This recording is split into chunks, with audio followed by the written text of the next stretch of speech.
just to inform all athletes, if you could please report 20 minutes before your event, if you could report to the start, either the long jump, triple jump or high jump, or any track events, please report 20 minutes before your event.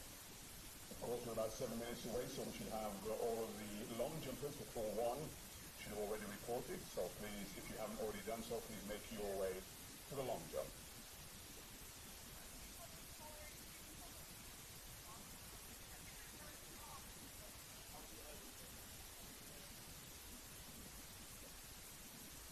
Well, we're about to begin in about 5 or so minutes, and as I'm sure you are all aware, an event like this could not take place without the assistance of the officials, our timekeepers, of course, our photo finish, our volunteers, our core room officials. So, ladies and gentlemen, before we begin, could you please show your appreciation, a round of applause for all of the officials.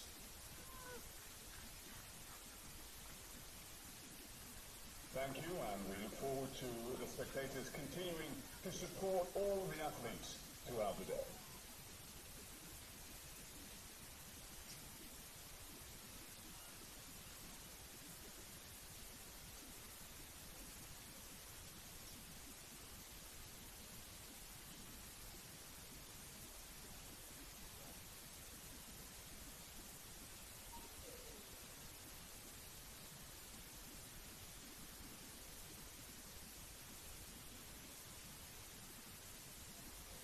So, just to give you a rundown of the itinerary for today, the track events at 10:30 will be the round 1 of the 100-meter hurdles. At 10:40 will be the 75 meters. At 11 o'clock will be the 100 meters women's round 1. At 11:40 will be the 100 meters men round 1. At 1 o'clock will be the 800 meters. The second round of the 100-meter hurdles will be at 13:55. At 2 o'clock, the 100 meters women's round 2. And at 2:30, 100 meters men round 2. At 3:30 will be the 150 meters. And at 3:50 will be the 400 meters. And at 4:15, final track events will be the 200 meters. For the track events, the long jump will begin, as you can see the athletes now warming up for pool 1 of the long jump, 10:30. At 10:45 will be pool 2 of the long jump, and at 1 p.m. will be pool 2 of the long jump. The triple jump will begin at 2 o'clock, and there will be a second pool at 3 o'clock. And for the high jump, that will begin at 4 p.m.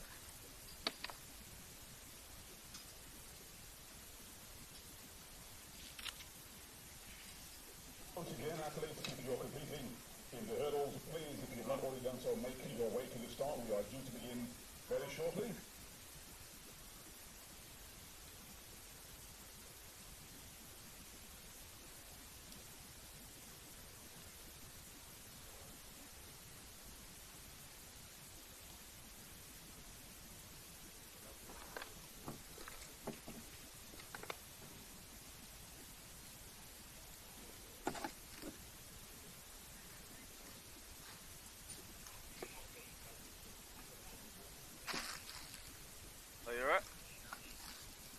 How's life?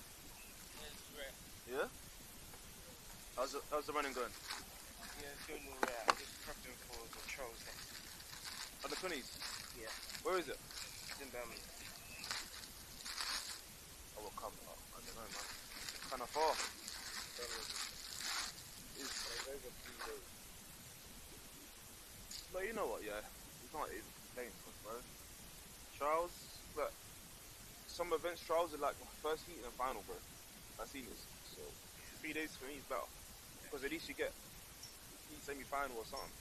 Yeah. And you have to be longer recovery. Ladies and gentlemen, introducing the athletes for the first event.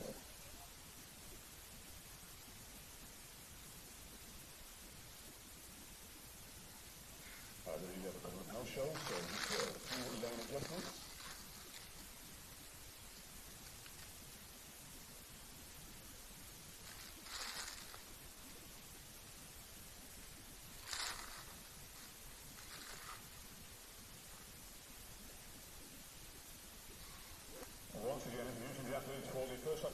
the day in lane 3, Alexandra McDonald from Belgrade. In lane 4 from Cardiff Archers, Grace Morgan. And in lane 5 from Sheffield and Bern, Eniola Ajagbe.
Spectators who would like to have a up-close view of the races, you're welcome to come onto the grass. Please just obviously don't go beyond the hurdles, and you can view the races up close and personal. So once again, ladies and gentlemen, 100 meters heats, round 1, lane 3, Alexandra, lane 4, Grace, and in lane 5, Eniola.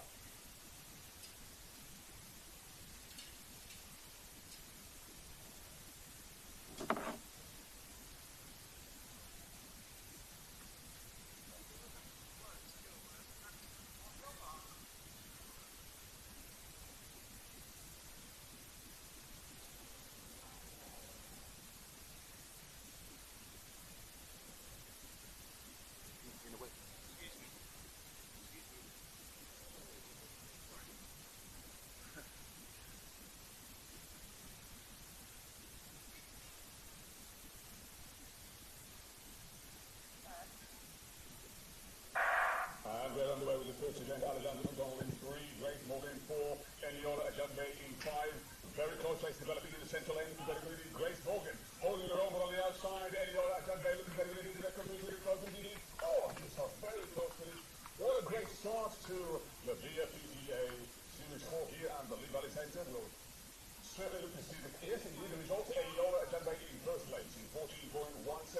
Grace Morgan in second place, very close to run 14.20, and Alexandra McDonald in third in 14.51.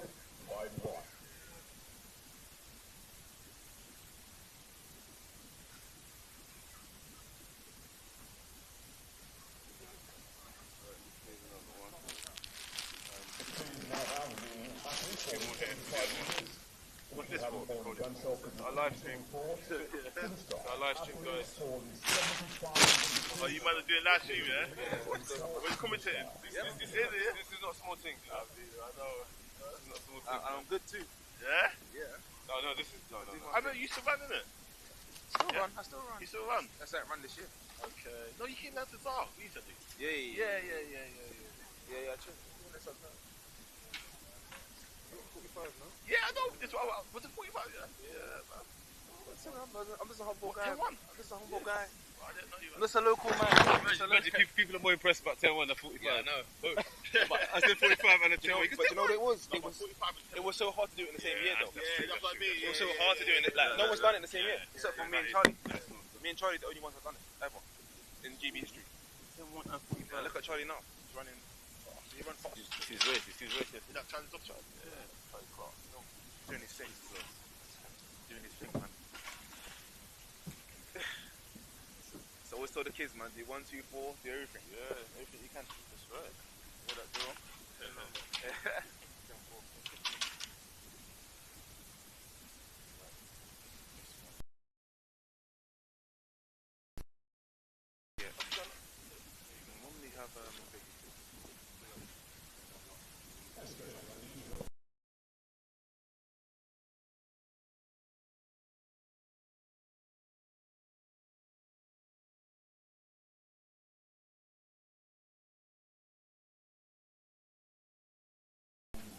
this way.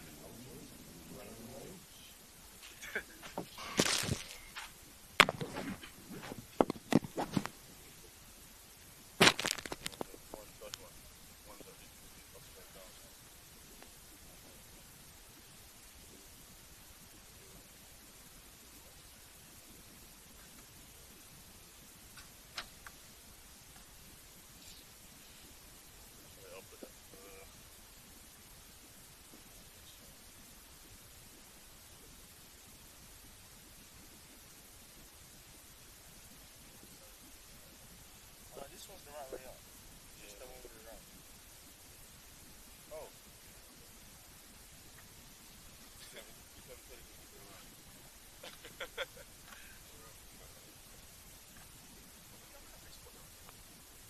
Well, the whole academy is. Wait, what's there? Is that on the same one? They're both like that. They're both there. They're both close to you. No, that's it. You know what? I'll go inside after that. I'll send you upstairs. Yeah. You put it there, it'll be right.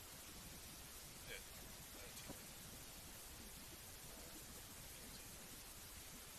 I'll go inside after that.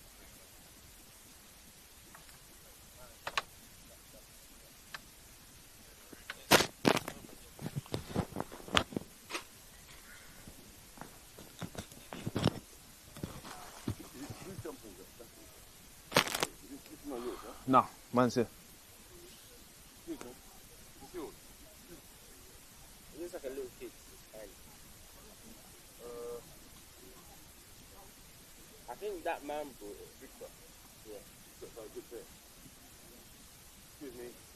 Sorry, you won't be able to stand here. Here's fine, Bftta, right?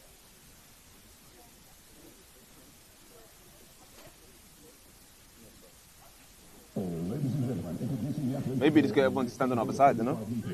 Probably best to get everyone to sit on the other, stand on the other side, because there's no need, do you know what I mean? But it's fine for now, but I'm saying. In lane 5, Savannah Ogura. In lane 6, Nyla Balogan. In lane 7, Harry Morgan. And in lane 8, Neva Carnegie.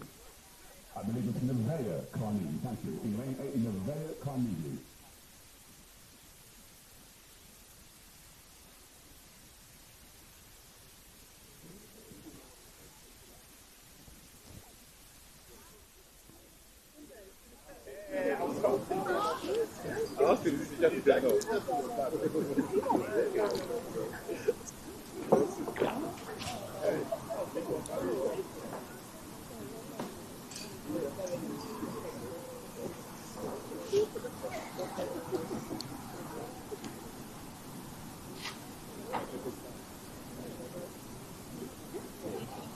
Guys, do me a favour. We need you in line with this Darius, please.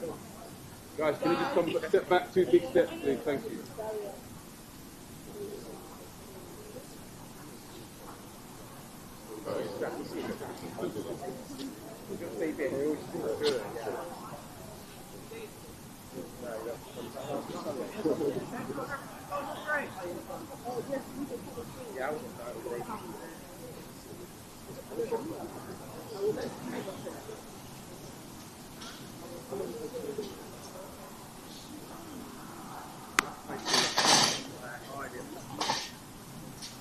Athletes just arriving, remember to please to report 20 minutes before your event.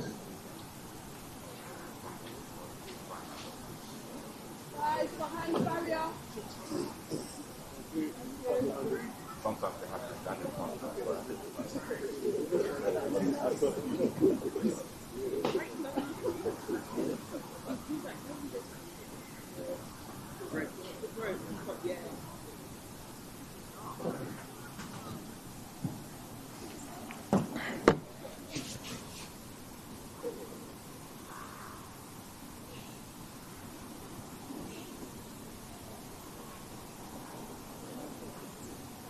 So yeah, what's going on today?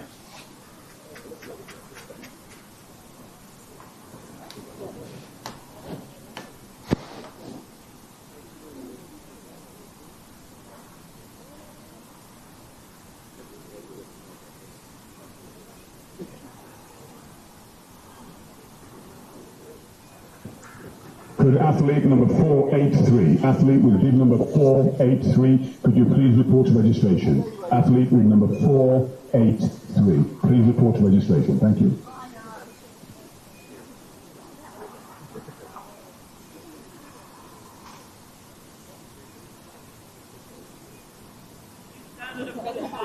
Right now, this was coming through. And the big races going down at the moment, and it's like it's the top of the speed and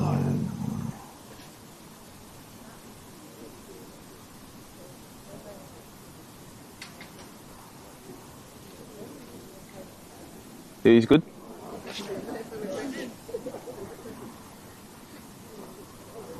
The 75 meters.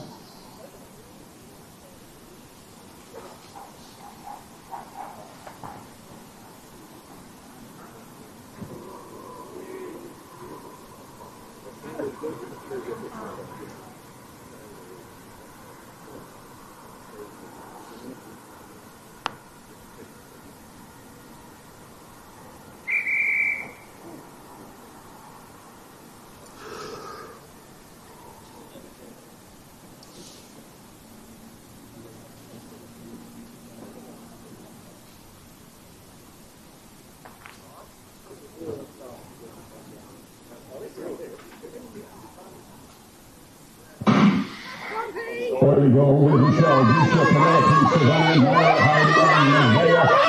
Very celebrating coming through on the remaining 6. And in the Tanzania superpowered by Nyla Belogan from Bftta under 11. And Nyla Belogan taking the victory there in 11.73. The win is illegal. In second place, Michelle Obiola in 12 seconds of dead, and Bftta Rail in 12.18 in third place.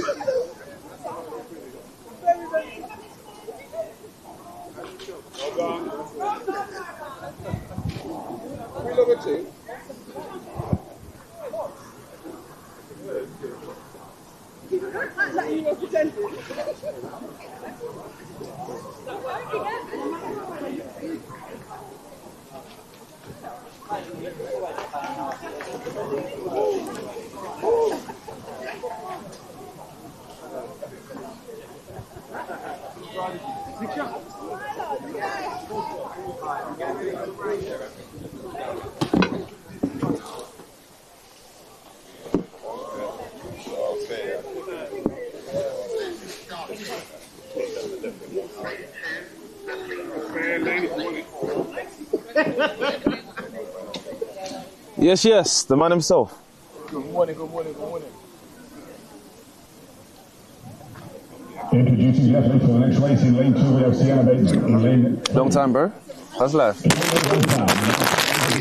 man. I feel it. You're not wearing this here, right? Banji. I'm not. I'm just early. It's not on. It's not on. It's on.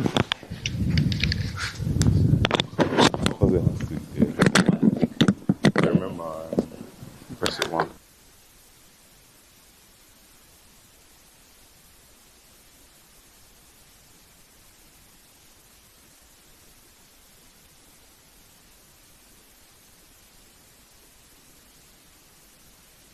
Yeah, so this one will be on.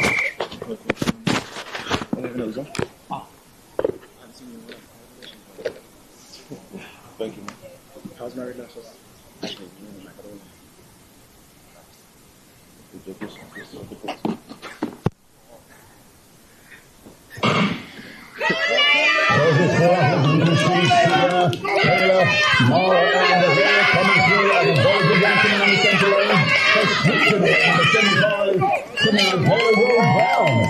Eleven, 2-0, and the win is legal.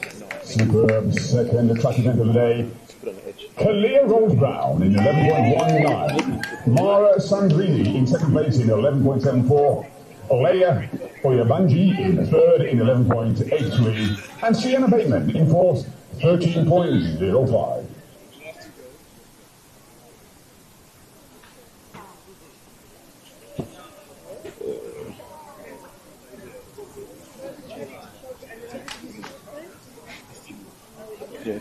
Your team's good. Oh. How'd you feel?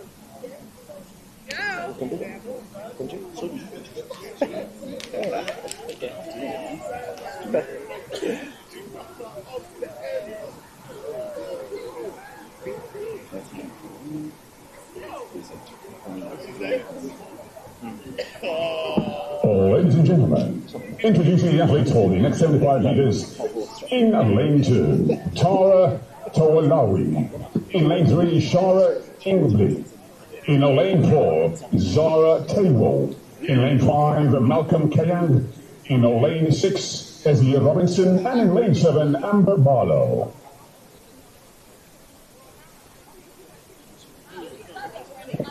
Shara Ingleby in 2.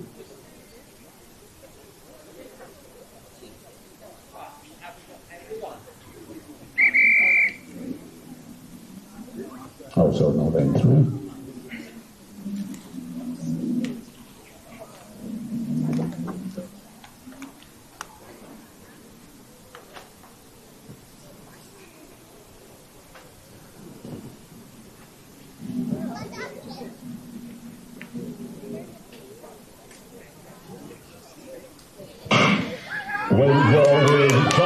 Zara, Malcolm, Esme, and Amber. Barrow developing in the central edge. It's coming through a very strong run for 387. Super Zara taking the victory in 10.60. And the win is legal. We'll wait for confirmation. Yes, indeed, Zara Taylor in 10.60. Amber Barlow in second place in 11.17. And Esme Robinson in third in 11.26. Let's give Malcolm Kayang a mention as well in 12.00 and To'o Lawi in 13.09.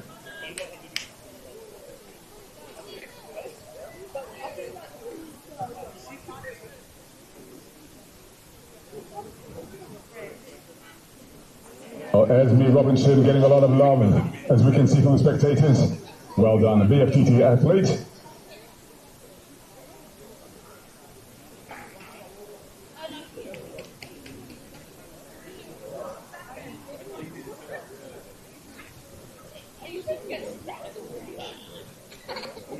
Oh, Michael, why don't you take a picture of Michael?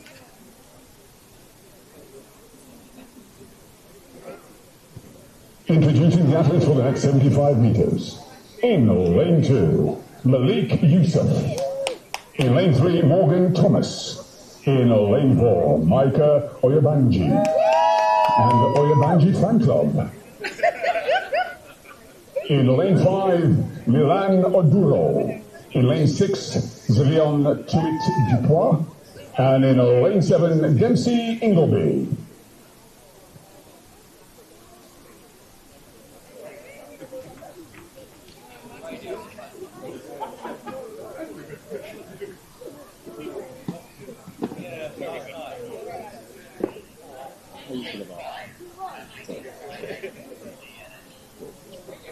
So, lane 5, Milan Oduro and no-show.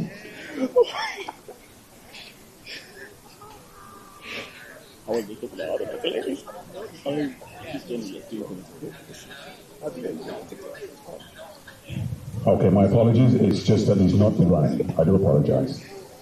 No, which point? You're gonna have fun today. I'm funny, man. That's the way. You could.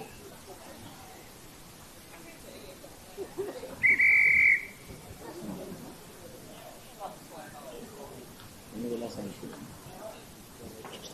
Oh, yeah? Okay. Friday?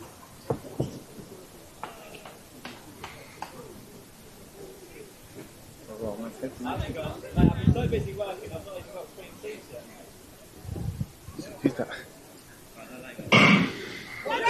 Oh, let's give them more support now as we see the athletes coming through. Once again, the central lane looking very somewhere inside lane. Number 2, a superb finish. Well done, winning time 11.55. The win 1.4. Malik Yusuf. Malik Yusuf taking the victory there in 11.54. Micah Oyabanji in second place in 11.68. And Zevion in third in 12.85. Morgan Thomas coming through into fourth place in 13.45.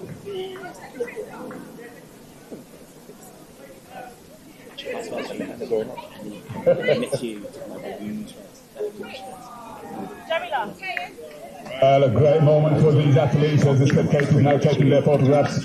Super moment and a special memory for all of these athletes to take into the future.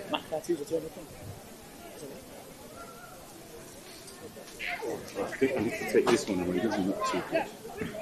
I didn't even realize it comes up on the. I don't think I'll see. You will see it. So sorry. Me? Yeah. Oh, that's fine. Yeah. Will I die? Which figure these t-shirts? Introducing the athletes for the next 75 meters, lane 2, Aziz Oritogan. And I saw it last time. You actually look like you were That's my own fault. I didn't know I needed the large. In lane 4, Ismail Leacock. In lane 5, Javier Stevenson. In lane 6, Michael Anathorokan. In lane 7, Jack Blumfield. And everyone came down. Kim Collins Jr. And bearing in mind, I already raced anyway, right? They came down and went for lunch.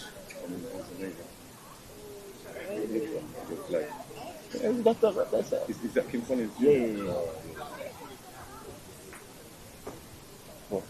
The youth that's running. There's three of them in this race. Excuse me, can you come back please? Yeah, it's Kim Collins' grandson. There's three of them that are top three in the under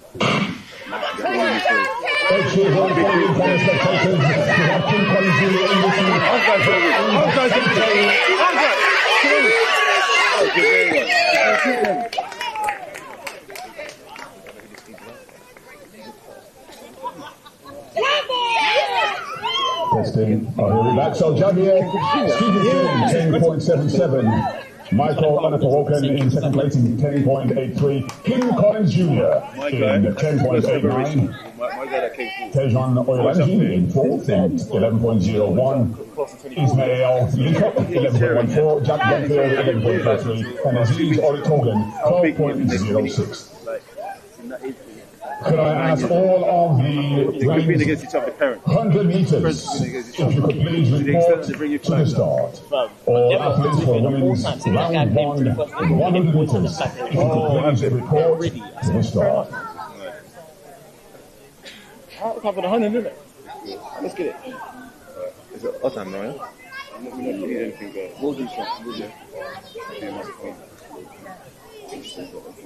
The star and I'll just follow you, bro. Just follow your lead. Yeah. That's one. Yeah. Refresh my memory. Once the race is finished, Move on. So you do your normal.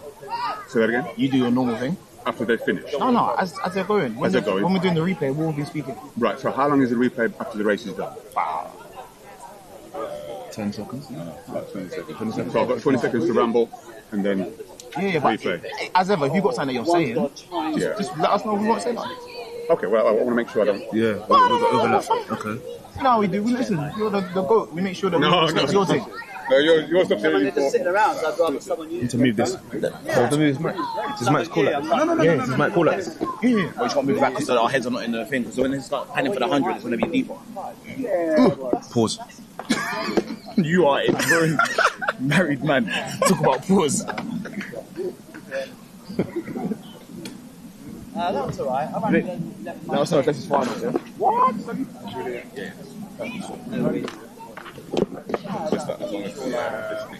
No, actually I am. I just got to What do you take off? This, bro? No, yeah, just a clip. I just taped it. That's all. Okay.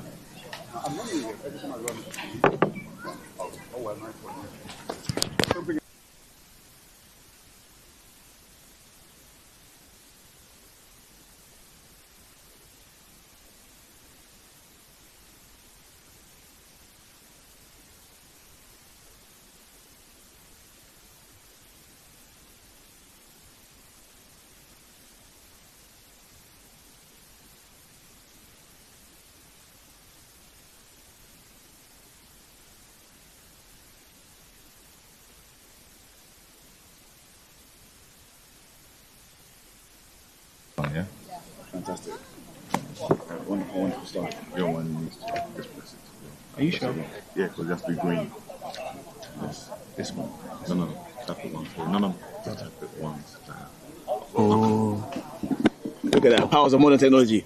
Flip it out. Ladies and gentlemen, we are now moving to the 100 meters. For women, introducing the athletes. In lane 2, Alana Tetelate. In lane 3, Georgina Warmate. In lane 4, Ayana Barbalutica. In lane 5, Laura Benson. And in lane 6, Medina Oguneyemi. Good morning from a very grey and uncharacteristic for the last couple of weeks, London. We are here for the Bftta Track Academy 100 meter series. It is, what are we talking about, July 20th today? Yeah, July 20th.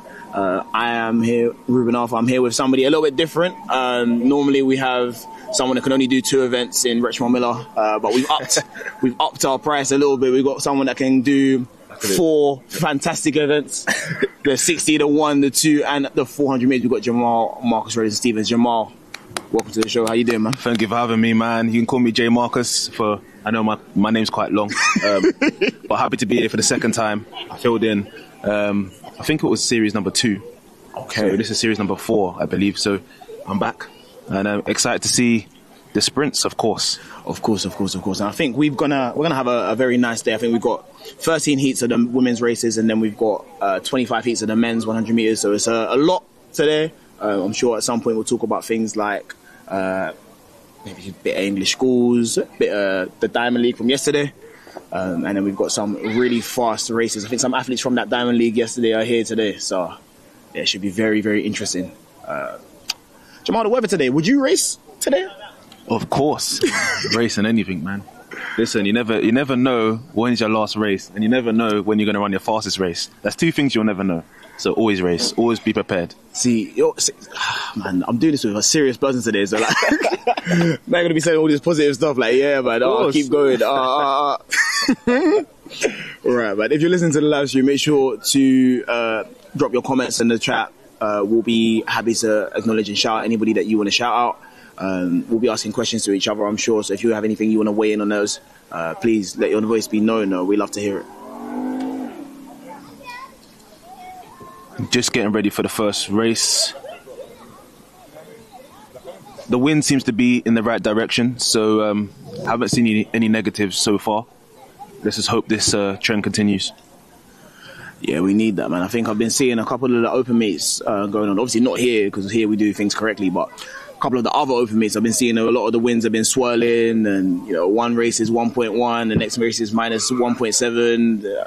Obviously they can't control the wind, innit? But if you want to make sure you get guaranteed tailwinds, you know where to come.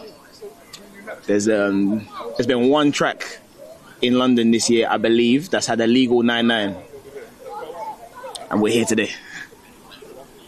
Yes, that was Eugene Amadadzi.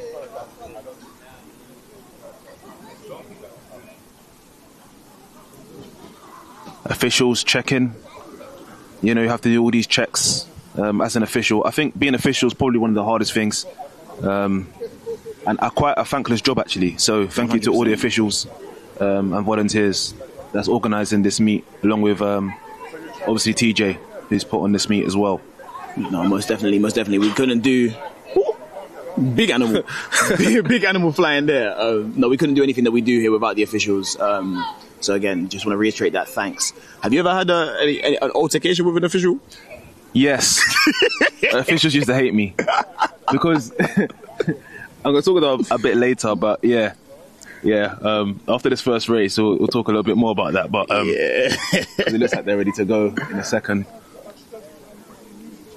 But yeah, it must be very nervous for these young athletes waiting around. I used to hate waiting around, man. I'm just a bit jittery as a person anyway, so just kind of want to get. Oh, someone's yawning. Okay.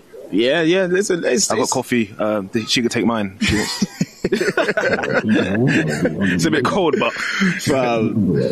Nah, man, it's a very nervous thing that people are about to, or nerve-wracking thing that people are about to do. You're about to go and perform in front of a lot of people, maybe a lot of people, or a lot more people than you have done so beforehand. It's a lot, man. It's you're trying to focus on your performance, but also it's other people that are doing the same thing. So Yeah, man. And it's just also the desire to want to do well, right? Like, you want to go and run fast. You don't know how it's going to pan out. All you can do is trust your training and execute.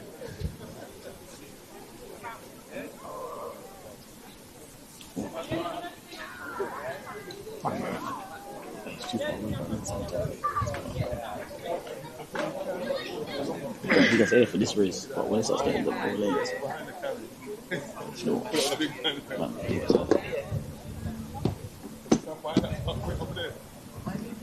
Okay, cool.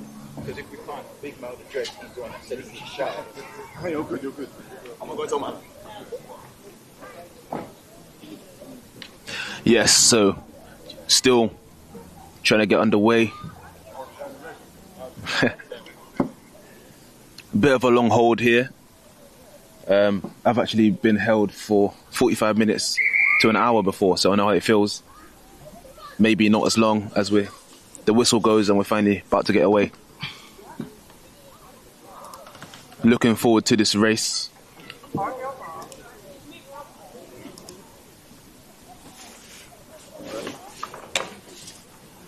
And we've seen the chat, so we will definitely respond after this first race of the women's 100 meters.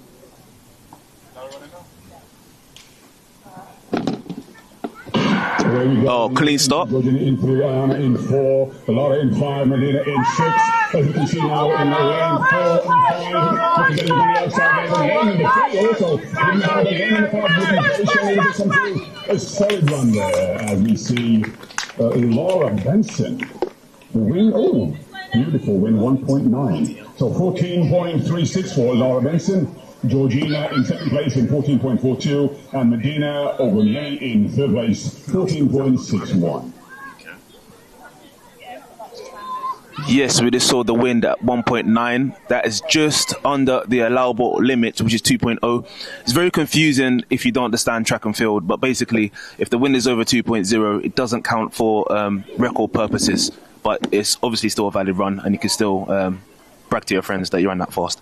That's what I always do. I was going to say, it's definitely something that we've all been doing in the entirety of our careers. You can see, like, starting off the day with a 1.9 wind sets the tone for the whole day. Everyone knows now it's going to be a good, positive wind day, and you can just see very, very relaxed through the line for the eventual winner there. Really, really nice time to start off 14 at 37. Yeah, look at The athletes for the next 100 meters. In lane 2, Eva Mukasa. In lane 3, Olivia Thomas. In lane 4, Shamaril Allen. In lane 5, Ania Comrie. And in lane 6, Annabelle Comploy. as we get prepared for race number 2.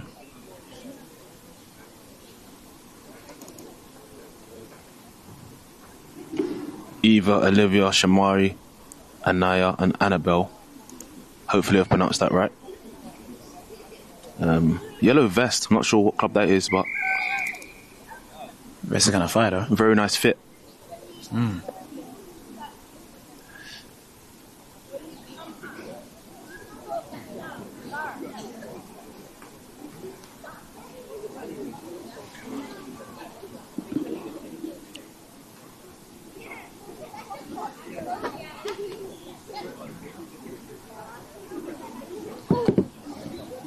Heat 2 of 13. That question that's just popping up on the screen is one that we'll be answering at the conclusion of this race. So I just want you to think about it, Jamal. Honest question is, Bftta today Track Academy better than Stratford competition-wise? I think it's a bit of a nuanced question, but I'm looking forward to hearing your answer.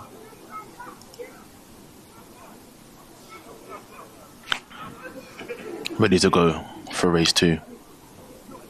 Away we go into Eva from Ashford. 3, we have Olivia from Cardiff, Shamario from Croydon, Anya from Hillville, and we have Old Lane, number 3, looking very good as he comes through and solid run, a battle for second place. Well, that was a great run indeed. Wow. Wait for confirmation from just timing the That is a fantastic run. 9.6 for Olivia Thomas. Shamario in second place in 13.47. Sorry, guys, when you're coming, don't come in front of the camera, yeah? Thank you. Also in 13.47, Eva Mukasa, 13.87, and Annabelle Comploy, 14.12. Wow, look at that replay there. Clear daylight by Olivia Thomas. Leaves the field. Actually popped up quite well. And she got great, what we call max velocity running. Yeah. So that's after the 40-meter mark where athletes tend to drive for the finish. And yeah, very good technique, very clean. Very relaxed as well. I think we're always very mindful that, you know, when we're looking at the under 15s, under 13s, under 15s, even some under 17s, you're not meant to be the finished product. You're not meant to be any kind of standard to which we're trying to critique to a crazy degree. But if you are this young and you have the technical awareness already, then as you get older and stronger and more confident in your model, it's only going to get better from here. So, yeah, really, really good showing from Olivia Thomas. More than half of that, about half a second between her and second place, Shamari Allen. Yeah, 12 seconds. I ran that when I was at 16, man. Pretty sure. So I'm rolled, right? Listen, I'm learning that a lot of people, like the general population, like can't run like sub 15. So you see kids running this fast, and it is absolutely amazing, man. Just as we're looking at this, so the question, do you want to answer first? Or you want me to answer first? I'll go and answer. Is it better? Is Bftta better competition wise than Stratford? I think it's pretty much the same people. So I wouldn't say better. I think they're good in different ways. What I will say though is Lee Valley has less heats, so you can go about your day a little bit more quicker. Yeah. So, what do you think? I might save my answer for after this heat, but essentially I agree with everything you're saying. In fact, I've got a little bit of time, so I'll say it now. I think the way in which Bfit's heat structure is, where you have all the heats firstly separated by age group and then second heat separated by time, and there's a manageable amount of heats throughout the day. I think that is a better structure for athletes. I think if you are somebody who is not necessarily going to be in those two elite races at Stratford, you're going to have a very, very uncomfortable day, and God forbid you want to try and do the 100 and the 200 or the 200 and the 400. Like it just eats into your day in a way that I don't think is conductive or conducive of good performance. Like after a while you're gonna be like, why am I still here? Whereas Bftta is very much you're in and you're out, you get it done, and you're always going to be around people that are going to push you in the right way. So yeah, that's my answer. Heat 3 about to go off.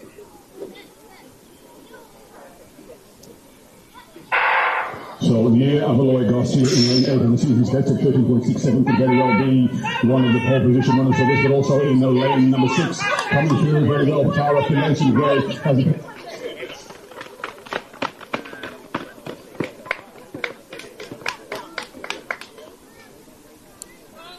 Zero wind, wow. Sorry about that, just a technical issue. Tara Finlayson Gray taking the victory there. 13.86, Christabel Negbu 14.02, and Naya Avaloy Garcia in 14.05. Yeah, that was a great start, but I think actually lane number 1. And then all of the hitters came in kind of middle lanes. Very strong finish. Looked like a very tight heat. So actually, yeah, a very competitive race, which we do like to see. We've seen the replay here. I think it's such an interesting contrast between some of these athletes. Obviously, when you're 15, 16, all those kinds of ages, you're still growing. And so there's typically quite a big discrepancy in height between some of the athletes that we see. And I think the end goal for everybody is obviously to run 100 meters as fast as they can. But the way you go about doing that, based off like your build, your height, your technique, what you prefer, how your race is modeled, it can vary quite differently. So we see, you know, a taller athlete just getting bested by the short athlete with a little bit better turnover, or faster turnover rather. But yeah, I like the nuance of the 100 meters, man. Yeah, it's a very interesting race, and it's actually a long way. I tell people all the time. Yeah, so 100 meters is actually quite a long way. In lane 2, Elia Sayat. In lane 3, Charlotte Obilano. In lane 4, Kieran Nolo. In lane 5, Renee Cranston.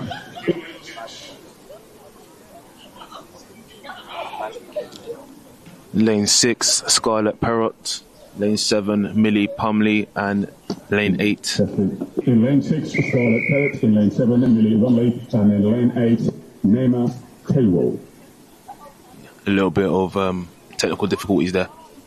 But as I was saying, 100 meters is quite a long way. So if we see someone have a great start, doesn't necessarily mean they're going to win. That's why we have the electronic clock, and angles are deceiving. So yes, we've got the front view. We can see it from the front angle, but from the side angle, it looks completely different. 100%. I think the heavens are about to open up. Unfortunately, we might have one of those days, man. It might be like what was that Manchester final, 2022 or whatever. Hope not. It's got a fresh trim.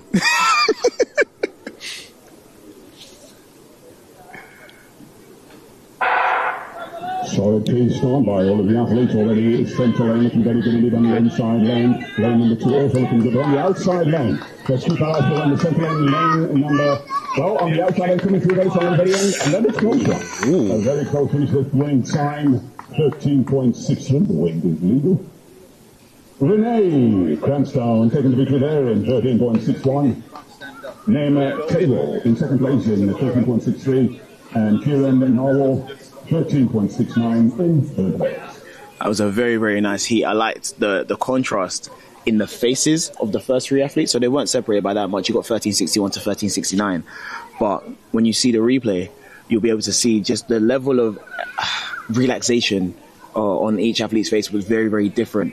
I think it's very nice to see athletes be relaxed in the 100 meters. I think it's one of the things that's probably the most difficult to try and relay to people who don't sprint or have not sprinted quite often.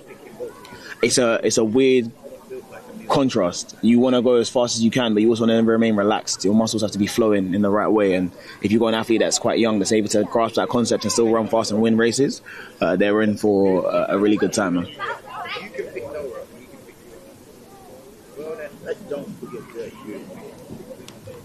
Introducing the athletes for the next 100 meters.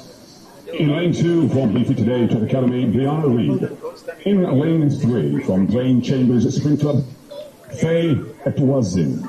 In lane 4 from St. Albans, Neo Evans.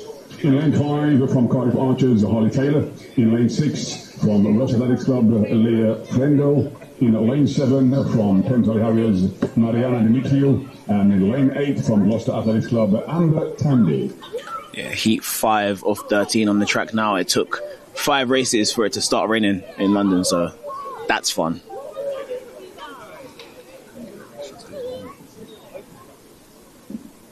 I'm getting an extra one. Need to bring an extra table. An extra table? Oh, sorry.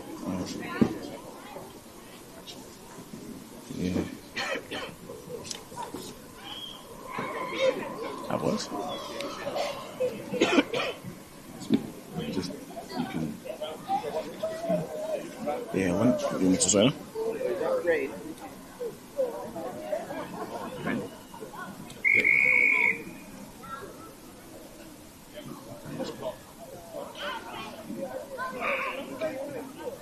Is it going to stay? Is it stable? Yeah, I'll make it. I don't want your phone to fall. Like, no, that's your contract done. I do have an umbrella if we need it. we might need that still. No, I'm not even thinking about me anymore. I'm thinking about the equipment.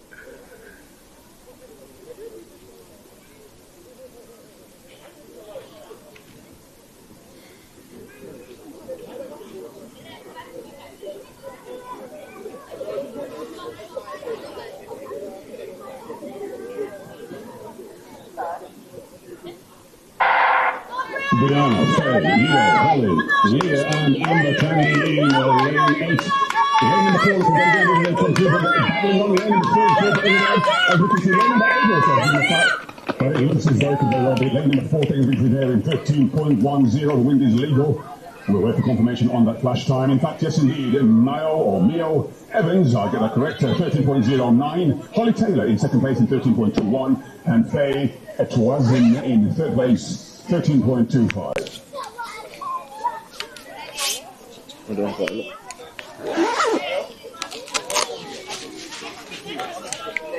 guys really have bad timing, is what you said. So, Mio Evans taking it there in 13.09. Put it up there. See that's that preparation. This is what athletes do. We prepare. We made sure we had umbrellas ready for this in the eventuality that this happens. But nah, Jamal and I were having a conversation at the last meet essentially regarding what kind of races we prefer to see. Do we prefer to see athletes come back on athletes and run an athlete down, or do we prefer to see a gun to tape performance? And I said I love a gun to tape. So me seeing that from Mio Evans just now, amazing start. Didn't give it back. I love that. What about yourself? Yeah, I prefer a gun to tape approach, but it's more exciting when it's close to the end. That's true. Because there's a suspense. That is true. I'm saying that. To be fair, you and your hundreds, you weren't really you were more of a I'm going to take this from the start and not give it back to you. I tried. Coming down from the 400 is hard to get super explosive. That's why it's rare to find a 400-meter runner that can run fast 100. It's normally the other way around. It's normally the 100-meter guys that goes up to the 400. But coming down is probably harder, to be honest, because you have to do basically what the sprinter does in terms of power and getting to the first 30 in a specific time. Yeah. So, but yeah, unfortunately, it's raining a little bit. So hopefully the performances don't suffer because of that, and the officials don't hold the athlete for too long. But this what happens when in the UK, unfortunately. Yeah, you just got to understand that it's part and parcel of racing here. It is the height of summer and it is raining. I would have loved for this meet to have been 2 weeks ago, right? That would have been perfect. ridiculous racing conditions.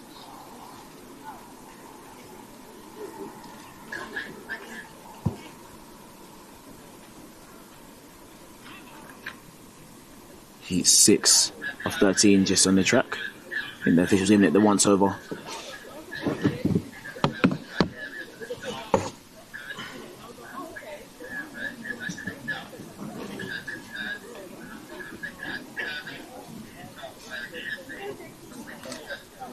think your umbrella's stronger than mine, so we'll see how it holds up. Hope there's no wind. If it does, I have to get under yours. Do you know what, yeah? Like, this umbrella is weird. It is very small. It's a pocket umbrella. So in conditions like this, it's all right. The minute it gets windy, yeah, we'll see about that. We'll see what happens. I'm gonna forget the tent. I'm saying, man, I have to just hand under the table, bro.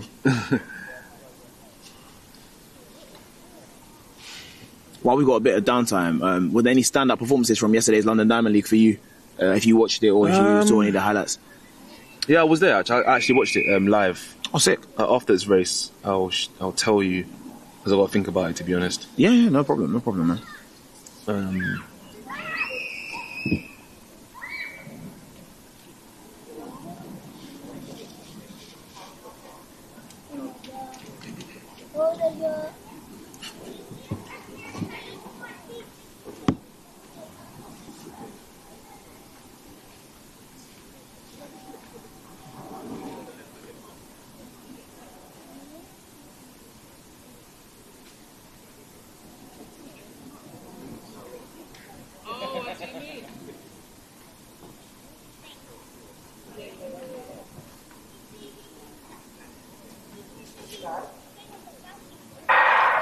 All of these athletes with personal bests in the 12, 5, 67, so this could be a very close race indeed. As you can see now in the lane number 7, pulling away a very strong one, lane 6, taking the victory in lane number 7 in the winning time of 12.48. We'll wait for the flash time confirmation. Elia Besson taking the victory there in 12.47. In second place, Mia Tarovinga in 12.75, and a very close, matching the same time. Look at the times. Nia Marshall also 12.75. Patience Namazi, 12.76. Very close race indeed. Well done to all of the athletes. And wind is legal. I don't think you could ask for a better first round performance than that race.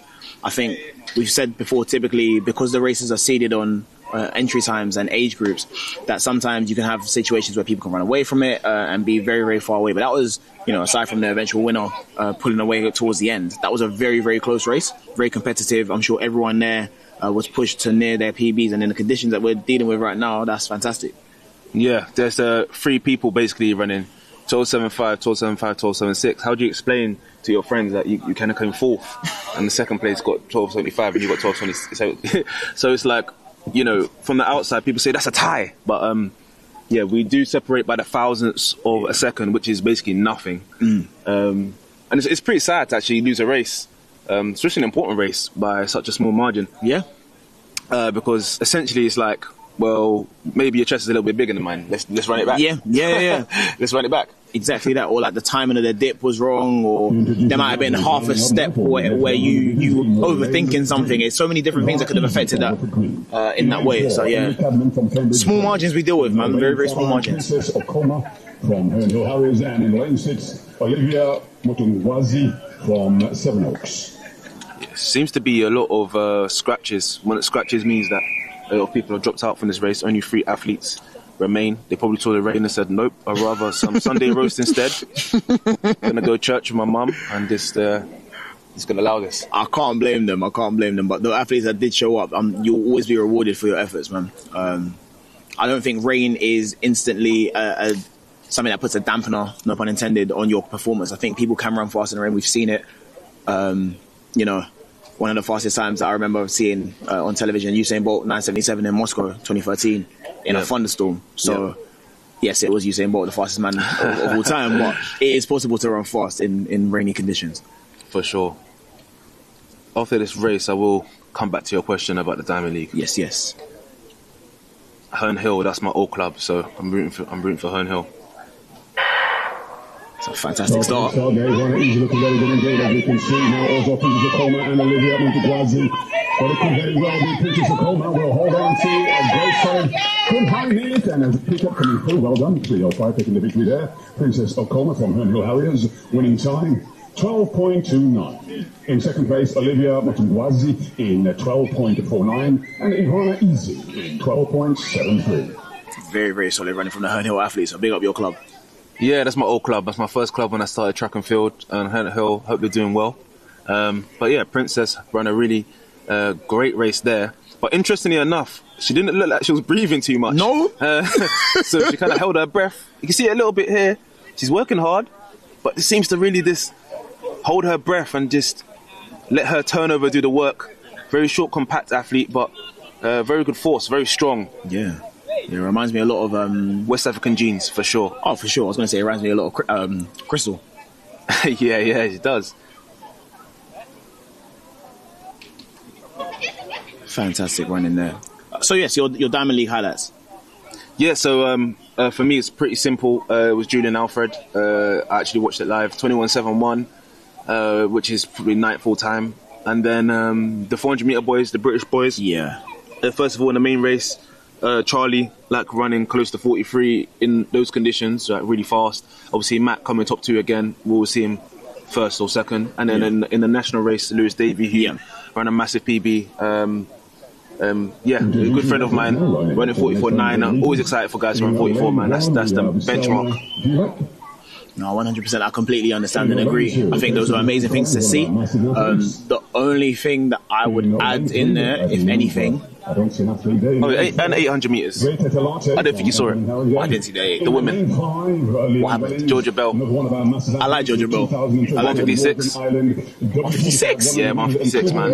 Goddamn, okay. Looks strong. I think we as a nation are putting out a lot of really, really good performances. I think we see the Enfield Harringay athlete, I think his name's Callum Dodds. Recently ran like 144 in the A, got the world standard. The 800 is the hottest event right now in the men's side. I think 5 or 6 people got the standard. There's going to be a bloodbath. It might see some elbows, actually. And that's what you want to see to an extent. You want to see competitive things. I think we've had times in the last 20 years where it's been a foregone conclusion for certain events. Okay, we know this person and that person is going to go to the competition. We don't want to see that as spectators. We want to see people fighting and having a reason to fight for their places. It makes it feel earned. It makes it feel like, yeah, we're sending the very best of the country because on the day, this is who showed up. Yeah, for sure. Back to the 100 metres now. 12.2 was the last performance. Let's see if we will get our first sub 12. Maybe not. Maybe. Never know.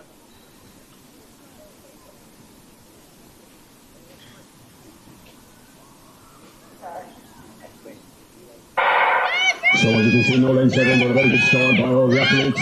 Close to the basket because of Leon Wellings. Leon Wellings looking very strong indeed in the lane number 6. Closely followed in the lane number 4, but streaking away. Leon Wellings taking a solid run. As the main athletes come through, well done. Winning time, well, the flash time is 14.34. And the winners league also. Yes, the winning time, Leon Wellings taking the victory there in 14.33. Bftta Telate in second place in 14.82. And Takia Bob Spring in third place, 15.17.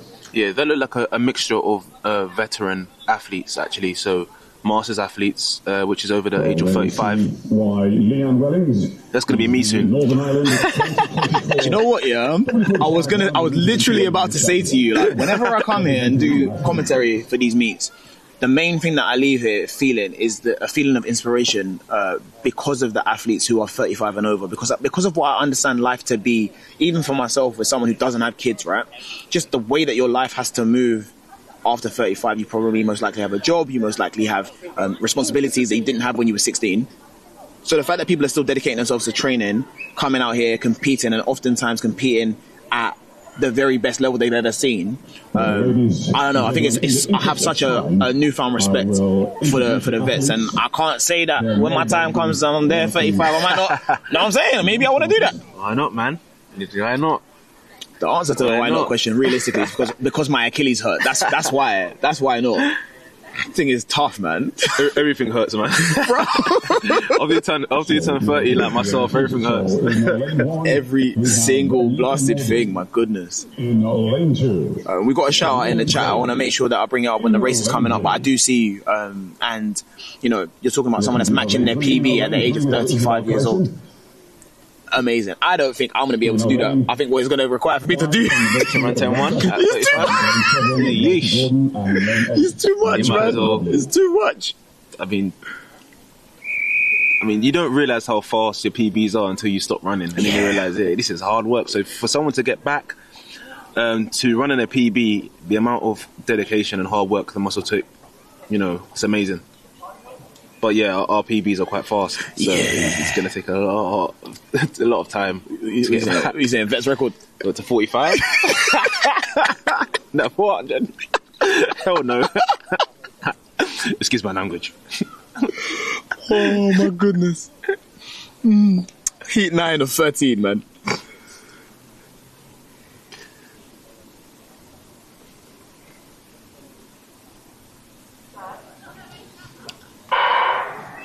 Clean start by all of the athletes, as you can see in the central lane. Onyebuchi Odiaka looking very good indeed. With Shalina Graham in the lane 2, but coming through in the lane number 3, a solid run. And the outside lane also battling it out, but lane number 3 doing through there. Solid run. The flash time, 13.37. Lisa Fitzpatrick. I don't believe I introduced her, so Lisa Fitzpatrick, my apologies, 13.35.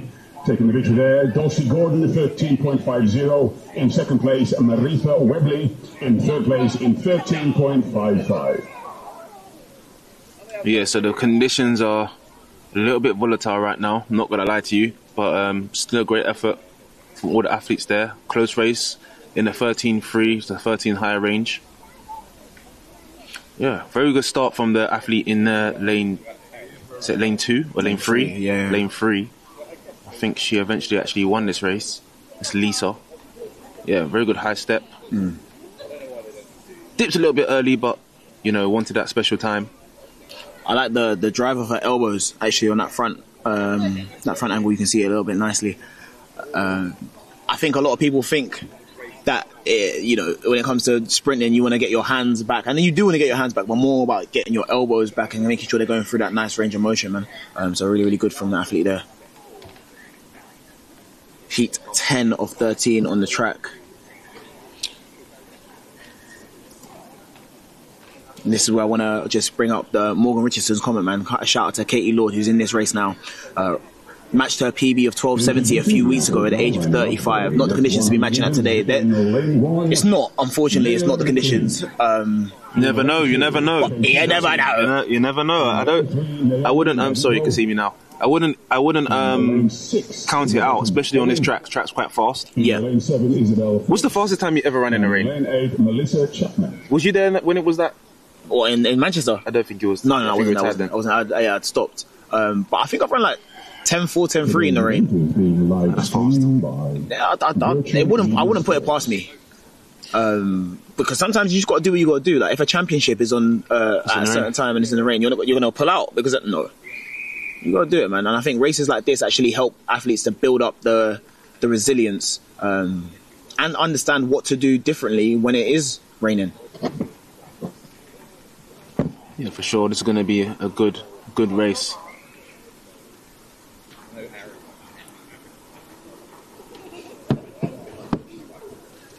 I think we have a withdrawal, 2 withdrawals. So 2 people didn't turn up, which is a shame. But nonetheless, this will be a competitive race. We will get our fastest time of the day.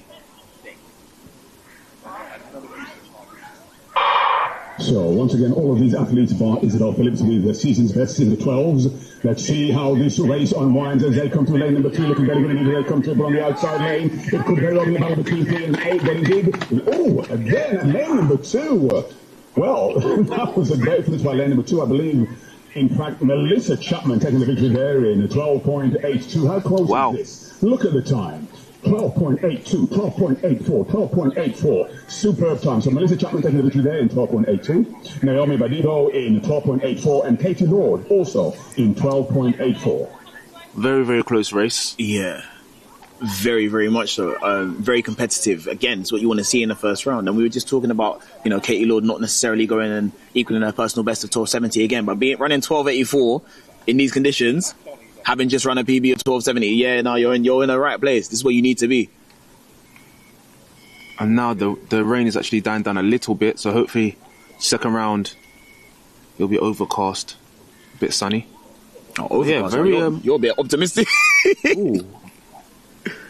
I think Katie Lord was right on the outside.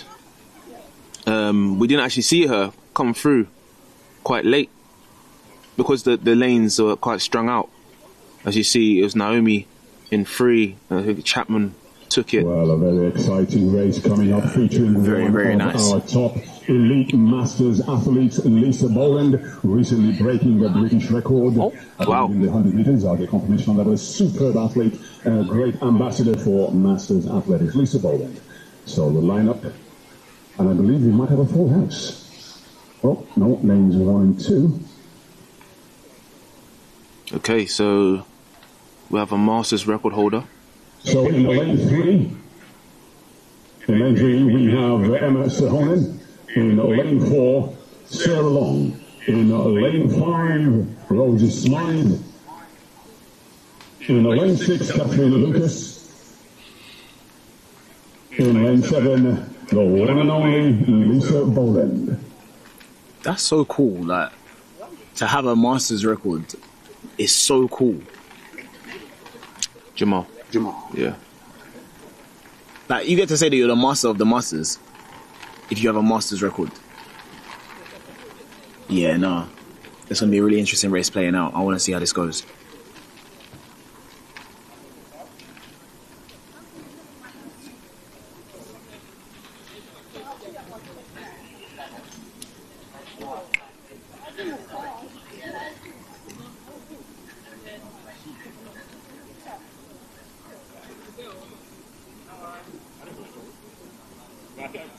So we do have a lane 2 runner.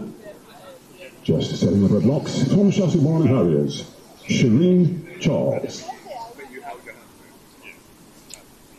Looks like a majority of Masters athletes, or a mixture, of course. And again. So we're really good to go. Shireen, Emma, Sarah, Rosie, Catherine, and Lisa. Do you ever get nervous when you're the last to set your blocks? Yeah, it feels like everyone's waiting for you. Yeah, everyone's waiting for you. Hurry up, to run. I know some people that would purposely put themselves in that situation, though, to make sure that everyone else, make sure everyone else is waiting for them and they take their time.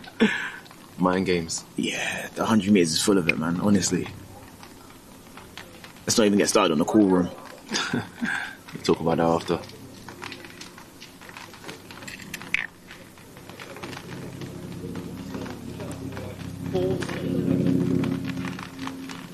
This is heat 11 of 13. So we've got this race and then additional 2 races, and that will conclude the women's round 1. Raining a little bit more heavier now. So excuse me if you didn't see my umbrella, but I'm just trying to shield the equipment.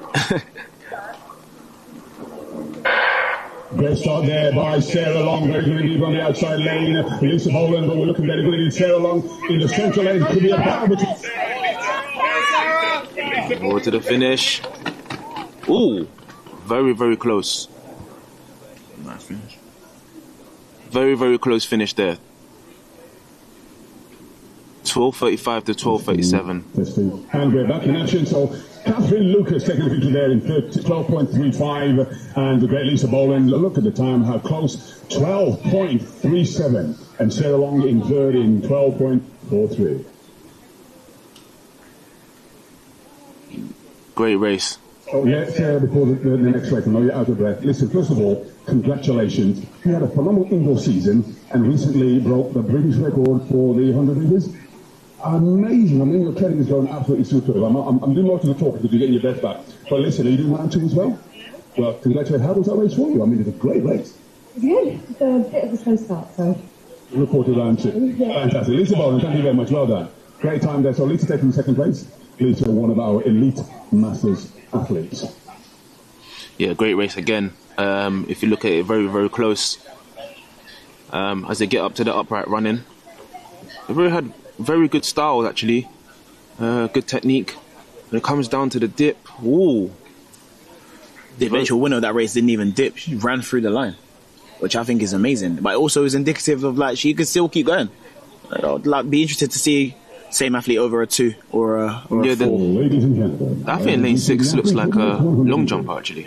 Oh yeah, looks like a long jump. Yeah, I see it with the arms. In lane 4, Acacia Ellis. Okay. In lane 5, Deani Walker. In lane 6, Alicia Reese. In lane 7, Ella Edwards. And in lane 8, Janine Boyle. Is he 12? Heat 12, yeah. So these are some of the very familiar names. Some of them have represented Great Britain, international athletes. So definitely no slouches here. We're definitely going to see our first sub-12 clocking. We have Alicia Rees there, notable athlete from Scotland. Was a 200 metre specialist, but can do the 100 as well. And also Deani Walker among this field here. Yeah, I'm looking forward to seeing this. I think we all like running fast. We all like seeing athletes that run fast. But more than that, I think we're going to see some athletes that have really mastered their own personal style of running. We're going to see these people really confident in their technique, which tends to lead to fast times. So the rain has died down a little bit as well. I was feeling a slight breeze. I don't know what direction it's actually going in, so it's going to be interesting to see. Well, the last race was 1.1, so it's a positive.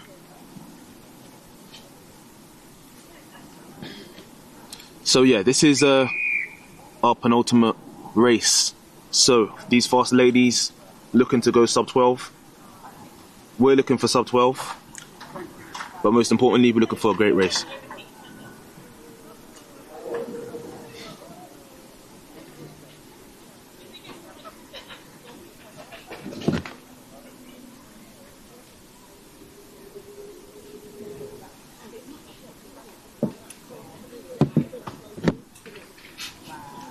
Just making sure the photo finish is working.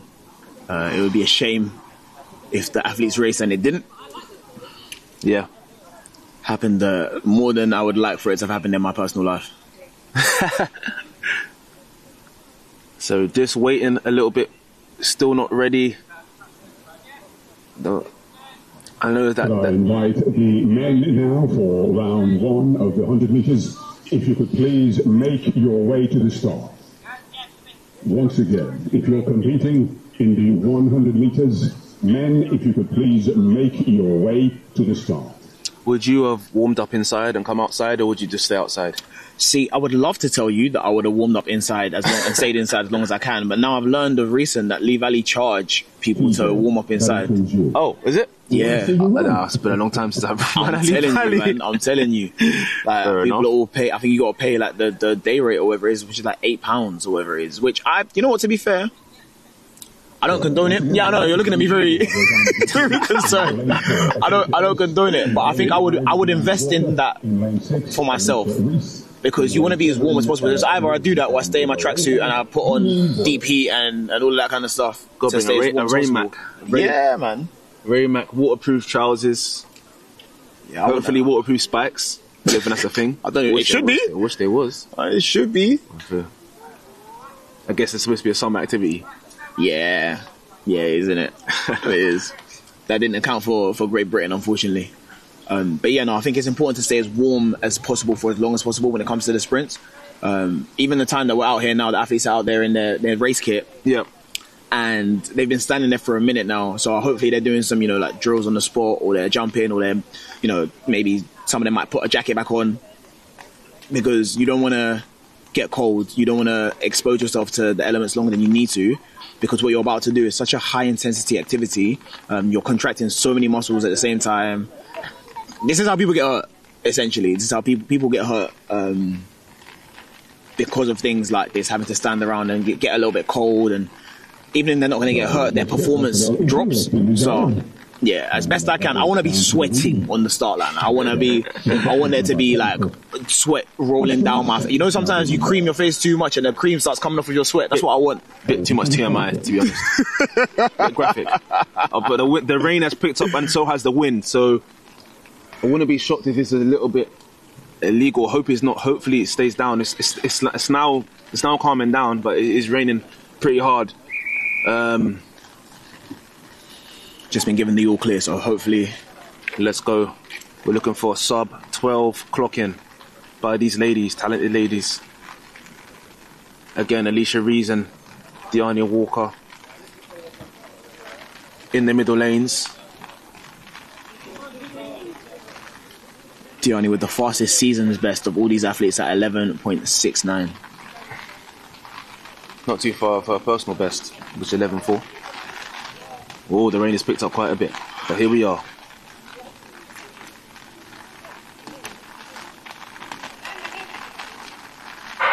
And so far there by Diane Walker, but Acacia is also looking very good on the outside. Acacia looks very good on the outside. Diane Walker is very good on this lane. Oh, it's Alicia Rees. 11.90. Oh, the wind is legal. So Alicia Rees taking the victory there in 11.89. Ella Edwards in 11.97. Diana Walker in third in 12.01. Oof, whoa, yes. The rain is here. Yeah, the rain is definitely here. It's picked up quite a lot, so the times are a little bit down, but Alicia Rees maintained her composure to go to 11.89. I did mention her and Diana Walker as the ones to look for. I said Diana Walker. Very good start from Diana Walker, but the 200 metre strength of Alicia Rees prevailed. 11.8 is really, really good in these conditions. But yeah, just that extra 10 metres. And look at the start again. Really good block starts. These ladies get out really, really well. Top end speed, fighting against the rain. And only 0.3 wind, so the wind has died down a bit, but the rain has increased. I don't know what the science behind this is, right? But I think for me, if there's somebody to my left, like if I'm in lane 7 and somebody in lane 6 is going, yeah, it's going to take me with them. So I think that's what's happened there with Ella Edwards. Obviously already having a great race of her own, but when you've got Alicia Rees right next to you, it's going to pull you towards the front. So she's just edging out Diana Walker there as the only other athlete to go sub 12. I'm going to move my... oh, God, I've got a pest. I've got to move my coat out of the way, as it is raining pretty heavily. Pretty heavily. I might need my jumper back. Hey! Victor! We don't have any... Is my jumper there? Ruben's looking for his jumper. I might need it still. Yo.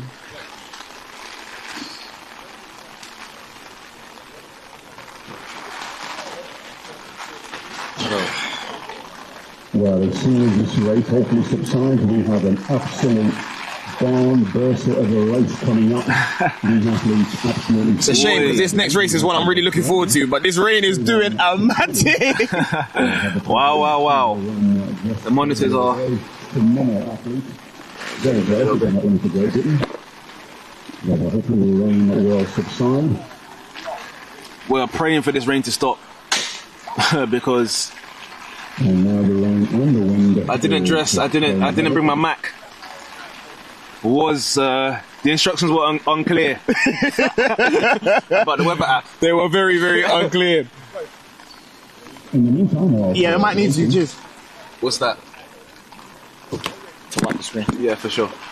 Got a comment there from Janet Miller saying we didn't have the privilege of warming up indoors back in the day when it rained. We put on our layers and ran good times. Now I completely understand that and I agree. I think sometimes you just got to get with it and keep it moving. But however, in this current moment in time, there's the option to warm up inside. I Janet, I'm choosing that. I'm warming up inside. If I had the option to do so. Obviously the girls that are out there right now, they don't have that luxury. They gotta run in this regardless. Hopefully we're still gonna see a good time from one of these athletes. Just a quick rundown of the start list. Karen Maindu, Nel Desir, Shiloh Wright Taipao, Rachel Bennett, Aaliyah Sibbons, Saone Sebele, and Gwendolyn Detty and Omi Moneke. And in lane 8, Omar Moneke. Was an international athlete that pulled out, I think. Karen from lane 1, very impressive year so far. Dropped her time down quite significantly.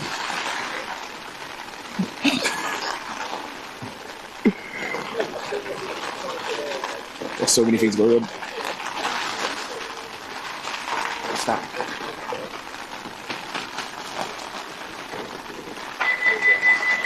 Victor needs a cover. You need a cover for this. Yeah. We're finished. Hey.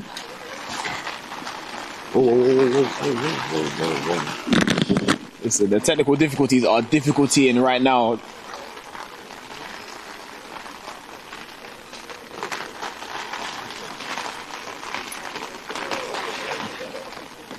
Just give us a second.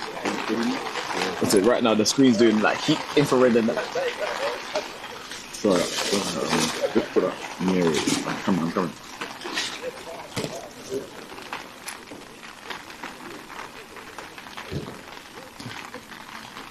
Okay, we're back. I think we're back. Nah.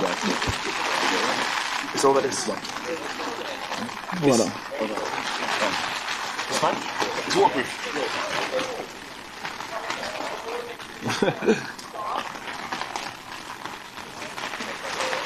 Sorry about us trying to get our composure and stuff together as we're fighting the rain and we're trying to fight for this live stream. It's absolutely pouring down. It's absolutely pouring.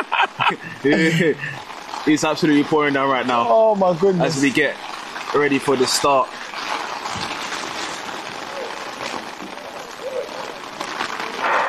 And this time around, Shabila is going to do it also in the center lanes. The third number, Shabila is going to go lane number 5, 6, and 7. It's Aaliyah Sibbons. Ooh, 11.50 in this lane. A superb time. Well done. Hopefully Shabila is 11:48 in these conditions is crazy. I'm sorry, that's cold. That's so cold.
Guys, I think we're back. We had some technical difficulties. It was raining a lot.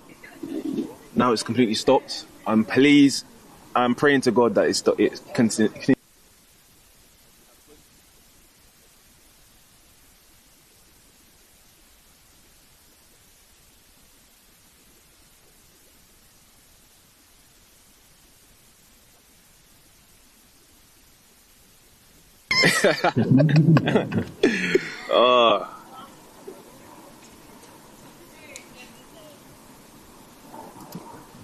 You know what though?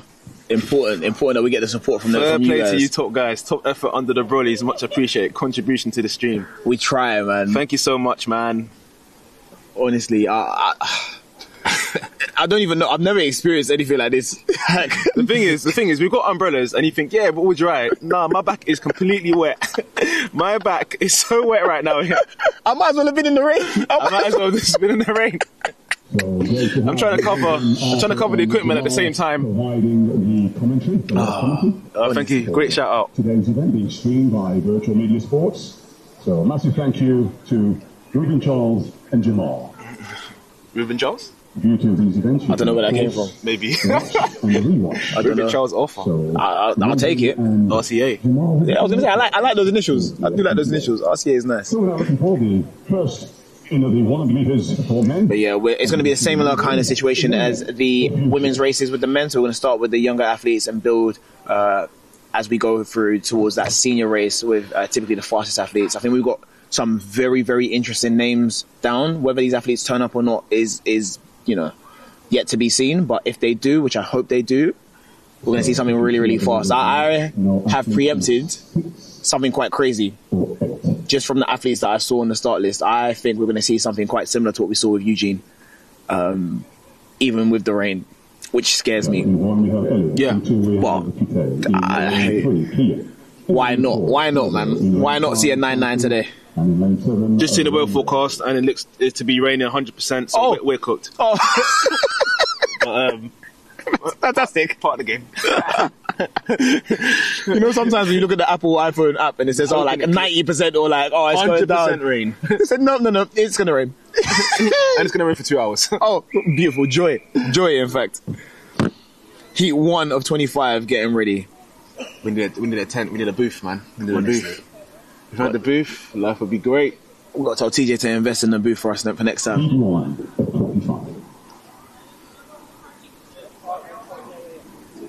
Should have got the Rain Mac. I don't know why I didn't get the Rain Mac, but Bftta Rain Mac. I'm gonna tell TJ that's the next wave. Under 13s on the track right now.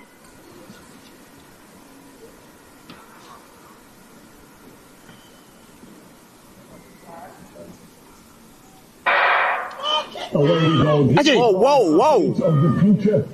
Let's give them your support. You can already see in the lane 4, 5 and 6, should I say. Over about now, lane number. Lane is 5 indeed, taking victory. Yes, well done. Jesus Christ. 3-6. The flash time. I'm actually perplexed. Larkin taking victory there in 14. I don't know what happened.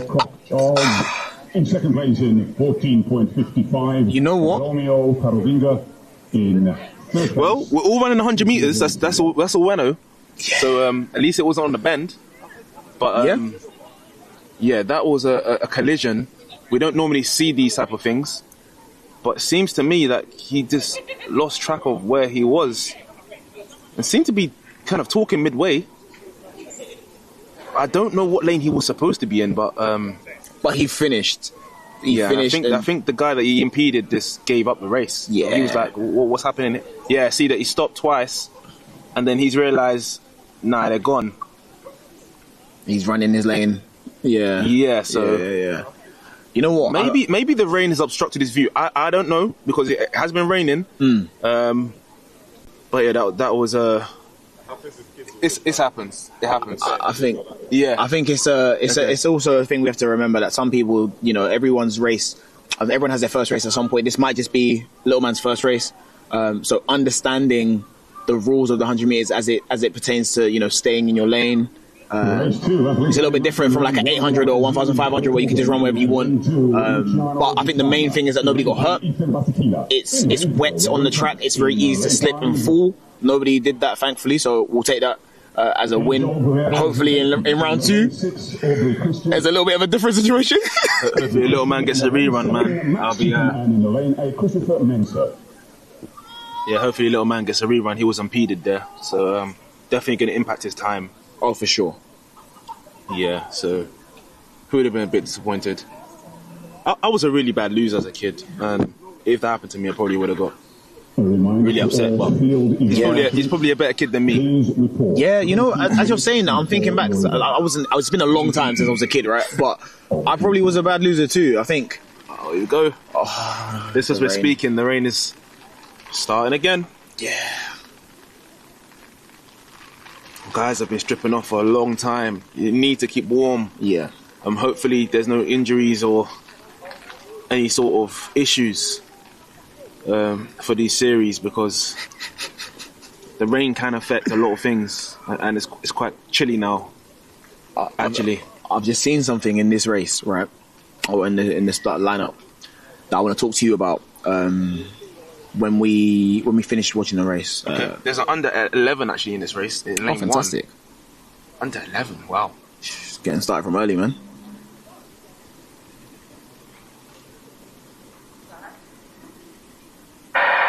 Aubrey Christian with a good start in lane 6.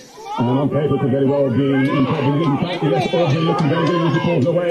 A solid run as he comes through. The post was followed by Lehman. He's an under 13. He's taller than me, by the way. Oh my gosh. He's taller than me. I was thinking this as he got up into his upright run, and I said, that man is taller than me. He's oldest he could be is 12. Aubrey Christian, 12 years old, running 12:22 is serious. Very, very serious. That's a very big run, man. Yeah, trackflation is at all-time high. Oh, listen, don't get me started on that one. If you know what trackflation is, it's basically how fast these young kids are running compared to our days. Our glory days. Listen, back in my day, before the super spikes. Back in my day, 12-year-olds weren't looking like that. They weren't looking like this, mate. I'll tell you, like, we were small and scrawny. Listen, I'm the same height now as I was when I was 12. But it just actually plays into what I wanted to ask you about. So on the start line of this race, right? Yeah. All of the athletes, if not maybe one or two didn't, but they all jumped up in the air like Noah Lyles with the whole spread leg thing, all that kind of stuff. And I was like, it's so interesting how young people model themselves off the people that they see. So is this something that you've noticed, just being stepping away from track a little bit and just being around a lot more younger athletes? Yeah, I mean, I think now the social media era is at all-time high, and it's not even just track and field. I watch other sports too, so I watch basketball, football, especially football. Everyone wants to kind of be like Ronaldo, and then if you watch like the NBA, people want to be like LeBron. So people imitate their favorite athletes, and it's the same in track. I mean, people like Noah Lyles, I would say pretty much he's probably the most known guy in the 100 meters right now. Yeah. So kids will jump up and down, will try to be like Noah Lyles. Which is a good thing. I mean, it keeps people in the sport, keeps people, striving to run fast. Yeah.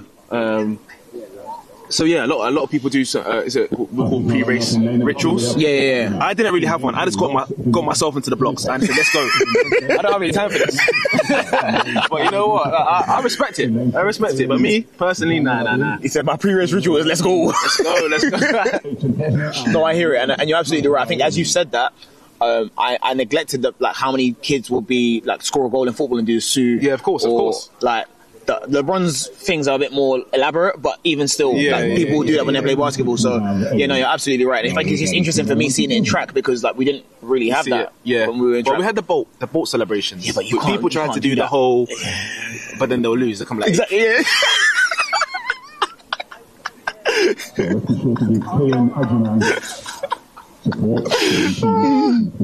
Oh my goodness. Happy to the best of us. Happy to the best of us. Heat 3 at 25 on the track now. We've got a mix of under 13s, under 15s, and under 17s as well. So let's see how many of them are taller than Ruben Alpha at 5'6".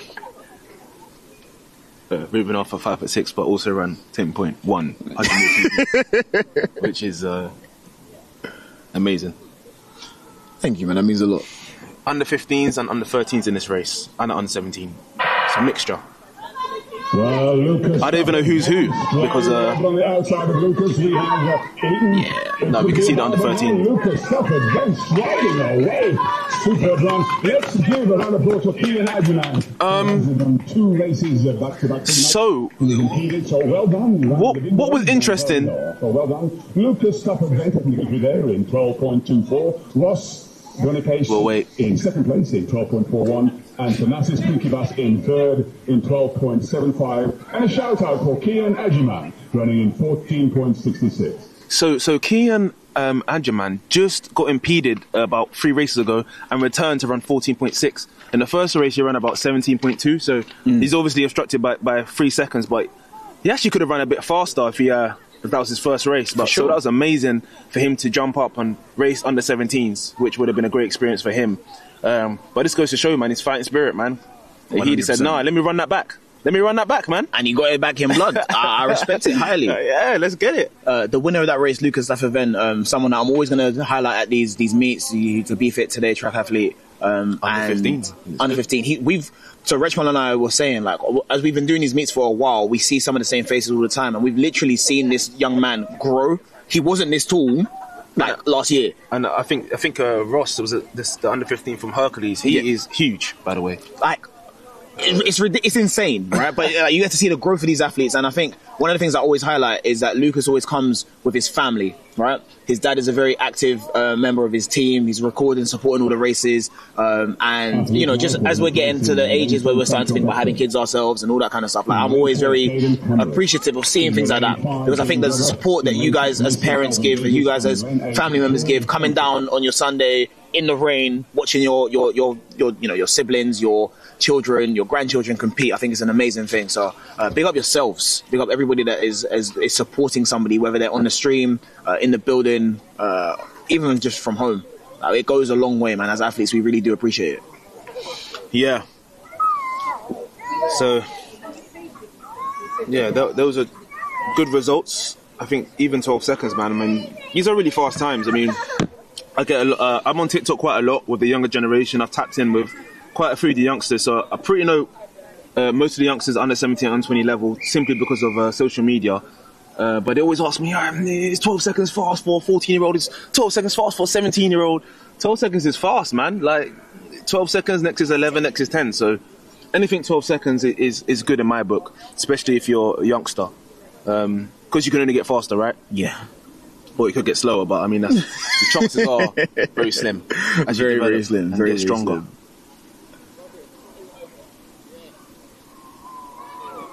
Heat 4 of 25 getting into the blocks now. I think the second race, just by nature of, filling in some of these gaps, there'll be less heats, and hopefully they'll be all more competitive. A couple of under 15s in this race. A couple of scratches as well. I think they've both not running. So Tristan Thomas and Dylan Glover were pretty much the same time. It's using best times. But let's see how this race in 1. You can see lane number 6 now coming through. Lane number 5 also pulling through. Number goes 1. As he goes, again, the last 10 meters. The last 10 meters, I believe, really coming through in lane number 5. And Dylan Glover, yes. Dylan Glover taking the victory there in 12.04. And Mason Elwin Davis. PB. 12.10. That's really nice. In third place in 12.28. Win legal. So both PBs from Dylan and Mason, and they've got the bragging rights of the Kings of the South. So it's Wimbledon versus Tooting Beck. So just down the road from each other. And so Wimbledon have taken that. I'm sure they're going to brag about it in schools. Yeah. Herne Hill Harriers, yeah, we got you. But, it's always like that. You'll often see Croydon Harriers, Herne Hill Harriers, and Hercules Wimbledon battling it out to see who's the kind of dominant force in the southeast region. Oh, you lot don't include Blackie from Rome, you know? Oh, it's kind of like Kent. Yeah. You got me there. You got me there. No, it's one thing that I do. I guess Tooting Southwest, but Southwest and Southeast is kind of. It's quite complicated. Let's call it South. Let's call it South. No, I love it. I think athletics in South London is something that there's a real community which I don't think I experienced in North London being an athlete from Enfield Haringey. Yeah. As in the same way. He actually, sorry. His reaction, he was like, I was like, he just ran a PB. I mean, maybe he wanted at 11. I think he was going for the 11. I think that's what it was. Yeah. He did run a 12:04, but then when you get down to the zeros, you're like, yeah, I want to see that 11:9, man. I want to see that. Yeah, but go on. Oh, any athlete would have much rather prefer to see the 11.9 than the 12.0. Always, just even if it's a high in the next bracket, I wouldn't break into that bracket, right? But it will come. I think again, we got to be taking things into context. This is raining conditions. The track is wet. Some people don't have the sharpest of spikes. Do you know what I mean? We've got to make sure that we're safe first and foremost, and then the times will come. The times will come. Second round, I believe that he's going to get that 11.9 that he's looking for.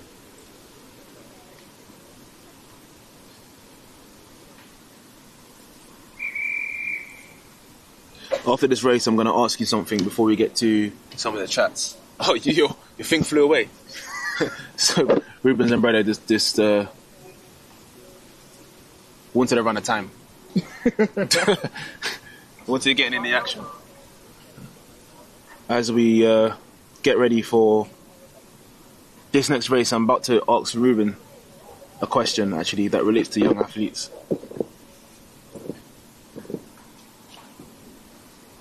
Yeah, quite a few absentees. Maybe they saw the conditions and said, nope, we'll go again when it's 25 degrees. So these are under 15 and under 17 athletes. Tolu Ali looking very good from here and here. Harriers are coming through very strong on by Tolu. He's going to be holding on, coming through on the inside. He's holding on. He's holding on and held on. They win 1.1, which is leading the course. And the winning time last time, well, the confirmed time. PB. 11.69 for Tolu Ali.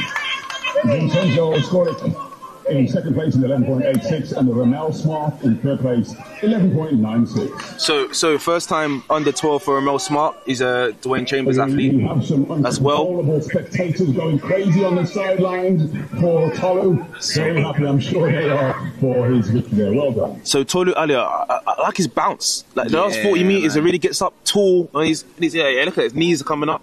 Yeah, he looks like a very, very promising young man from Herne Hill. So congratulate Herne Hill athlete. Very good drive phase as well. Drive phase, man. That's so good. He runs like a Jamaican though, man. He does run as a Jamaican. I'm pretty sure from the name he's Nigerian, but definitely runs like a Jamaican. Oh, that's such a good run. Such a good run. That was very clean. I was going to ask you a question. So yes, sir. Just as we're here, continuing on what I said about these young athletes that come into my DMs, is this time good? Is this time good? Yeah. They're often talking about these sports day times. So can you explain to the viewers the difference between a sports day time and a real electronic time? Right, cool. So a sports day time is typically a hand time, so done on a stopwatch. The stopwatch starts when they see the smoke of the gun, and usually like a pistol that has the blank in it that we smoke into the air. But it's based on the reaction time of somebody who's typically a volunteer, who are typically older people, right? So you might run a hand-timed 12-1. Electronic time is going to be, or what's it called, full electronic timing, isn't it? Or full automatic timing. Is going to be done on a system that is, electronic. It's based off, as soon as the gun goes off, it sets off the timer. And then when you cross the finish line, there is a photo finish that will stop on your chest. Yeah. Right? So it's less subjective. It's actually entirely objective. And it's more accurate. So where you're running these, 12-1s, you might actually have an electronic time of like 12-4. Might not be the biggest discrepancy, but I think 3 tenths in 100 meters is an age. I was trying to explain this to my friend the other day. It would be like me saying, I'm going to race you, and I finish the race, and I'm at the front of a bus, and you finish the race, and you're at the back of the bus. Like, doesn't sound like a lot, but it's a lot. Like, it's a significant amount of difference. So I say all that to say that you can't really read too much into some of these sports day times. You might be running faster than that. You probably are running a little bit slower than that. And that's okay. That is very okay. You'll see a lot of these athletes on the start list will have a not windy time. They'll have a hand time, and then they'll have an electronic time. And they're typically not too far away from each other, but there is a difference. And that difference is important to note. Yeah, one of my young athletes did a hand time, and they got him in 13.6, and trust me, he's about 2 seconds faster than that. So some of these hand times be a bit inaccurate. For sure, because it's only based off the person that's doing it, right? So if the person, doesn't have the best reaction, or if they don't pay attention, or if they start when they get into set as opposed to when the gun goes off, for whatever reason, people do things like that. The sound's going to be inaccurate. But the best way to remedy that is to come down to Bftta. Come down to a Bftta and get a real electronic time, and then we can take it from there. When Jamal comes back and starts racing, he's going to come to a Bftta first. Yeah, I will for sure. So under 17 still going on. We're deeper into the 11 seconds now, so hopefully that trend continues. A lot of slapping of the legs. Yeah, slap. I never did that, man. I don't want to be in pain. Like, I'm cool. I think it just gets them going. Like, let's go. Fair enough, man. Fair enough. Kind of reminds me of like the horses. They're slapping the horses. Yeah, no, I hear it. Maybe it. Okay.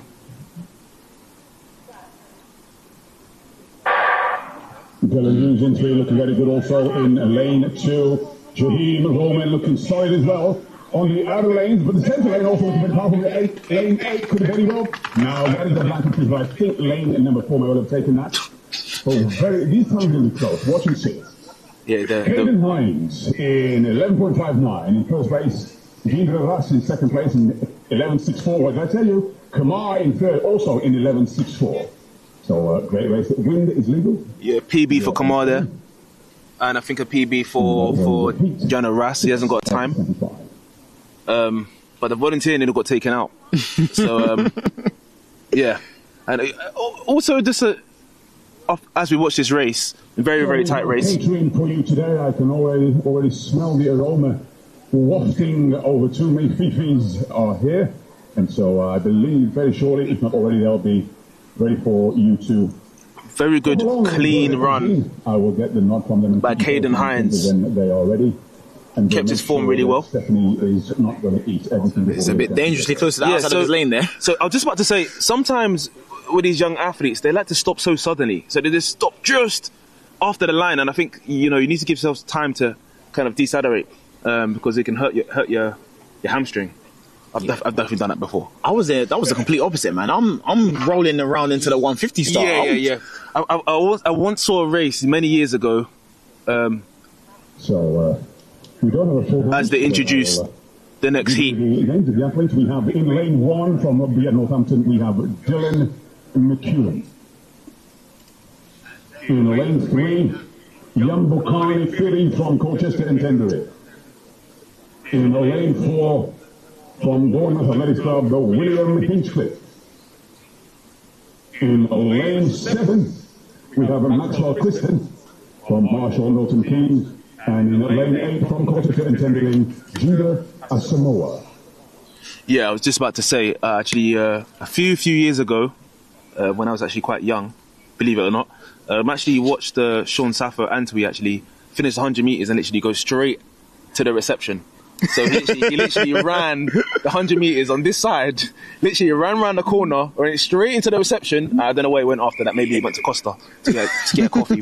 We don't know, but yeah, I think he ran about 10-0 windy or 10-1 windy. Those are the glory days of the Lee Valley 9:30 p.m. races. Oh, we don't have that anymore. Remember that? Yeah, man. I used to get home at like 11 o'clock. My goodness. And I live in the south, so that's an hour journey for me. For those that live in the north, it's all right. But for us, it was a day trip. Could have went to Brighton. Oh my gosh. I got more thoughts on that, but let's get Heat 7 out of 25 out of the way, and I'll speak more on that. Yeah, a lot of empty blocks at the moment, man.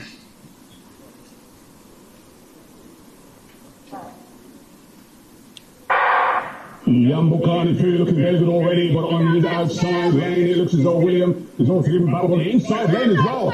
Coming through, let's keep our eyes peeled, but coming through in lane number 5. Number 4, should I say. Well, that is another close race.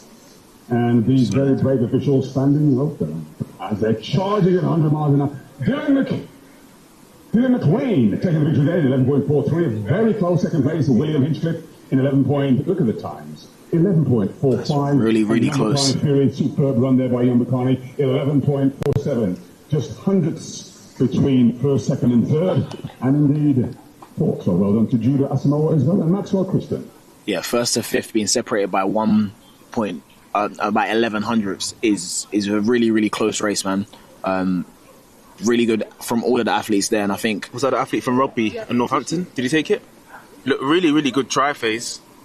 yeah, Yeah, he from lane one. And often being in lane one is a gift and a curse. Sometimes sure. it's great, but sometimes you want to feel like you're in action. But lane one, you can do your own thing. You can run your own race, and they weren't expecting him to take it. That's why they were disappointed. It's not for sure. And I like that. I like the fact that you underestimate me because I was in lane one, and I showed you. 100%. I think we've seen a couple of that happen, or sorry, a couple of races where that's happened, even on like a professional level. You've seen the world champs from 2017, Justin Gatlin winning from lane 9. You've seen the women's 100 meters win in 2023, Shakira Richardson winning from lane 9. Like, it gives you the opportunity to focus on yourself, and it gives you an opportunity to remove yourself from the drama of a 100-meter race where people are calling it, a tear up in the middle. As long as you execute what you need to do from your lane, you'll be fine. And clearly that's the case, as Dylan McElwain has shown. Quickly, you're gonna go on a quick toilet break for 1 second. I'll be back. Do what you got to do, man. But yeah, we'll continue on the conversation about. Alan Long from Hernhill Harriers. I believe we have the Alan Long Bangkok, I think. In lane 6, from Southern Counties veterans, one of my many favourite athletes. So this is a race with a lot of veterans in it. Heat 8 of 25. This amazes me with his knee lift. Victor Novel is just a classic. And in lane 7, in fact, he's in lane 8, should I say, Luke Sinnott. Luke Sinnott, our Paralympian. Let's give all of these athletes your support once the gun goes. Masters athletes proving that age is but a number.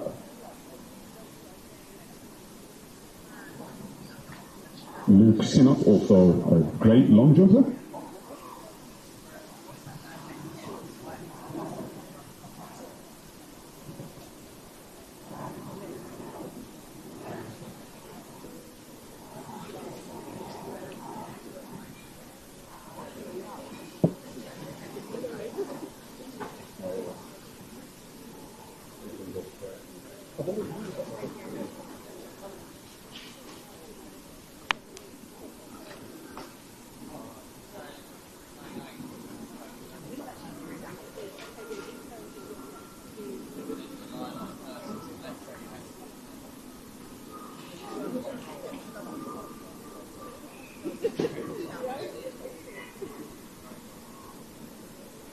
Very, very fortunate that the weather is holding up at the moment. It means I don't have to have the umbrella out.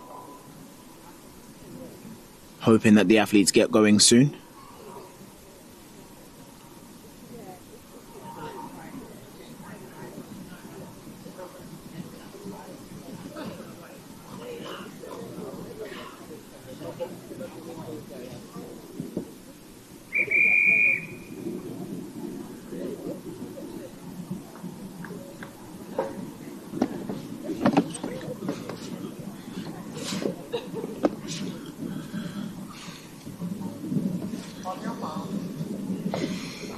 No umbrella this time.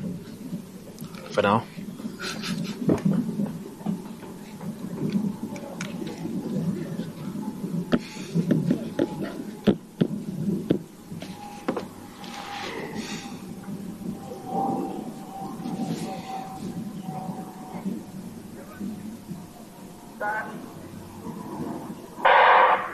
Chris Michael and Alan Long battling out in lanes 2 and 3. But Victor Novel looking very good at the technique with the knees. But Alan Long giving a battle, giving a round, but let's give a round of applause for Mr. Sinnott on the outside of him coming through. Well done. Alan Long comes through to take second place. Victor Novel in third. And Chris Michael in fourth with a record confirmation winning time.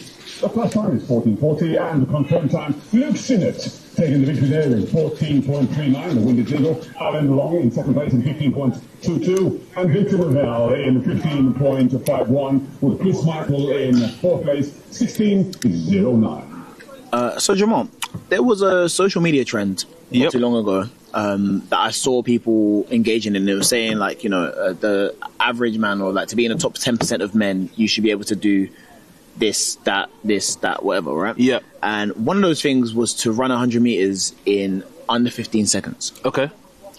It was also saying things like you have to be able to run like a 400 meters in under a minute. Minute 30 or something. Yeah, something like that. I think it was like a kilometer in under like 8 minutes or so, or a mile in under 8 minutes, something like that. Anyway, not the point. The point I'm saying is, we've just seen Alan Long, right? Mm-hmm. Who is a veteran 80 athlete. Yep. I'll say that one more time. A veteran 80, right? Which means he's between the ages of 75 and 80, right? Or 75 and 79. 80, no, it's more. Is it up from there? I think it's up. Oh, right, that's how vets do. He has to be at least 80. Okay, cool. So he's at least 80. He's just run 15:22. Yeah, he's rolling. So I say that to say there should be nobody under the age of 80 who feels that there's any reason why they shouldn't be able to run 100 meters in half faster than 15 seconds. Now, you might not have access to electronic timing, which is fine. Like I said, come to Bftta, we got you. But the fact that this man is doing that and is doing it at the level that he's doing it, at the age that he's doing it, and looking after himself and his body, there's people whose age that don't even go shopping on their own. Yeah. It's fantastic to see, man. This is the kind of thing that inspires me by coming to these Bftta meets. I don't know if I'm going to be doing that at 80 years old, I'll be real. Get off the couch. 15 seconds is amazing, man. That's really fast. Like,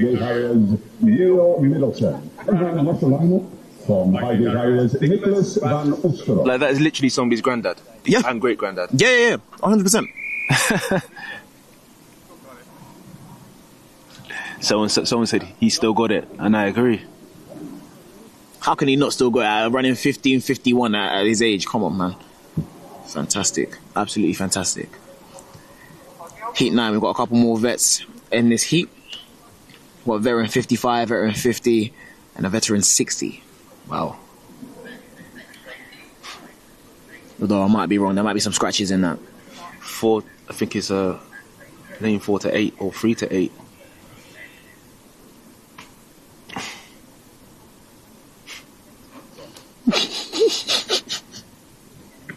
Bless her, man. She's supposed to be on camera. George in 4, Goncola in 5, Rico in 6, Neil in 7, and Nicholas in 8. Already we can see Neil Middleton looking very good indeed, very come through, but it's going to be balancing Rico and Neil. Rico and Neil battling out to Veteran from Neil Middleton. Who's it going to do? Wow, the veteran took it. Great run there, I believe, winning time 13.03. Well, Neil Middleton is certainly on fire. Neil Middleton. What? He's 60. What? With the top end speed. What? He said old but never rolled. Never rolled. What? Not old but never rolled. Oh, my head hurts so much. Old but gold. I need to start talking to some of these people. Because I genuinely, right, I feel like I'm in quite decent shape. I don't know what I can run in 100 meters today. If you ask me to run 100 meters right now, I don't know what I'd run. I have no idea. I something, surely. I would like to think so, but I don't know. And if I'll be real.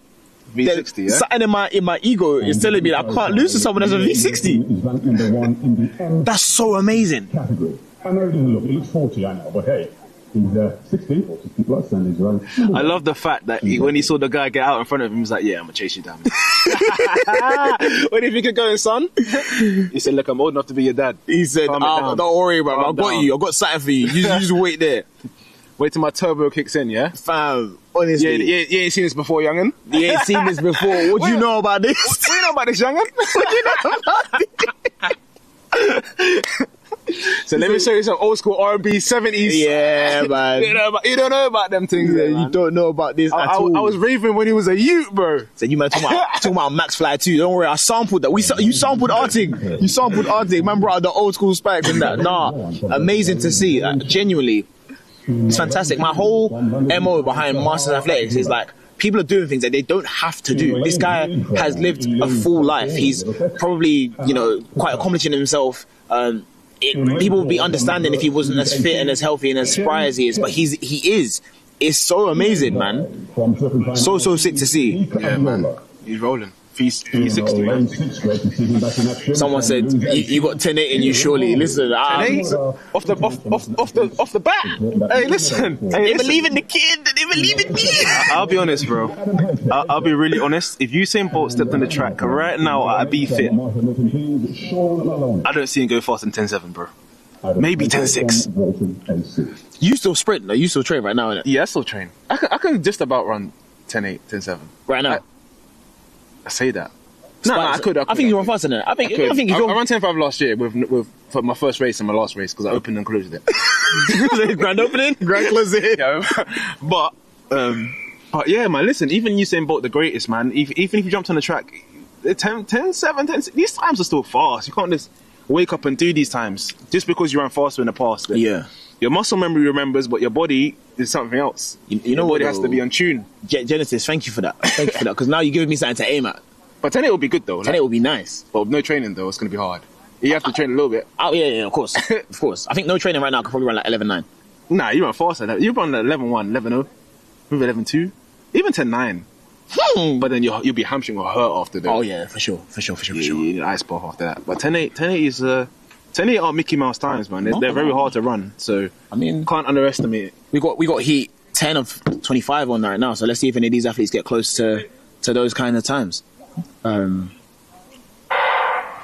Solid start by all of the athletes. Jalen Chen in lane 1, looking very good indeed.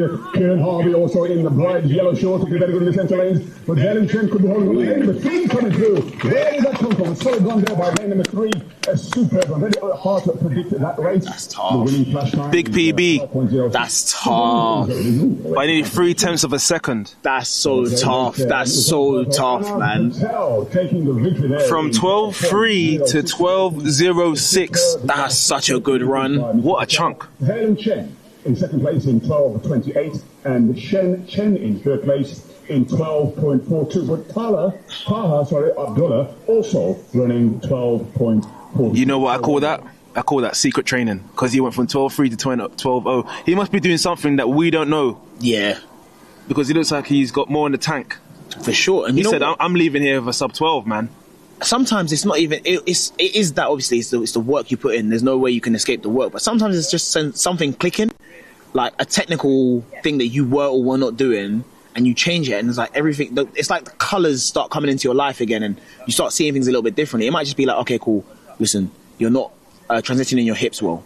Transition your hips, and your power's going to change, your output's going to change. Or you get to 60, like that athlete, and in that race there, he got to 60 near enough with everybody else, but something clicked in his head that said, I'm just going to go now.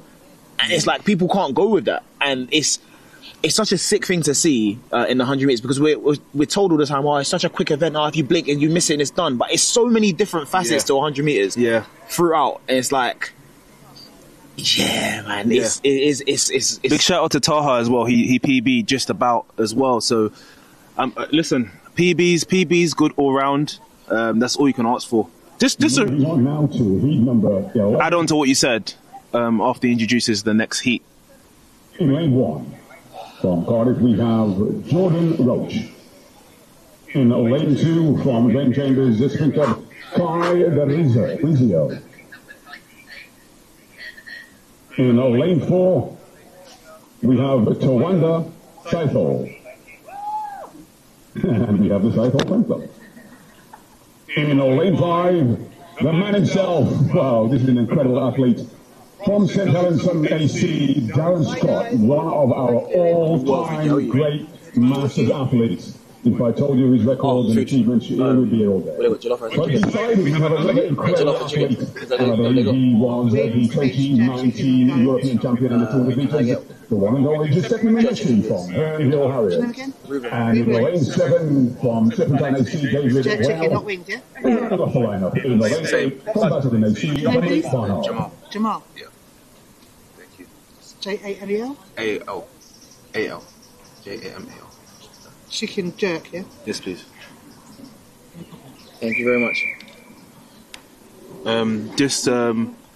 We've got still a couple of V55s and V50s in this race. After this race, quickly want to just link back to what you just said. But yeah, how would you feel racing a V55? I mean, at your age. Right now? I mean, yeah, if you're in this race. What would be going through your mind? Don't get beat or... yes, but it can't be that.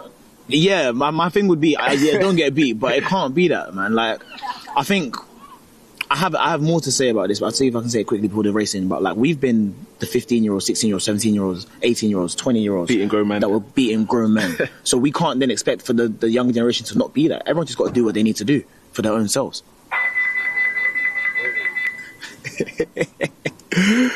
Just quickly while we got this, man said, boys, what are you ordering? Listen, we're here obviously from 11 o'clock till like 4.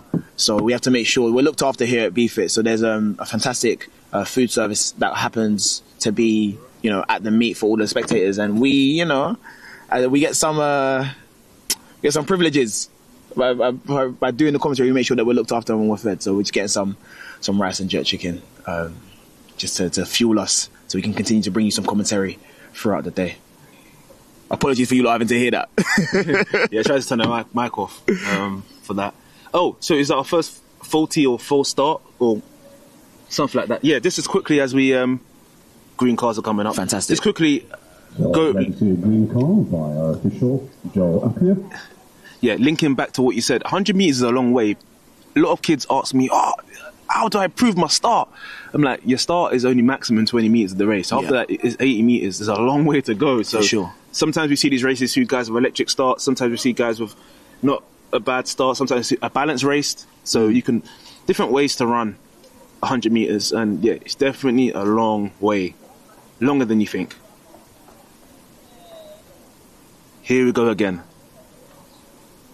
Sorry. Hello. Sorry.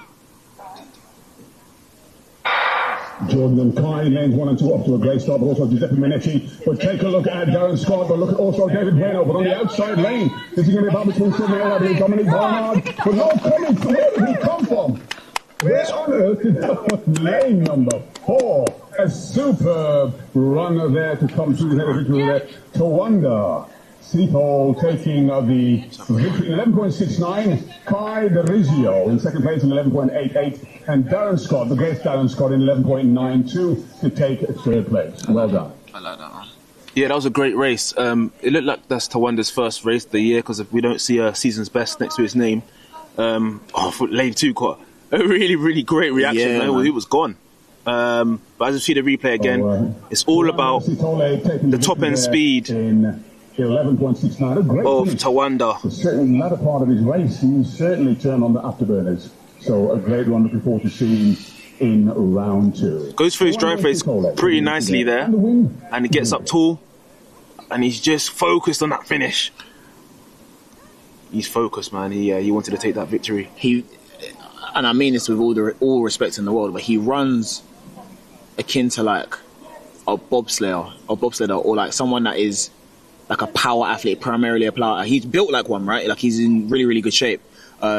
But it was a really, really good start. And then kind of just leaning on what you were talking about earlier, his start he didn't have the best reaction. He wasn't like ahead and clear by 25 meters, but there is a conditioning to him and an endurance to his race that allowed him to just pull away in that last 20, 30 meters, which is necessary, very, very necessary in 100. I think people overemphasize the start. As we were talking and watching this race, I was thinking like I could probably run sub 11 or around sub 11, but my start would be the worst part of my race right now because the explosiveness that you need to have to generate that power in such a short amount of time and then maintain it, my body will break. My Achilles will turn into dust. But to get up running, be up and running and start bouncing, I can bounce forever. I don't mind bouncing. That's calm. Yeah. But yeah, it's a very interesting thing to think about when it comes to the 100 meters. Yeah, I call that a grown man's strength. There's grown man's strength, what we call the last 40 meters of the race when it kicks in. Experience. Yeah. From City of Sutherland on C, Alex Blake, no current season's best. In lane 6 from Enfield and Haringey, the season's best. Interesting enough, as we talked about the veterans. You realise that, and we saw Kim Collins Jr. before this live started. Interesting enough, Kim Collins run sub 10 at 40 years old. Yeah, that's pretty mental. And he ran sub 6.5 at 40 years old in the 60. You think we're going to see anything like that again? Yeah. I think we did, right? Like, we got closer with Gatlin, and I think. Just across all sports, it's not even necessarily just in track and field, but we talk about this. LeBron is 40 years old, still performing at very, very high level. Ronaldo, Djokovic is 38 now. Like, he's getting older. The way that like science and technology and understanding and conditioning have improved over time, allows for people to go longer. And I think if you're already in a situation where you have like your financial needs are met, i.e., you can pay your bills, then why would you not keep going? I think it bodes well. And I think even like people who maybe come and do veterans, they're not necessarily professional athletes, but they're doing the vet meets at like a Bftta. Yeah, I'm still fit, I'm still healthy, I'm still competitive, I'm still ambitious. Why would I not come and just keep running, and why would I not come and just keep competing? It means I can go and compete with these young boys and let them know who's what I want. Like I've been about, I know what to do. Yeah, man, you gotta let people know sometimes. Yeah. I agree. So this is the 12th heat, so we're halfway through the men's heats at the moment.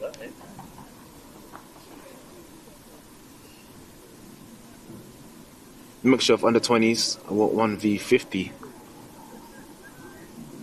as well. And that was scratched. So would have been so good to see, because that V50 has a personal best of, or season's best, sorry, of sub 12. Yeah, it is. And the PB is only 11.8, so the closest PB. I'm saying, man, it's good to see. Heat 12 of 25. Christian in 4, Alex in 5, Sabawat in 6, and Michael in 7. Already you can see Sabawat looking very good from Anthony and Harry, but coming through in the lane number 4. Well, again, very close to, I believe Sabawat may have taken that. He put his hand up to say, look, I took it. The confirmed time now is 11.65. The win is legal. Sabawat PB. Sende in 11.65. Alex Blake in second place in 11.7. PBs, big PBs. 2 temps PBs for Alex Blake. Third place, 11. Oh, not a PB for Alex Blake, sorry. Big season's best. 12.19. Big season's best and PB for Sabbath there, the actual winner. Put his hand up, say, yep. I just got you on the line. And a sigh of, I don't know, disappointment from Michael Olatunji, waiting for his time, but he's smiling now, so hopefully round 2, he'll have a bigger smile on his face. Well done. Nah, this is good to see, man. This is very, very, very good to see. I think the front on, you can see the determination on the winner's face, or even the front three, very, very determined. Yeah, so he said, look. I said, yeah, he gave the Ronaldo, hey. He gave the, see that. I always think athletics is, or track and field, 100 meters specifically, is such an interesting one, because like celebrations are so like nuanced and muted. Yeah. I think like you can't really, like, not that you can't, but I rarely see people win 100 meters and do a backflip, right? Yeah. Like, it happens because no allows exist, but there's ways to celebrate. Maybe they don't get injured. This is it. This is what I'm saying. Like, you got to celebrate in ways that are, I mean, you can go and do round 2. You know what I'm saying? If you go do a backflip and fall down and bust your head, it's a very long day for you. Have you ever raced somebody that celebrated against you? Yeah, of course, man, of course. Now I'll be right at the back. Listen, yeah, I've taken some beatings in track and field. Like I was saying, but after this race, I'll talk. I've seen Sing Lee here before, so this is definitely his second or third appearance for the Bftta. Should I say that's Jordan Thomas? And in lane 6 from Edinburgh, after this, should I say, Brendan Law. Edinburgh, far away. In lane 7 from Telford AC, Jack Brothers, and in lane 8 from Jersey Sport and Athletics Club, Jonathan LaGrange. I think it speaks well. It speaks very highly of not only Lee Valley Athletic Centre but Bftta, that people will travel from places like a Scotland, like a Jersey, like a Wales, to come and race here. I think it also speaks to the lack of races in the country at the moment, which is something that Rich and I have been speaking about, because I wasn't aware of how many open meets have disappeared. But even when you were saying about the Lee Valley nights, like the Wednesday night meetings, they don't exist anymore. Is it? No, they're gone. So it's like, you really have to make the most of your opportunities when these open meets come. So things like having no rain, things like having the wind go in the right direction, things like having good competition are very, very important, more important than they were, maybe like 5-10 years ago. Yeah, back in our glory days, yeah? Yeah. Because we had meets coming out of our ears. Mm-hmm. For sure. Yeah, after this race, I'll tell you about the celebrations. It's interesting. Just a quick one. There's a lot of activity in the chat, so I'll just say shout out to everybody in the chat. I know a lot of people are asking me to shout them out directly. This ain't the Sideman charity match. I'm not I ain't gonna do that. But everybody that is in the chat, we do appreciate you, and we love that you're tuning into this athletics. Let's go, chat. Sing Lee got out really well.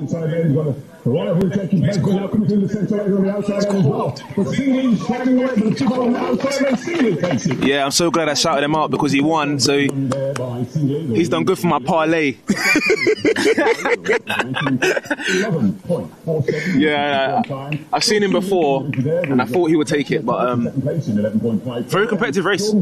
In third place in 11.65. Yeah, so as I was saying about the celebrations, yeah, definitely. It's a funny story. I was talking on TikTok the other day, and my story is kind of unique, only because I got rolled a lot. Like I got beaten up quite a bit at nationals. How long has it been? Sorry, just an interview. You like yourself like you an athlete yourself? Back in the day. Back in the day. Time ago. Maybe 2 years ago. Well done, guys. Glad to have your support. Thank you very much. So great runner there, and support from the spectators. Always good to have the spectators' support for the athletes. Yeah, so at nationals, I actually raced you at nationals on 23, and I was saying to the guys that I never actually made a national final at all, but then the next year I made the senior final. Yeah. So it's a strange thing. So loads of people used to celebrate on me because I used to be at the back, basically. And sometimes you just have to be at the back for a few races to realise that, you need to work harder. Yeah. Yeah, no. You need to be at the back. You're absolutely right. Get that motivation. I'll speak from like an opposite but the same perspective, right? So I was fortunate, guess genetics, my training accessibility, like my proximity to Lee Valley, like I was quite good from a young age, right? So I won a lot of races when I was younger, and things came quite easy to me. But then you try and break into the seniors, and you get rudely awakened to the fact that like this is not the same. Racing your under 15, under 17 people and racing the big boys, they will not. It's like there's a scene in The Incredibles, right, where the mum saying to the kids, you remember the TV shows you used to watch and the villains used to do that and they will pull their punches, like this ain't like that. These men will smoke you if they get the chance, and they did. I went to nationals in 2016. I went to under 23s in 2016 and got rolled, and I went to nationals and got rolled as well. And it put things into perspective for me. I was like, okay, cool, I need to make sure that I'm better than I was. And then the year after, I made under 23 final, I come second. I made the national final, I came sixth. I qualified for the Commonwealth Games, which the year after I got the gold medal. So it's like, yeah, sometimes you just need to be reminded that all the hard work you think you're doing, you're not doing enough. You need to do more. Yeah, I agree.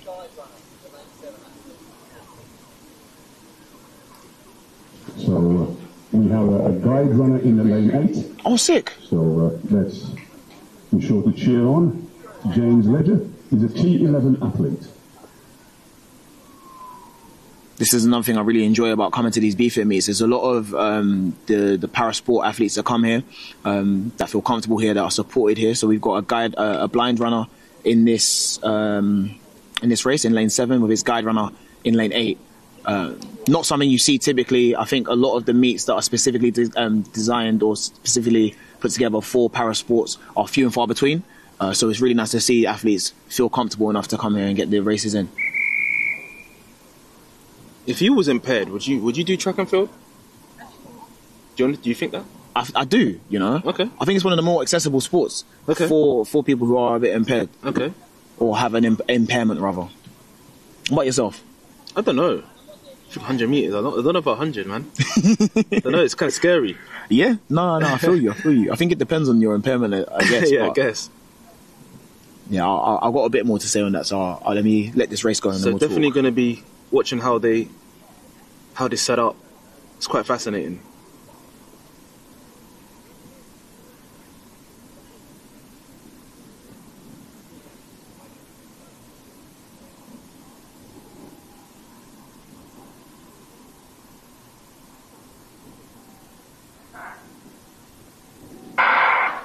So Michael Sanderson and Clean start. with very similar times for their season's best. But let's keep our eyes on the lane number 2 looking very good as well. And also James Ledger, what a side run. That was a great race to watch. I mean, there was so much going on there. It really was a great entertaining. James Ledger, he was flying. So the winner there, Michael Sanderson in 11.56 with Rohan Beckford Collier in second place in 11.69, and Cameron Garizio in 11.70. James Ledger, the T1 athlete, in 11.83. Great time there. And Lumar Sylvester in 12.77. Lumar Sylvester, he's been around for many, many, many years. And great to see James Ledger get under 12 seconds again. Yeah, but very good race. A very streamlined, very clean technique for the winner there, 11.5. Everything streamlined. Similar haircut to yours. I know, I knew it was coming as well. I knew it was coming. I want to try the bold look once. I mean, if it goes away. Yeah, if you got the head shape for it, I don't know, man. I think you'll be alright. I think you'll be alright. To be fair, some people they got to leave it alone. They got to go turkey. Some people got to go turkey, but nah, you think you'll be alright. Yeah, but great race. Yeah, no, sorry. On the point that you were making about, if I would compete in track and field, if I had an impairment, I think being a Londoner and living through London 2012 was very big for me. I think it was the first time that I probably actively watched the Paralympics after the Olympics. I think like, I'm in East London as well, so like it was around. I had tickets to a couple of the parasport events. I had tickets to the 100-meter heats in the Olympics as well, and so I think personally that did a lot for the perception of parasport in this country. Yeah. And then I've been in proximity to, I've trained alongside a lot of para athletes. So I trained alongside Olivia Breen, trained alongside Maria Lau, I've trained alongside James Arnold, a really good friend of mine. And you start to realize that if you just like track and field, if you like working out, if you like working hard, if you like being fit, then track is a very, very nice sport to be in proximity to. I think it's a little bit easier than certain things like playing football or wheelchair basketball in that kind of sense, but I also don't have the passion for football or basketball. True. This is what I'm passionate about. So yeah, I think it makes a lot of sense for me in that sense. I also used to say to the man, I was like, look, sometimes I'm thinking like, right, I'm running mad fast. I'm not really going nowhere. If I just cut off one of my hands, like, just, you know what I'm saying, just come on, man. Cut off the hand. Like, what? I'll be a Paralympic champion, bro. Yeah, these guys are still moving. Though. Some of these guys are rolling, running 10.7, 10.6. Absolutely booting, man. Might get popped, bro. I'm saying, and then I don't have no hand. So, yeah, can't underestimate. This is a heat 15, I believe. Keyway. I think he's running in this, or is he a scratch? He might be running in this one. Just Sean's in this race as well.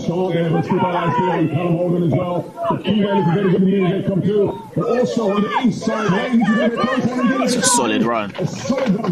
Oh, and he celebrated. From Woodford Green, the splash time 11.20. So Keyway beat our good friend to Sean. 11.46. And look at that, 100 behind to Sean Carnegie in 11.47. I've got to also mention Edson Kabia in 11.49. Just what, 3 100 of a second between second, third, and fourth. So well to all of the athletes. Edson, you know me, I know you. That was a good run. Keyway, I think he was going to take that, celebrate early. But yeah, great race. Deshaun was in there, our good friend as well. So, few of them battling it out. And yeah, like I said, folks, it's just round 1. Round 2 should be faster, but it was a good race. Yeah. That celebration was kind of cold. I ain't gonna lie to you. Do you know what? Yeah, I had a bit of aura in it. This is what you came down with the kids. They said aura. Look, my feelings about celebrations are twofold. I don't think I spoke about this when we were talking about celebrations earlier, and it's funny that we were speaking about that earlier because of what just happened, right? So I am of the mentality, that if you can celebrate, by all means, go ahead and celebrate. It's a really cool thing to do. You might be feeling yourself, whatever, calm, fine. That being said, if I'm in a race with you and you beat me, and you celebrate, I put it on Instagram. I'm putting a picture of you on my wall, and I put it on the reel. Yeah, what hashtags on it? Hashtag celebration. Hashtag smoke season. Hashtag number 1. Hashtag can't stop me. Yeah, no. All of that. Yeah. It's the skull emoji for me. Oh, the skull emoji. And the Brazilian bachata music in the background. Is that why mine is all over your wall in your house? Yeah, because I'm on you. Donald, the commentator in the building, and said, "Yeah, is that why my face is on walls all over your house?" I said, "Yeah, because I got to make sure that I got to have my ops close to me. I need motivation to be better." So we didn't even talk about Key's race. Key's race was fantastic, really good race, really solid to 40, and then he just started pulling away. Yeah. But yeah, like I said, you celebrate against me, I'm making you my number one enemy. I'm living rent free in your mind, like you're in mine, and then I will be at every race that you're at. I will find you and I will get you back. Yeah. I don't know. Or I will fail trying. You're extreme. I don't know. For me, it is what it is. But it's when they upload it to Instagram. For me, it's like But you know what? It's part of the game, man. It is part of the game. Nothing you can do. It is part of the game. And I was being a bit extreme. I was being a bit hyperbolic. But you're absolutely right. It's part of the game. It's part of the game. And I think there was we got a bit of time before this race goes on, but there was a race that I went to with Regmo. Yeah.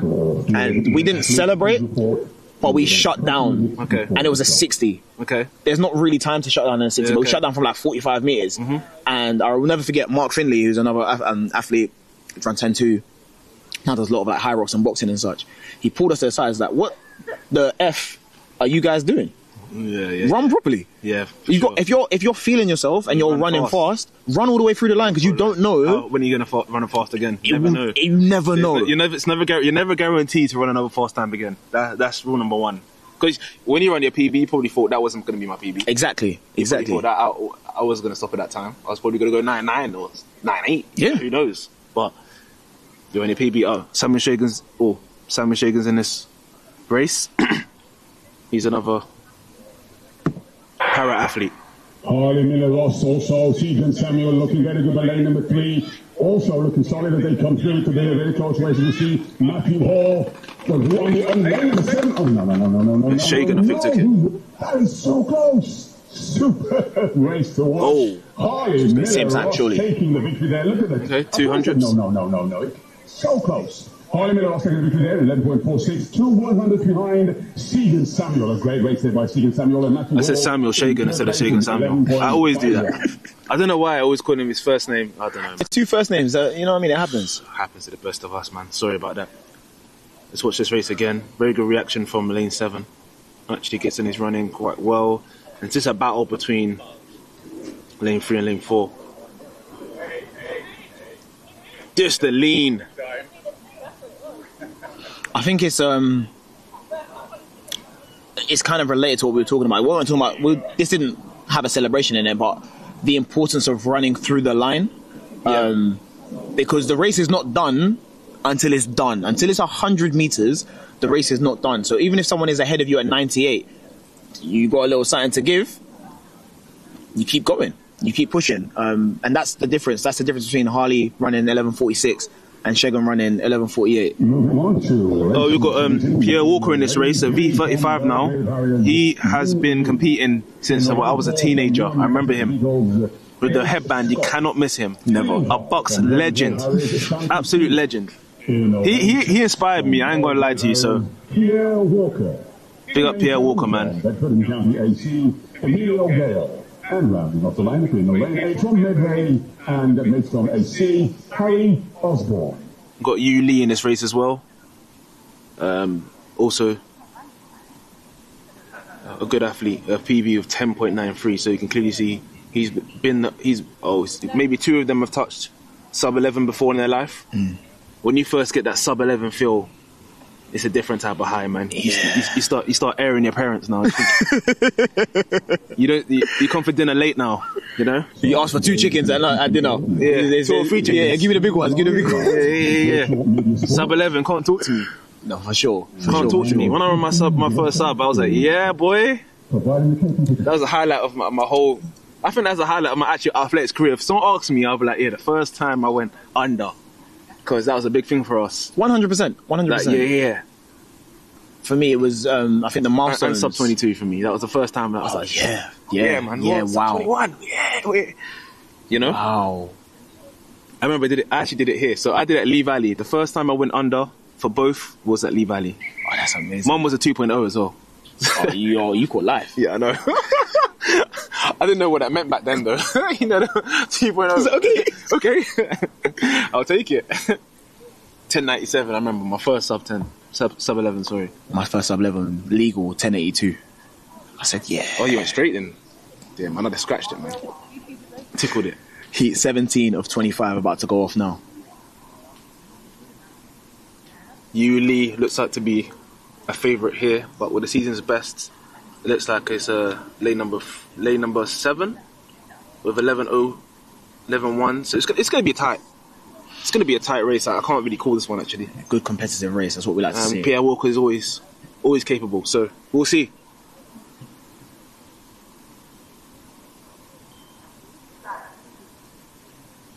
Ooh.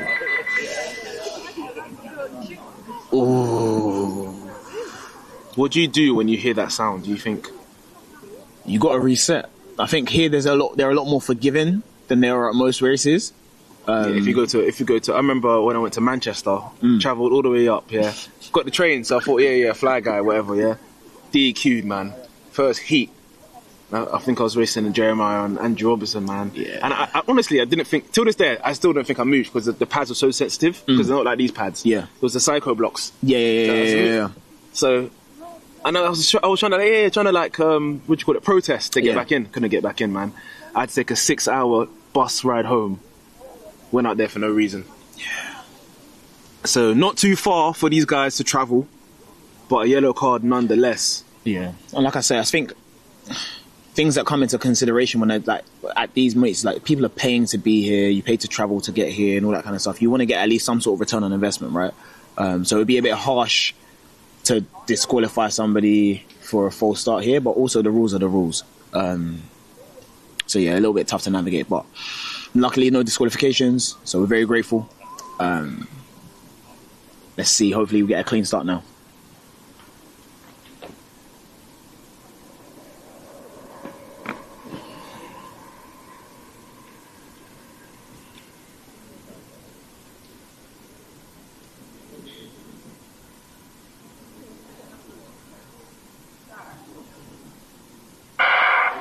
Champions here in 5, Uriel Gale in 7. These two could very battling out between each other as they come through. Pierre Walker also looking very good indeed as they come to lane number 5. That's Peter Alfield on lane number 6.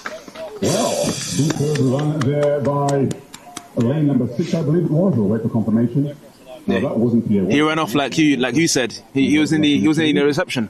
11.15, great race. Champi Sealy 11.24. 11.15. Champi Sealy in second place, 11.24, and Keisha Scott in 11.38. Pierre Walker DNF'd, unfortunately. I didn't quite see what happened to him. Great run, the winners there, 1.3. And look, it was a bit of discomfort. Yeah. Anyways. There's a bit of an uneven gait to his running. But ultimately, we've got to think about, the person holistically. So we'll make sure that he's not in super pain. He can still walk, which is a good thing. So hopefully he probably felt something there. Yeah, it's never a good thing. It doesn't go well with the fact that people have been out here for a bit longer, the fact that it's colder. But yeah, like I said, athletes still walking, so that's always good. Walk another day. Exactly. Sometimes you got to do that, man. Sometimes you got to live to fight another day. For sure. Is it Heat 18? Yeah, Heat 18 is going to get on the track very, very soon.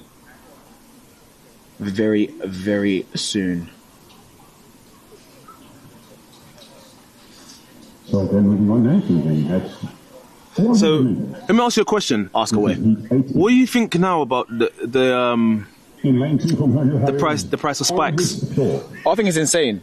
I think it's actually absolutely ridiculous, right? Like, I think it's a thing where I'm an adult, right? And I make my own money. So I make my own money, you know what I'm saying? Yeah. So I can at least start carving out. I've stopped growing. So I know if I wanted to go buy a pair of spikes, I'll go buy a pair of size 8 spikes, whatever, cool, fine. So £200 for the best pair of spikes is not the best amount of money for something that I think I can only use in very specific situations. But I can at least justify it, right?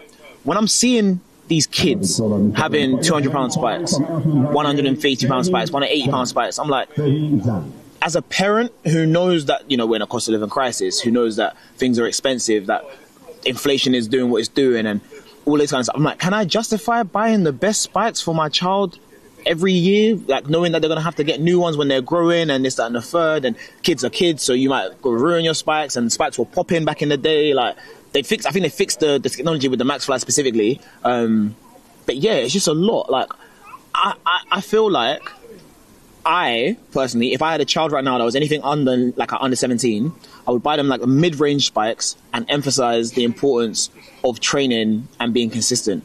Because you might get to 20 years old or 18 years old and be like, I actually don't want to do this anymore. I want to do something entirely different. And I might look at you like, I've invested a lot into this. Okay. Obviously, you still want to support your kid, whatever they do. But I need you to know that this is what you want to do before we go about investing in like the highest end of anything. It'd be like in football. I never had a pair of like elite football boots. Yeah.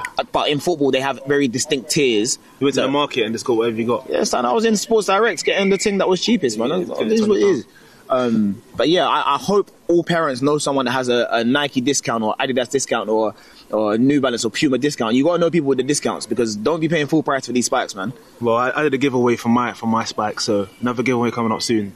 Fantastic. But yeah, what you got for me? We'll talk after this.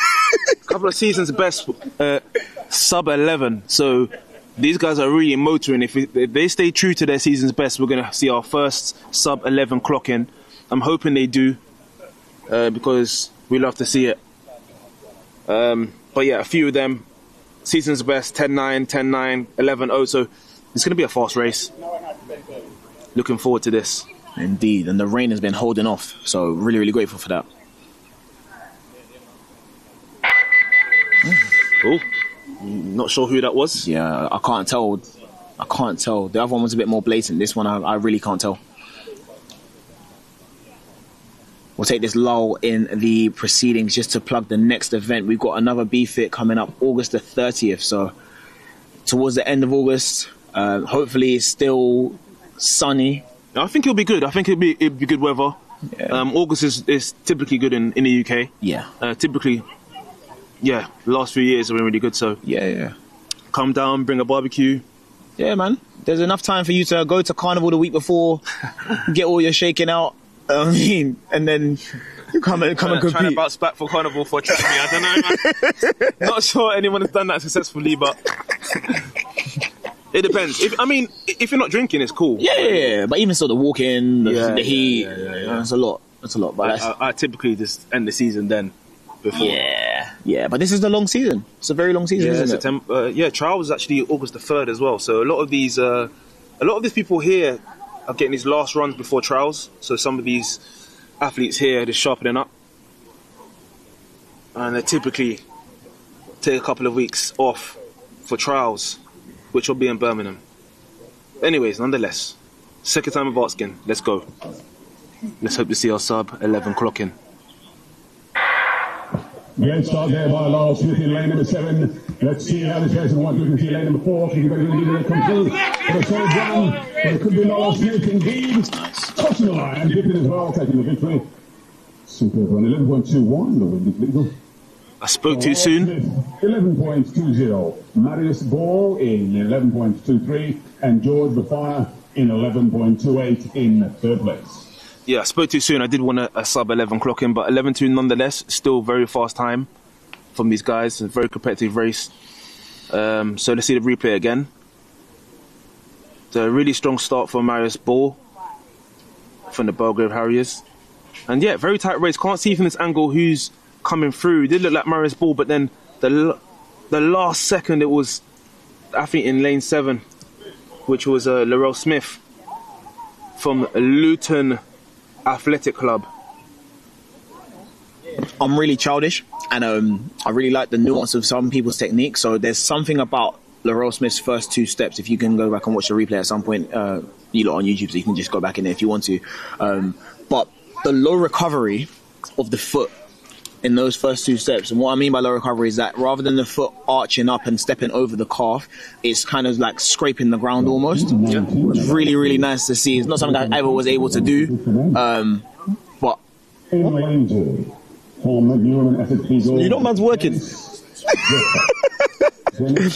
Big up to Sean Carnegie, man, every single time. But yeah, the low foot recovery of the path was really, really nice to see, and it clearly set him up for a really, really good race.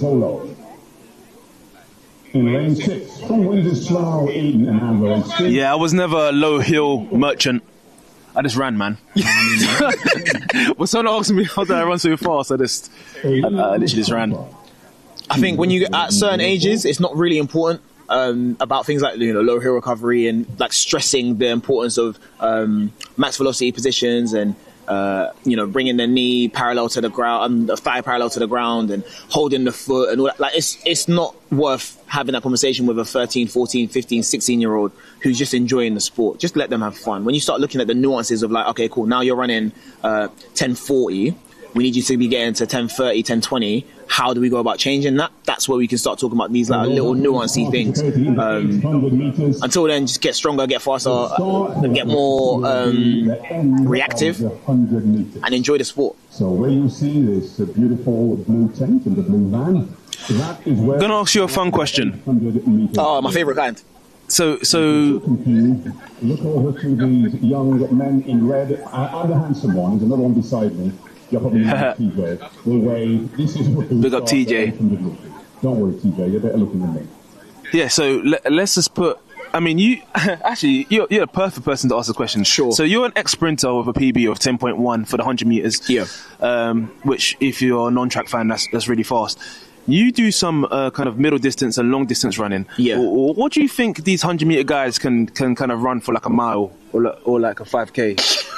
You think if they was to like trade places with a 5K runner or a mile runner, what do you think? How do you think they'll do? How different is it? I know my answer to these questions. I'm going to let this race go. I'm going to let heat 19 to 25 go, and I'm going to give you the answer. That you've done a marathon, right? Or half marathon? I've done a half marathon. I've done a couple half marathons. That's amazing, by the way. Thank you very much, man. I've got enough one. I'm never doing that, by the way. You are? Trust me, you will. Or High Rocks or something. You'll do something. I used to think that when I was younger.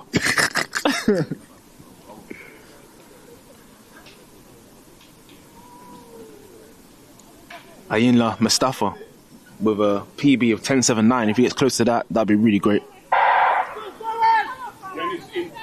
Let's go, flowers! It's Ayinla. Oh no, it's... I like that. Valentin takes it. I like that run, man. Valentin Lozzolo taking the victory there, 11.11 with Ayinla Mustafa in second place in 11.23 and Femi Orr in third place 11.11. 3.8. Very, very solid run. Someone's angel number. Yeah, exactly. Make a wish. That was a really, really good run. Really solid. Really good technique as well. I really liked watching him. Let's just review the replay. So you can see even from the start, everything's going forward. There's a lot of athletes that we've been seeing, and we will see, throughout time, where there's a lot of lateral movement. There wasn't really that with Valentin. I think it would be better from the front on view. Yeah, perfect. Yeah, it's amazing. Near enough in the middle of his lane, maybe veering off to the side a little bit, but you can see that everything up and down. Up and down. That's what we want, man. Up and down. No wasted movement. That's what we like. To answer your question, right? So as a sprinter, I think that we train deceptively more than we think, right? Like people are probably over the course of their week hitting like 5K at different intensities, which bodes well for them. I think there's a level of general fitness that you have and conditioning that you have as a sprinter, especially towards the end of your season.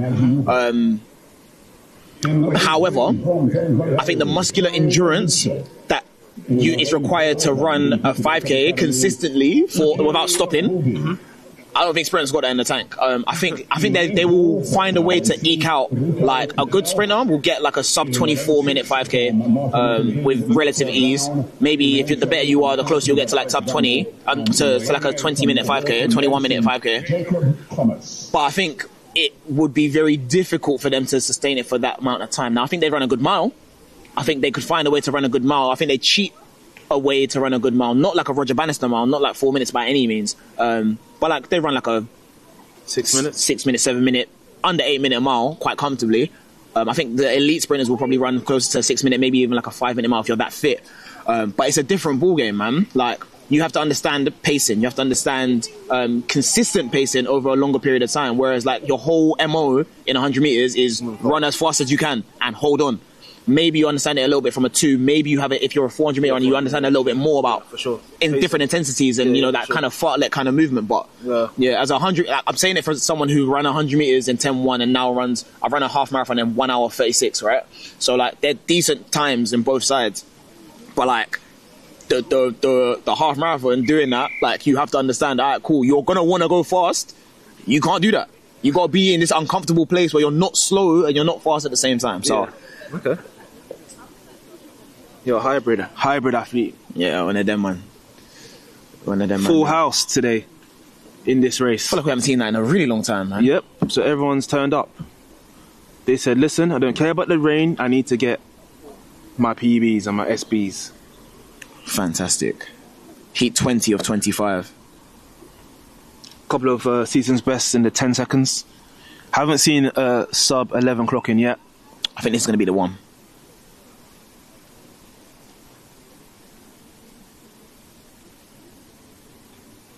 Maxwell Brown in this.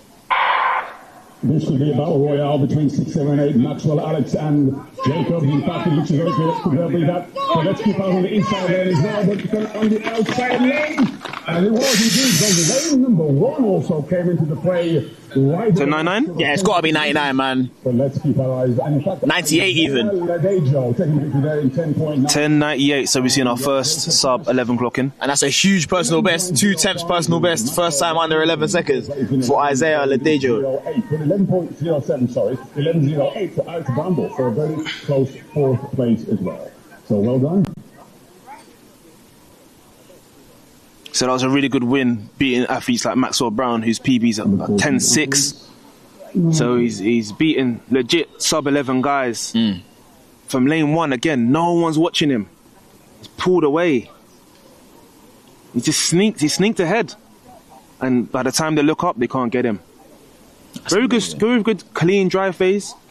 He gets up well. Great pumping of the arms, and quite relaxed in his upper body. Actually, it helps him moves away from the field. And like I've been saying for the day, that's a massive PB and he's under 20, so that's a really 2/10 PB, which is mental. He must have been in a great winter. Honestly, the Highgate Harrier. I think again you touched on a point that I've made earlier today, but like the relaxation of the upper body, you can see it. Like one of the things that I remember watching when I was growing up, one of the athletes that I really looked up to was Dwayne Chambers, right? And Dwayne is a quite muscular man. So when you're looking at the replays of him, you're seeing like all the veins in man's neck and all of that. I was like, bro, why is he doing that? It's only when I got old enough and was in the same place and started to meet him, he's like, I promise you, I'm just relaxed. I'm relaxed in what I'm doing. It's just, that's how I look. That's how you look, yeah. And it's important to stay relaxed because the more relaxed you are, the more you can allow the power that you're generating to go into the track in the right way. Having this unnecessary tension does not help you in the sprints. It only works against you. I think people think that you have to be strong, and strong means stiff, and strong means rigid, and it doesn't. Strength is fluidity. Strength is flexibility. That is where you find your power in this. I think some of the best runners we've seen of all time, someone like an Asafa Powell, he looks like one of the strongest men ever, but the way he runs is like butter. So yeah, it's very, very important to have that relaxation in there. And if you're getting it at the Bftta in your first round, second round's going to be light work for you. From Newham Essex Beagles, Christian Anyigu. And in the lane 8, from Middlesbrough Athletic Club, Thomas. A lot of absentees again, which happens, but nonetheless will be a great race. Seeing our first sub 11. And this is the business end now. These are where these 10-second sprinters start to come into their own. Season's best of 10.7, 10.7, 10.6, 10.8, 10.9. So everyone has tasted 10 seconds in their life. So they know what this feels like. Just to remind you, Fifi's Catering is now open, or has been for quite some time, so help yourself. Over to the start.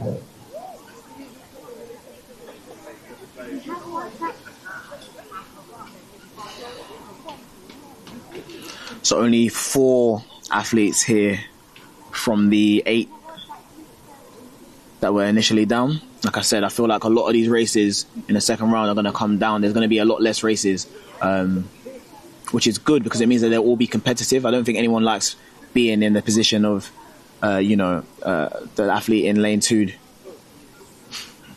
By himself on an island. Let's see what you can do. Oh,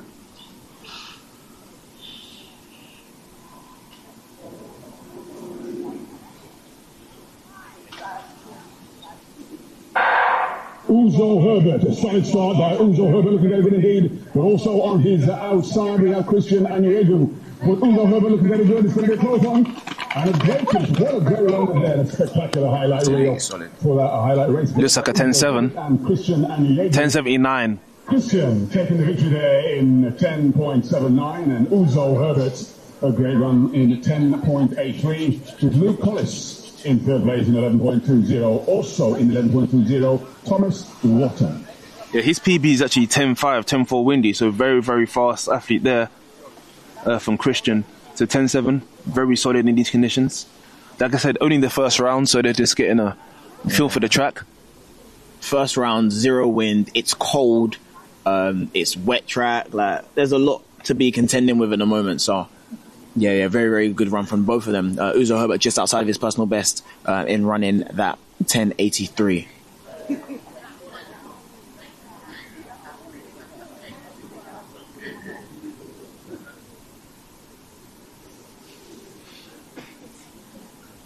I'm going to ask you a question now. You've been asking me a lot of fun questions throughout the day. Yeah. Let me ask you a question. Go on. So like I said earlier, you an athlete who competed across a multitude of different events. Yeah. If you could go back in time and put all of your experience into one event, which event would that be? John, do you want the honest? A lot of people don't know this, but I'm actually a jumper. So my first event was jumps. Oh, sick. I was actually a county silver medalist in the long jump. Sick. So if I could, I would do jumps. But too many injuries. I've seen too many. It's too hard on the body. But yeah, I'll say the jumps. I'll say the jumps. I have a triple jump or long jump if I could. Ooh, if I could. But it's an unforgiving event. It is, man. And the 100, of course. Because the 100 is the most fun, I think. The 400 is never fun. It's never fun.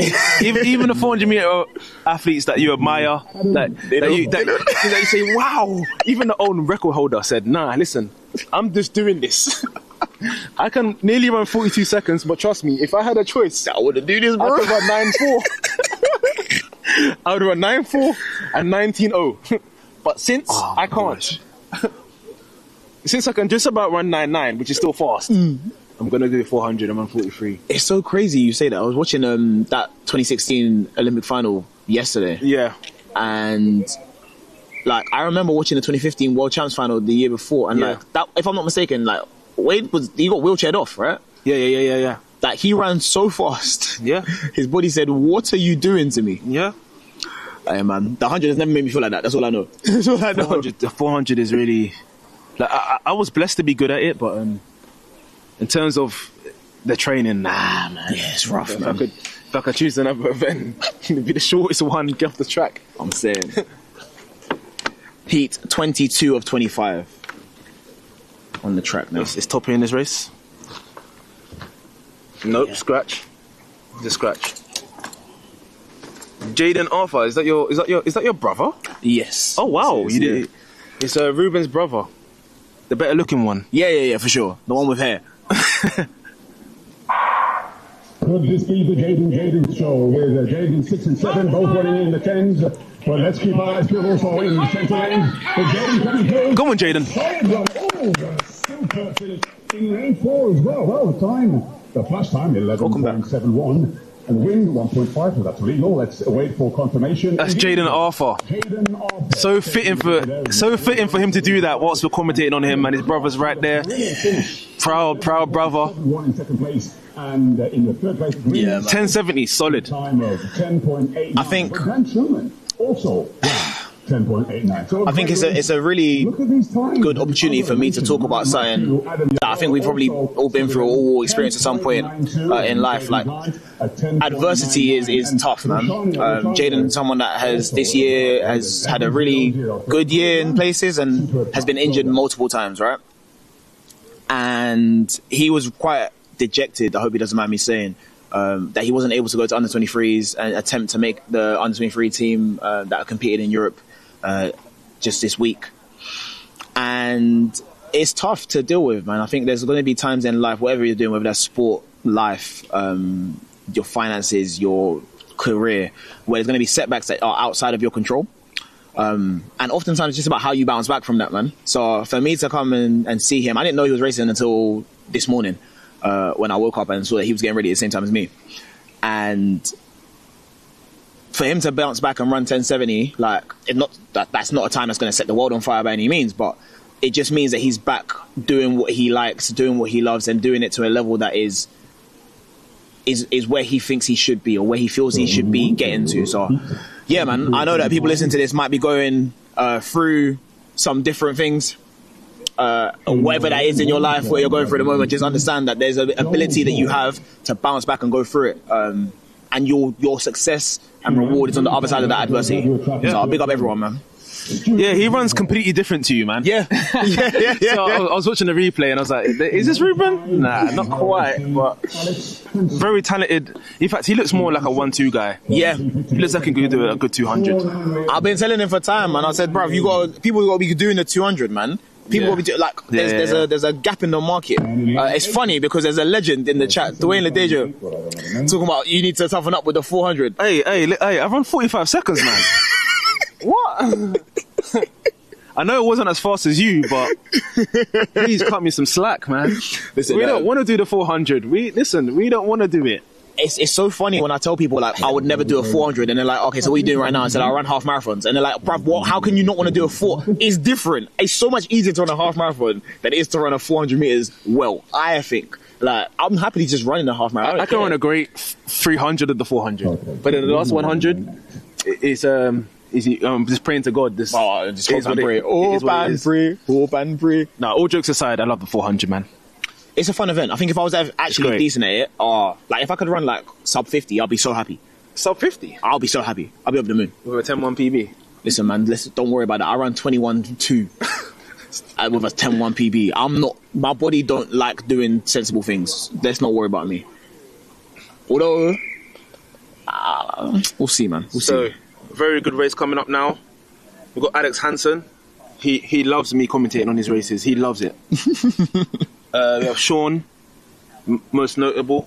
But it's going to be a close race. I mean, they're in the 10.6 range. I mean, Sean's got a season best of 10.40, which is moving. So if we see anything close to his season's best, I mean, we say 10.4 is moving, but these days, 10.4 gets disrespected. But I mean, 10.40 is rolling, man. It's rolling, but because people are running so fast, it's like we forget how fast these times really are. But trust me, these times are fast. Anything's in a close 10.6, 10.5 region, very fast running.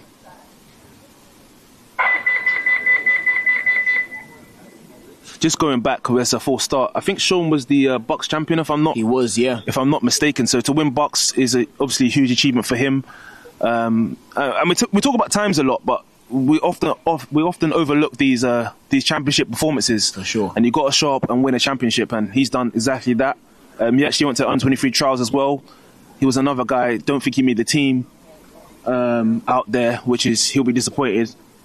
But I'm sure he's still got trials coming up. He's still got other things he can go for in the future, and he might still be in university as well. So probably a chance to get it back for the indoors as well. So for sure. Again, it goes to the same thing I was talking about earlier about just adversity and trying to navigate that. Like Sean's another athlete who's had some injuries throughout the season, but when you start on a high of winning Bucks, which is nothing to scoff at, by the way. I know it's not necessarily the NCAA's, but championship performers are championship performers. You still have to go through the rounds and win. And he went through all of those rounds at Bucks and did not lose one race. So, yeah, he's getting back to where he needs to be. I think it'll be really nice to see him get back closer to like 10:55 right now in this race, which I think he can do. So let's see what he's got in store for us. Second time Votskin. Solid start there by Sean and Ogu. But let's keep our eyes also on Russell and Alex Hansen. But Sean and Ogu looking better than they did on the inside lane coming through. But Sean, what a blitzer in last 10 minutes or so. A great run indeed. The flash time 10.66 and the wind is legal. So we'll wait for confirmation. A little bit of an upset. That guy's cold. We didn't see his season's best or personal best on our sheet. But Sean and Ogu taking second place in 10.69. Just 4 100s between the two. And Alex Hansen in third place in 10.83. But mention the other two as well. Stuart Greenhall also in 10.88, another sub-11. And Russell Nasir-Taib also another sub-11, 10.91. So all athletes, sub-11. Yeah, that was a great run by Joe George. And again, on the inside lane one, nobody's seen him. He's very sneaky. He's just stole the march on everybody on that race. But yeah, 10.65 and 0.6 is a very solid run. I'm not sure if that's his PB. Haven't got an official time for him on our sheet. So we didn't shout him out as we should have. But listen, in 100 meters, anybody can get it. There's 8 lanes and there can only be one winner. You know what, yeah? I'll go even further with that, yeah? So it's happened to me a couple times where I've been in a race with somebody who's in lane 1 and I've been in lane 7, right? You can't see them. Yeah. You don't know what's going on. Even at 200. Oh, in the 200, I imagine it's way worse. I imagine it's way worse. I lost still going lane 2 and I was in lane 8. Didn't see him until 195. And at that point, you can't do anything about it. Like, I can't respond to this. I can't get faster. It's done. Like, and the people so I had it the first time of note that I had it. I was at the World Junior Championships and I ran the time. I was like, oh, cool. I equal my personal best. I ran 10:44. I saw the clock stop was like 10:17. I said, oh my God, I winged out. No. Trayvon Bromell was in lane 1. Couldn't see him. Then I went to trials, at senior trials a couple years later, ran really fast, clock stopped, 9:98. I said, oh my God, I did it. Shindu Uja had already come off the track. He was in lane 1, I didn't see him. So I say all of that to say, if you're not around these people and if they're too far away from you, sometimes it's too late for you to respond to them doing something. But at the same time, if you are that person in lane 1, you're only thinking about going forward. You're only thinking about getting to the line. I don't care about what's going on over there. I'm trying to beat everybody. They have to catch me. Yeah. Yeah. So this is a great lineup. We've got Omar Grant. He's been around for a long time. Big personal best of 10.3, man. Huge personal best. We have Dylan. Season's best of 10.58. Jason Kalala, who's well known, great on the circuit. We've got Stephen Baffour, who actually runs for Italy, PB of 10.17. Wow, these are real times here. Season's best of Noah Hansen with 10.5, and Michael Demore 10.5. So this race is fast. Don't be surprised if you see a 10.3 or 10.4 clock in, or even faster than that. Yeah, because again, Stephen has gone 10.17, which is my personal best as well. So I know how fast you have to be to run these kind of times. They're not a joke. Not at all, not at all. This is the second to last race. So some fireworks we're going to see. I'm excited, man. As we prepare for the last race.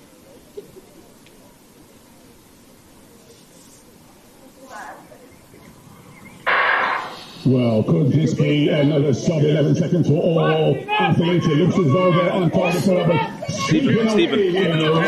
He's moving away. Yeah. 10.34, I believe, the fastest time of the day.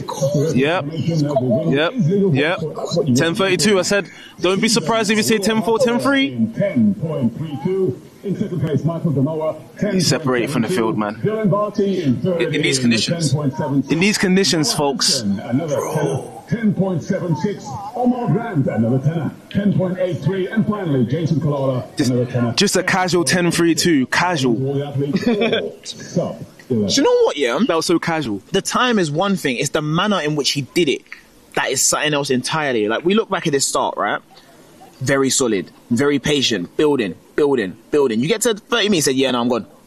And just started bouncing away. Yeah, the bounce he gets from each stride, the high step. Yeah.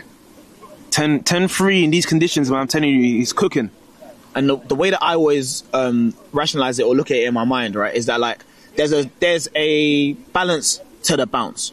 You can just be bouncing and be going up and spending a lot of time in the air, but all the running that you do, all sprinting, takes place on the ground. You have to hit the ground hard, but you have to get up off the ground quickly as well. So the fact that he's able to find a nice balance between his bounce and the cadence of it means he's not just spending time in the air for the sake of spending time in the air. He's not jumping, he's sprinting. And it's actually beautiful. Like, I ain't seen someone sprint like that in a very long time. That was really, really nice to see. We love his technique here. Stephen Baffo. Goddamn. I think he was the Italian under-23 champion as well last season, and part of the Italian relay squad. Obviously, they were Olympic champions.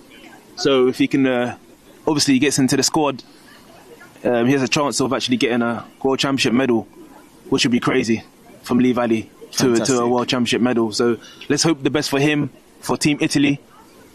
We'll be seeing him again in the second round, probably in the first race, if he's running 10-3.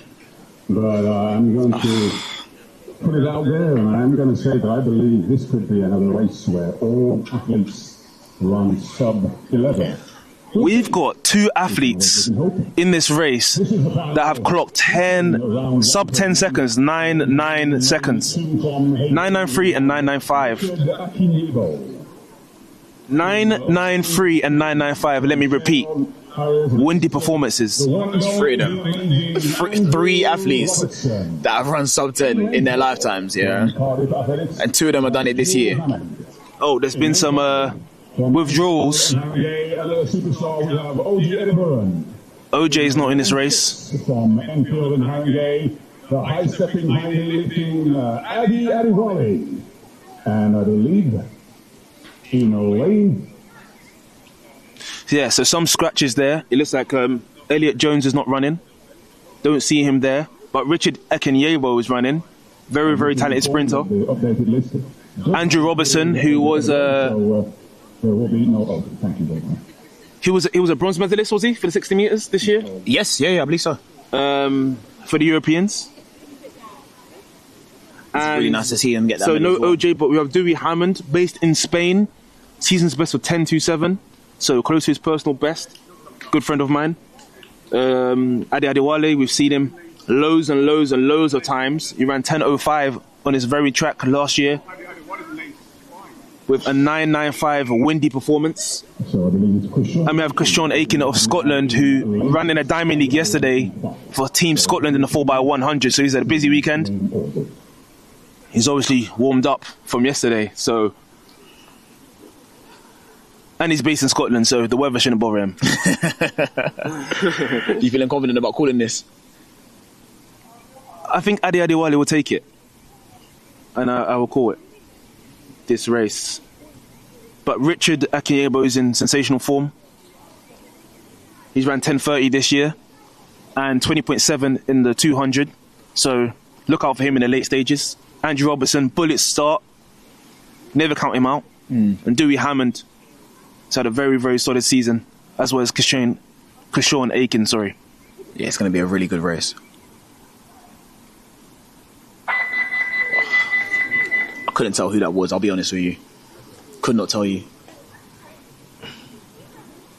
Well, I think walking back, I'll give you the revised lane draw. Once again, we have in lane 2, Richard Akinyego. In lane 3, Andrew Robertson. In lane 4, Dewey Hammond. In lane 5, Adi Adewale, and in lane 6, Christian Aiken.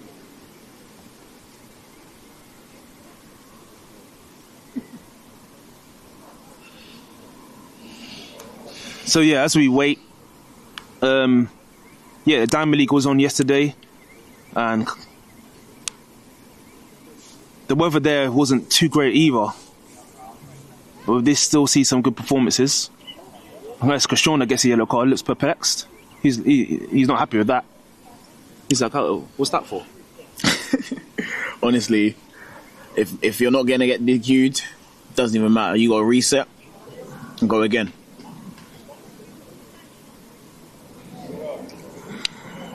So, can these athletes run faster than Stephen Bftta in the earlier race that ran 10.32? The wind was 1.9 in the last race, so basically bang on that legal limit, what the sprinters look for. Chasing times ahead of British Championships. All of these guys will be there at the British Championships in August the 3rd. Andrew Robertson got out really well. Here comes Adi Adewale. And Richard, 10.25. Wow, 0.5. 2.5 the first time, the wind is legal. 0.5. So there we go, confirmation. Adi Adewale in 10.24.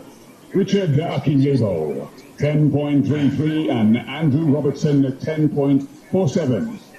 Dewey Hammond in 10.58 and for Sean Aiken 10.65. Like I said, I'm not a betting man, but hey, I called it. I'm sure many of you did as well, so well done to all of the athletes. And that completes round one of the 100 metres for men. Yeah, that was a great race. Adi Adewale, like I said, I expected him to win, but Richard Akinyebo, like I was saying, he's actually performing really, really well this year. Has PB'd in all of his events. And 10.33 for him is very solid with 0.5. And he's really known as more of a 200-metre specialist. So to beat the likes of Andrew Robertson and Dewey Hammond is really good. But Adi Adewale, probably one of the most consistent athletes on the circuit right now. Every time you see him, he'll give you 10.2 minimum. Yeah, I think it's... 10.2 is a routine training run for him at this point. Which I can't believe we're saying that, 10.2. I mean, back in the day, that was like, wow. Yeah, honestly. And now for him, that's just a regular run, probably not his top 5 runs. I think it's really nice. Again, you're absolutely right. Everything you said about Ade, the consistency is probably his biggest trait, or his most impactful and positive trait when it comes to these meets. He's always going to give you something there or thereabouts, which means that you know when it's time to drop the levels, he can do that. But just speaking about Richard, I know that we've had a couple of years since Richard's indoor 200-metre win at the British Champs, and it hasn't been a linear trajectory for him. So to see him come back and do what he's doing this year, to see him come back and race in the way that he's raced there, from the lane that he was in the situation that he's in the conditions that we've just experienced, I think it's amazing, man. I think we want to see a very, very, very nice season from the likes of him. I'll be honest, I was expecting to see the likes of OJ. I know Adam Jamili's in the building. Ramel Glave was down to race as well. Would have been really, really nice to see some of them, but I also understand the importance of just being sensible around trials. It might not be the day to go out and shoot that bullet. It might be the day. It might be a smarter move to just, go back to training, get a couple more sessions in, and then keep it stepping. Yeah, interestingly you said that, because a lot of the viewers may not understand, but as you start running really fast, it's more about the quality of race rather than the quantity. As you're coming into athletics and you're enjoying the sport, I used to do maybe 30 to 40 races a season. I kid you not, because I used to do about 3 to 4 events, right? I used to do the 1, the 2, the 4x4, the 400, the long, whatever. But as you start getting more seasoned, you start running closer to these 9 seconds, these 10.0 seconds, it still affects the body. So you still need time to recover, recuperate. Some of these guys was running the relay yesterday. I think OJ was running the relay, and Ramel as well. So maybe they're feeling something from the relay, a bit tired, coming, performing for, a capacity crowd like that. The 100 metres is concluded. So now the 800 metres is on. And we'll be back for round 2 for the 100 metres. Looking forward to it, man. On the outside of the track. Thank you.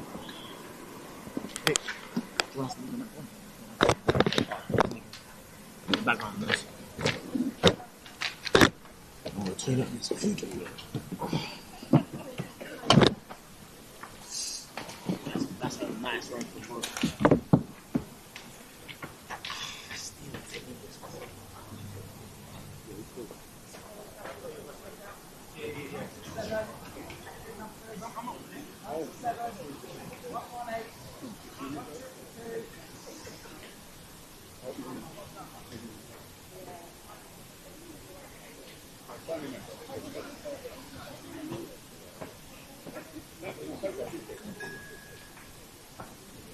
You realise now that,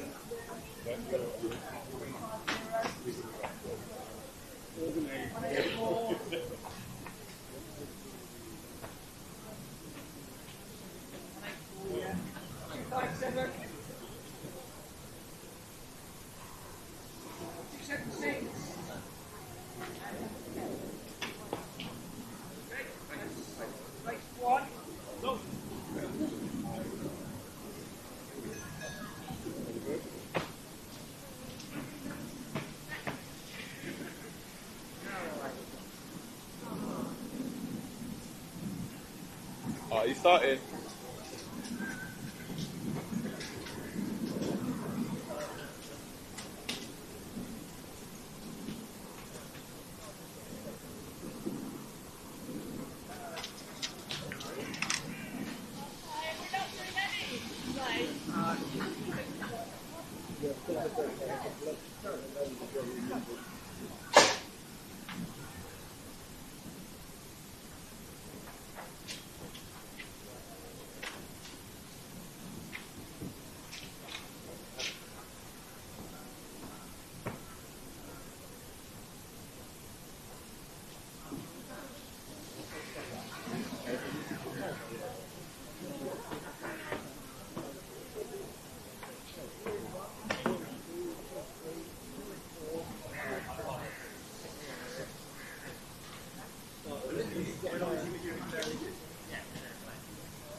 Yeah, so like you remember, they're going to be coming up from the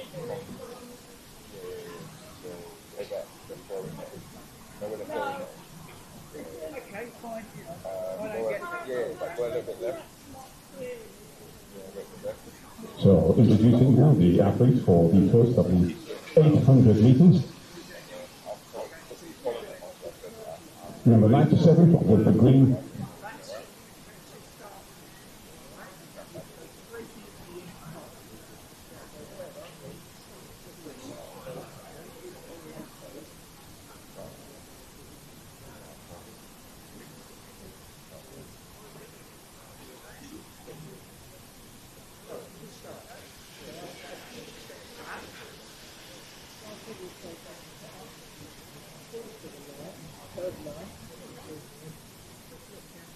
So once again to introduce the athletes lining up for the 800 meters.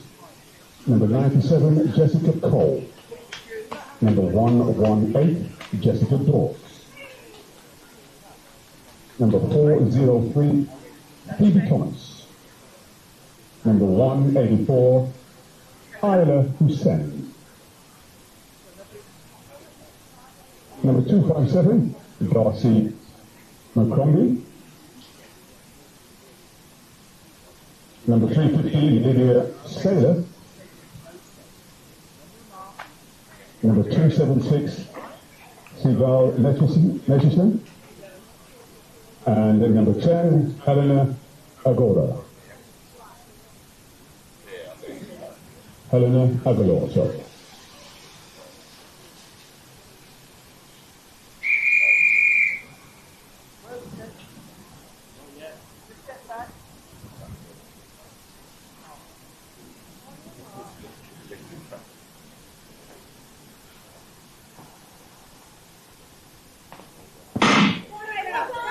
So away we go.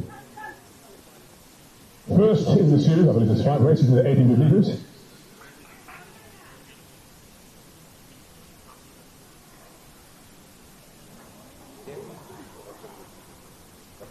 So already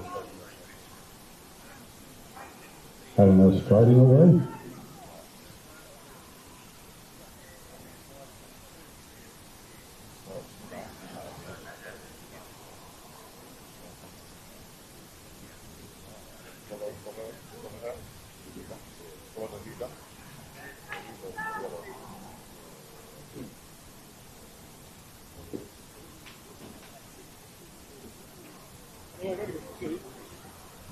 Well, already we can see a significant gap between first and second place as they approach the bell now. And cheers coming in from our spectators. As a beautiful official gets ready to ring the bell. There we go. Doing a good job, well done, 350 taking the lead. And that's Lydia Saylor. Lydia Saylor with Isla in second place. So Lydia and Isla first and second respectively. So the gap between first, second and third pretty much even.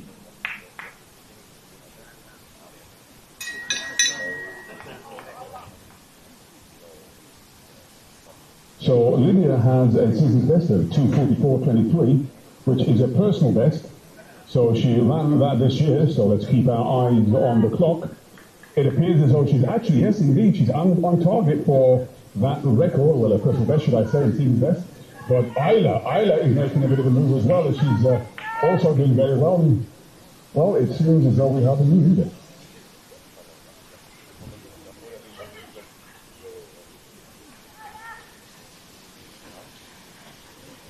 So let's cheer them on as they come around. It seems as though the lactic acid is kicking in as they come now with about 120 meters to go. Let's give them your support as they come through. Isla looking very good indeed as they come through with about 80 meters or so to go. Let's give them a round of applause as they come through to complete this 800 meters. It's not over until it's over. There's a battle royal taking place, but Isla is looking around and she's seeing she's holding on. Filling up the page, but a great run. And Isla taking the victory. Well done as these athletes come through to complete the first in the series of the 800 meters. Well done to these athletes as we remind ourselves we have two more athletes coming through. So a great run by all of the athletes in a lovely fluorescent green top. I quite like that colour. I think that's the colour where that colour comes from. Well done to all these athletes, 118 coming through. As we can see now, number 9 showing coming through the close. So well done indeed, the winning time, 2:42.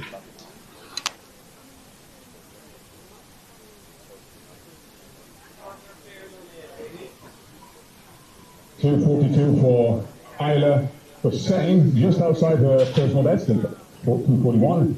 So Isla Hussein, 2:42.74. Cigar Netchison, 2:43.37, and Helena Agalo, Helena Agalo in 2:46.59.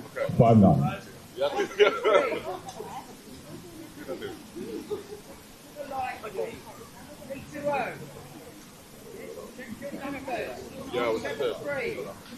You've not got your phone. 06. Send that to you. Freak out like that.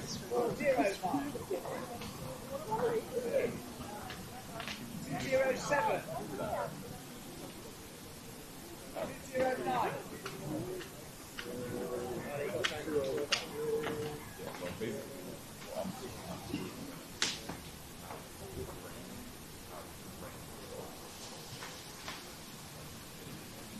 So introducing now the athletes for the next 800 meters from Belgrade Harriers, we have Chloe Molson.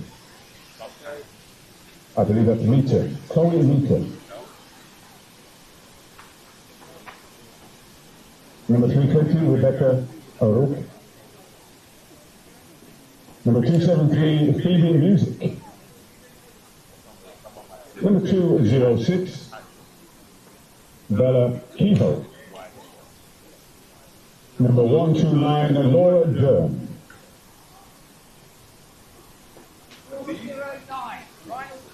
Number 339, Eve Roberts. Number 207, Isla Kehoe.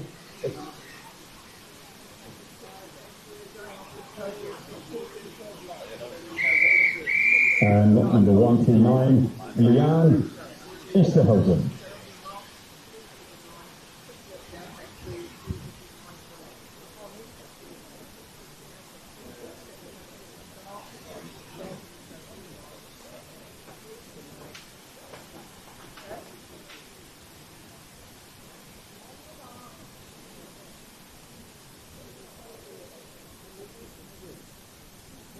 The underway line.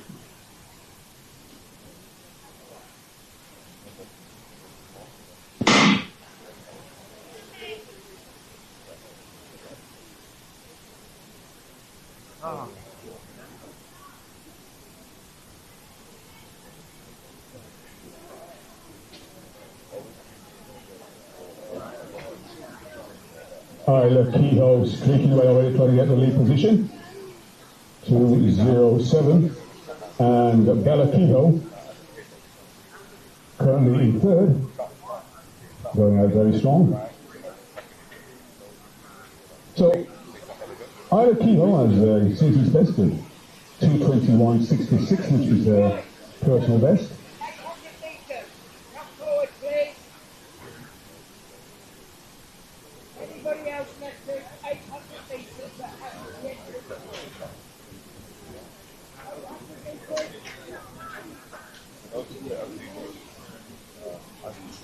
Well, a very healthy pace of start to these races.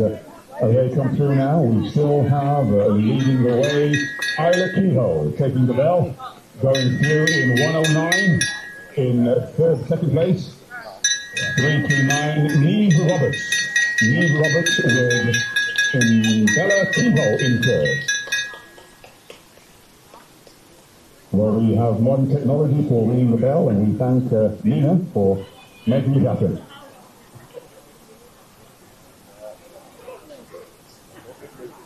So the position's pretty much still the same as we see leading the way. She has a beautiful style leading the way indeed. Isla, lovely, smooth and rhythmical and quite economic, and now moving into second place. 206 Bella Kehoe. Bella Kehoe now moves into second place, which puts Neve Roberts in third. So let's keep our eyes peeled now as we see Isla with about 100 minutes to go. She certainly does have a lovely flow and movement to her style and technique. So let's just keep our eyes peeled now, and once again she has the season's best of, let me recall that, 221.66. So let's keep our eyes on the clock. Ladies and gentlemen, give a round of applause.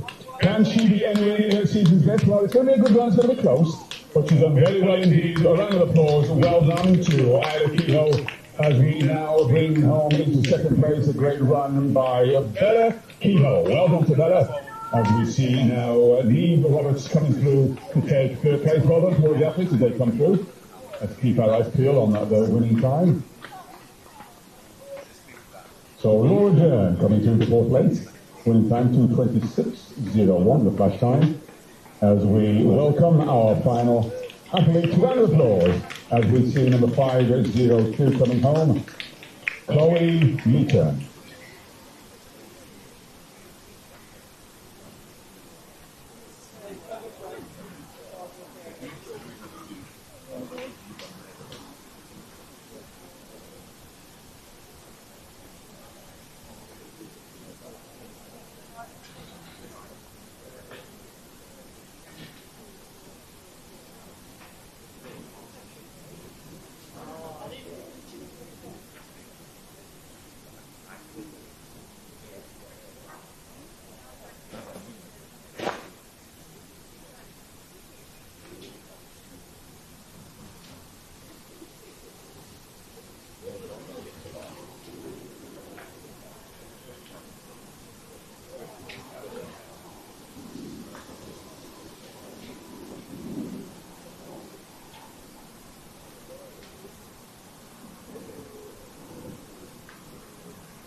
So the athletes now for the next 80 meters.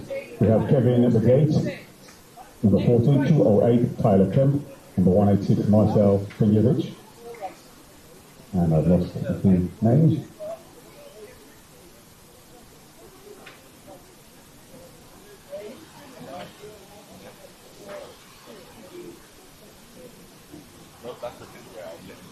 We have Jacob Bftta, wearing 64.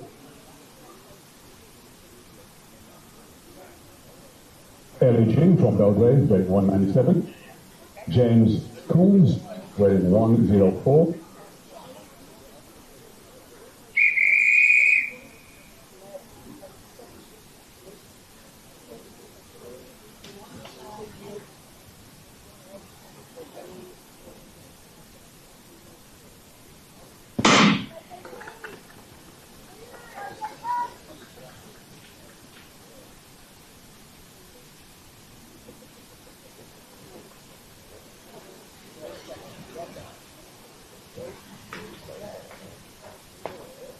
Mom.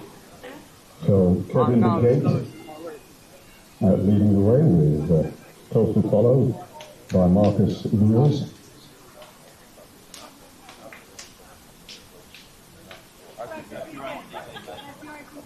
Kevin Bftta from the Trent Park Running Club has the season's best, which is his personal best, at 2:19.97. So as you can see, we have our three lead athletes pulling away, followed by the next two.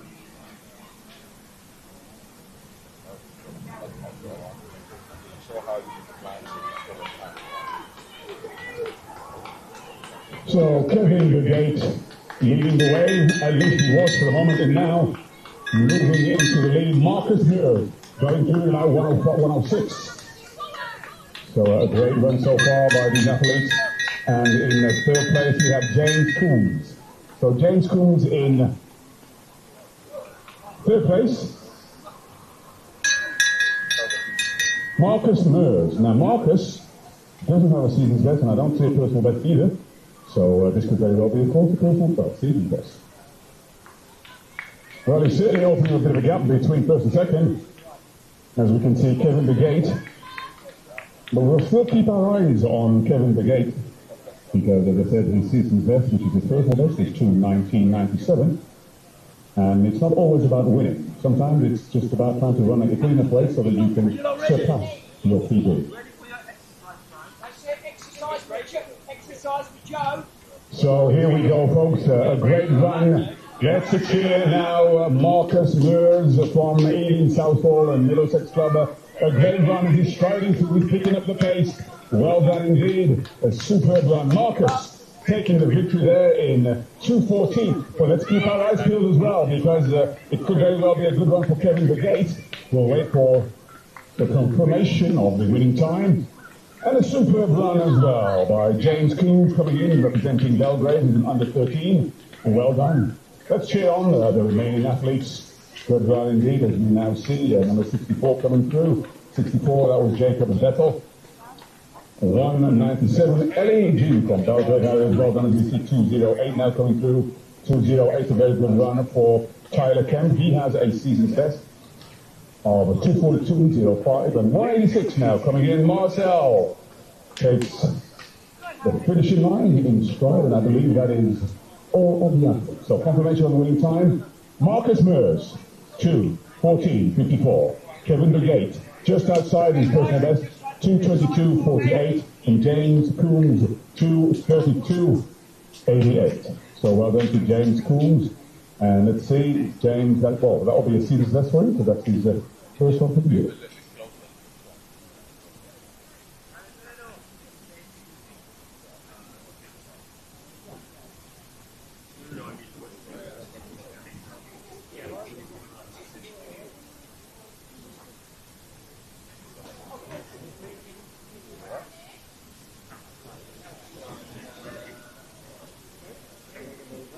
Yeah, no, that's fine. So I have had one too. I did not walk, so that's why I asked for the BFC.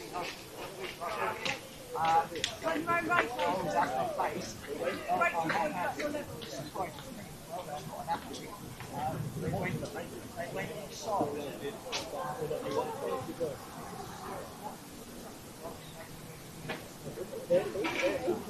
Okay, guys, just line you up then. So what we got? I've got Bftta, 271. Yep. 114.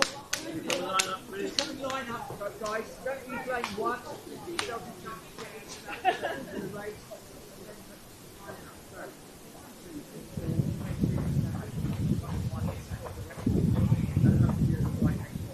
Okay, so just very quickly, starting to according to your marks, you're going to come to the curved line. Please just have a quick look down, make sure your shoes are behind the line. Not on it, behind the line. Okay? Very cool at the toes. So this will be the final 800 meter run. So in, well, I can't say the lanes, I'll just give you the numbers. Wearing number 271, we have Joshua Malay from Braintree and District AC. Wearing number 110, Harrison Conner from Colchester Harriers Athletic Club. Number 114, Sam Darcy from Chelsea Barnes Harriers. Number 201, Michael Kagiri, from Enfield and Harrogate. Number 17, Pedro Obi. Number 288, Fionn Omertu. And number 484, Garrett O'Toole.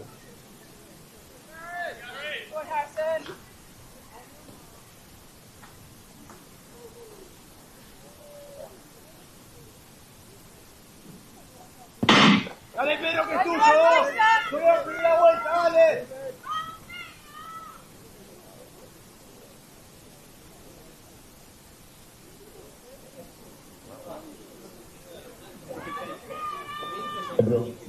Pedro Orbin unattached, currently leading the way. They're going off at a very heavy pace. So we'll see if they maintain that, but that's certainly looking very good. That's the first 200 in about 26 seconds. Well, let's see how they settle into this race.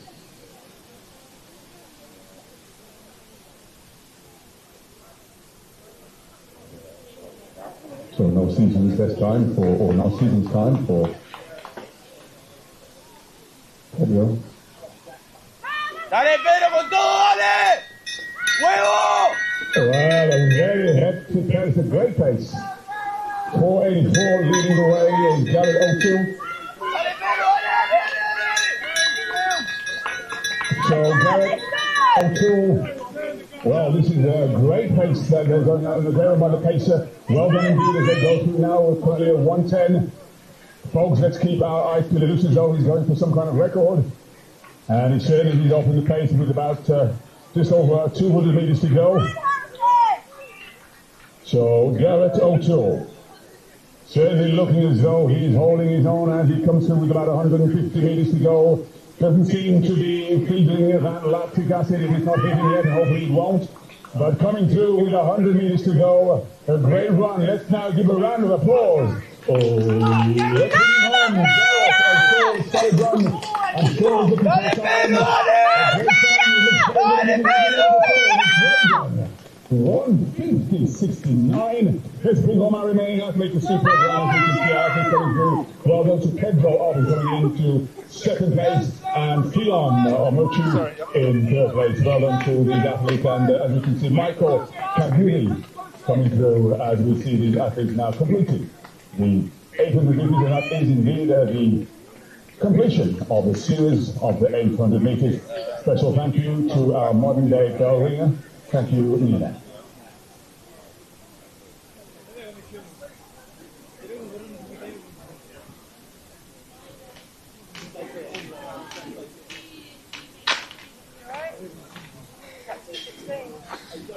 $250.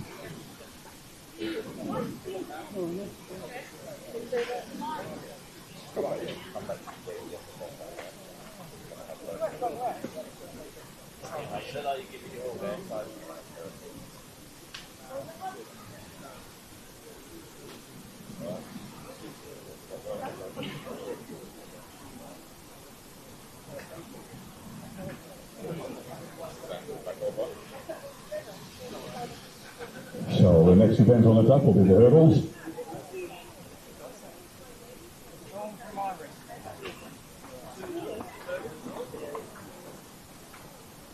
If the hurdlers could be at the start for 2:20. Hurdlers, could you please be at the start of the 100 meters at 2:20.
So just again a reminder that Bftta's Kitchen is providing the catering, and they have a great variety of jollof rice, jerk chicken and plantain, jollof rice curry mutton and plantain, jollof rice fried chicken and plantain, jollof rice sweet chili wings and plantain, and a host of other side orders.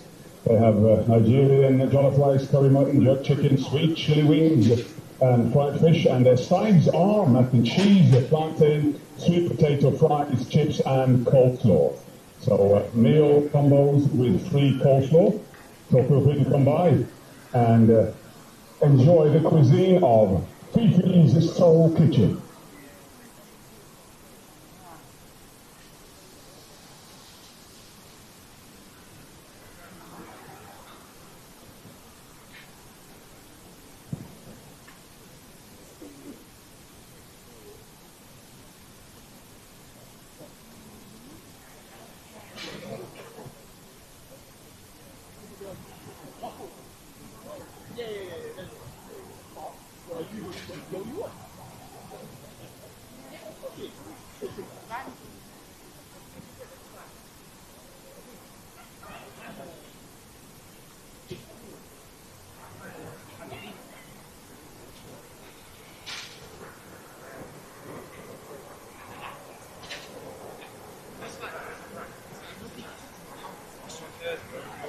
No one even knows.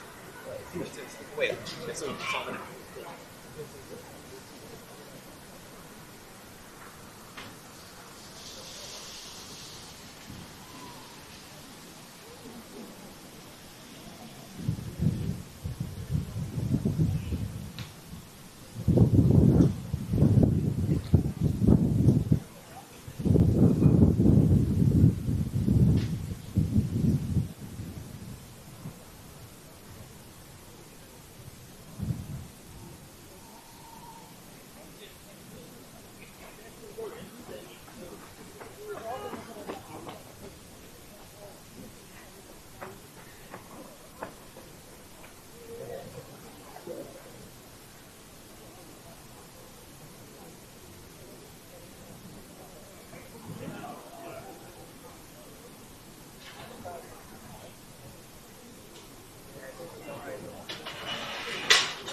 So once again, to remind you, we are inviting the athletes competing in round 2 of the hurdles, if you could please be at the start by 20 past, about 5 minutes.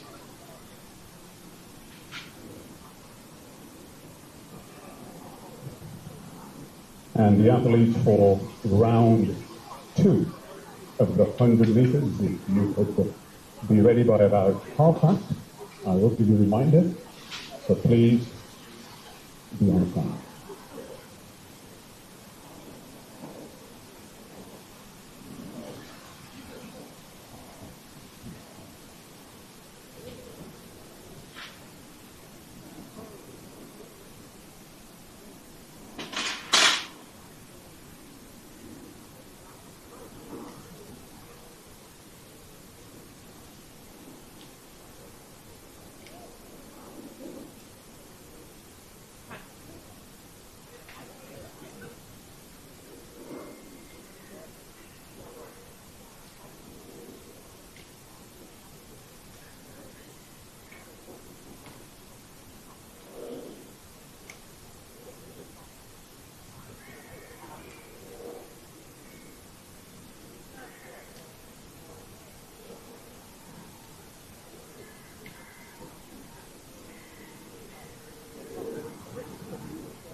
Once again, a reminder, athletes competing in the round 2 of the hurdles. If you have not already done so, could you please make your way to the start now? Thank you.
Well, ladies and gentlemen, we are just moments away from the start of the second round of the 100 meter hurdles for women. As you can see, the athletes are warming up. We have 3 athletes, and we'll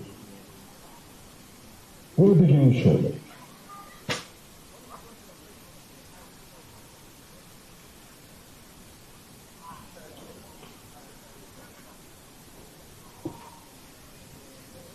So I did say the series round 2. Just one race in the hurdles, the 100 meter hurdles at round 2.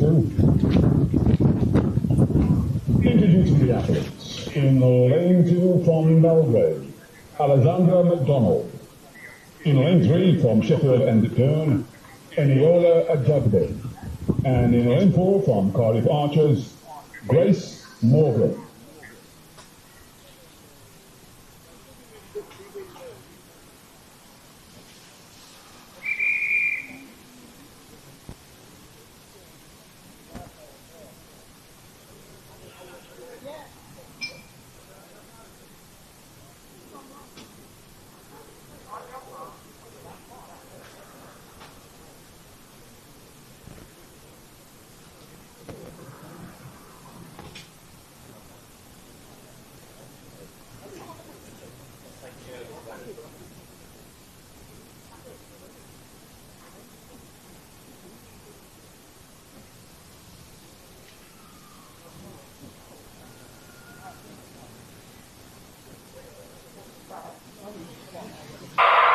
Alexandra in 2, Eniola in 3, Grace in 4. A great race developing already on the centre lane. Eniola advancing looking very good indeed. On her inside lane, to great run with Alexandra. And on her outside, it's going to be close to the outside lane. Comes to Grace Morgan. Oh, what a finish. What a superb second round for Eniola Ajagbe. What a great run. And confirmed. What, look at the time. Superb. Eniola Ajagbe in 13.89. Grace Morgan, 13.9. Grace ran a fantastic race. I love that name, Grace. It's got the name race in it. Got the word race in it. Grace the racer. Grace Morgan in second place in 13.96 and Alexandra in third place 14.04. So whilst they're doing Grace, can we have the 100 meters women to the start, please? Can we have the women for the round 2 of the please to the start. Ladies, what a race. Superb, unbelievable. I mean, I couldn't call it. I really thought you had it, and I thought you had it, and I thought you had it, and then literally the last 10 meters. I mean, how conscious are you of the pressure? And not only the pressure, if you can sense someone so close to you, how do you then adjust without changing your stride? Eniola. Currently, I've just been waiting to break 14 again. It's been 3 years in the making since I broke 14, so I just wasn't letting anyone beat me, unfortunately. So I had to run fast, and I wasn't letting anyone get past me or making myself run. So I had to run fast. That was it. So fantastic. Well, you pushed her every inch of the way. I mean, how conscious of where you are? In terms of knowing that you're that close, what do you do to just get that extra ounce of speed out of you? I'm not panicking. I think hurdles so technical that we need is like lock in, really focus on ourselves, but having the girls there really just help us show that realising it. So huge thank you guys for the race on today. Really appreciate it. Thursday. Alexandra, well, you gave us a great start for that race. I mean, how did it again for yourself? What is it like when you're under that kind of pressure? I don't think anyone's ever complimented my start before, so that'll be a first. It's been a lot of time working on that, though. Now, I'm hearing an accent. I'm New Zealand or Australia? Yeah. I got it right. Fantastic. And how are you here for? Probably only the season, unfortunately. Well, ladies, you've given us an absolute highlight race. Thank you so much. Well done. Superb run. Once again, Eniola Ajagbe taking the lead today, 13.89. Grace Morgan, 13.96. And Alexandra from New Zealand, 14.04. Honestly, just a bit stupid. Yeah, I know. Once again, we have the women for the round 2 of the 100 meters. If you're over on the far side of the spectators, you have just missed a phenomenal run, a great hurdles race with Eniola Ajagbe, Grace Morgan and Alexandra McDonald. It was sensational, a great race. I couldn't call it. I actually thought, to be honest, that Grace had won it, but the last 5 meters, Eniola came charging through. Superb, a great race. So once again, spectators, you're more than welcome to come and watch up close as we prepare now for the round 2 of the 100 meters. So please, those who are participating, ladies and women in the 100 meters round 2, please make your way to the start. Thank you. Yo, camera, right?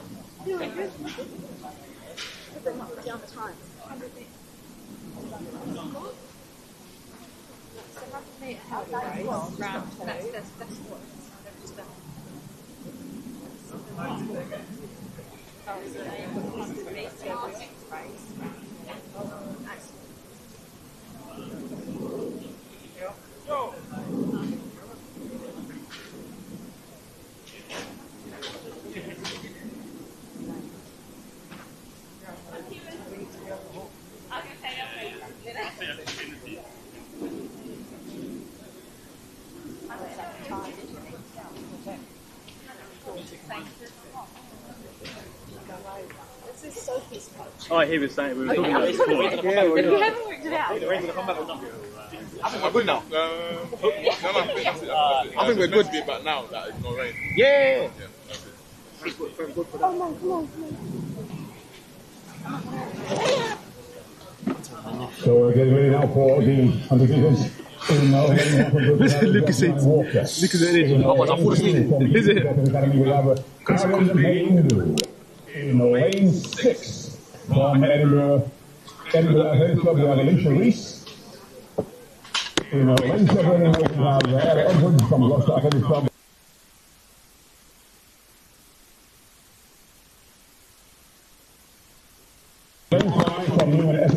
Hello, hello, hello. Thank you. It's all good? Sound? We good, we good, we good? 1 2 1 2.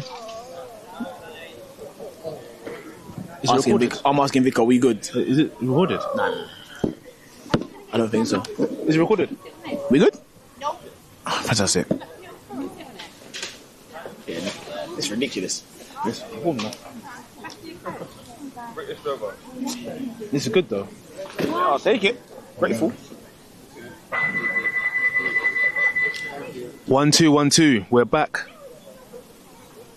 100 meters, second round, the fastest race of the day. Alicia Rees took the first heat. The weather has completely changed, so we're happy about that. The sun is out. The buns are not out, but the buns will be out. They most certainly will. They most certainly will.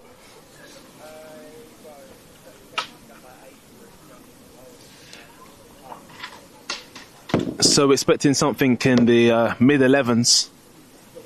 And to be honest, this weather is perfect for the sprinters. The last hurdle race was 2.1 following. So anything under 2.0 is what they're looking for. That's the sweet spot. I think we can quite comfortably say that this will be faster than the first round. The conditions look good. The track is doing that thing where it's been raining and now that there's little dry spots popping up on the track. It's a fast track, man. A warm track is a fast track. So I'm looking forward to see how these athletes take advantage. I'm going to forget my sunglasses on now. You actually have sunglasses? Yeah, I do. Oh, you're prepared, man. My matters. Because it's blinding me.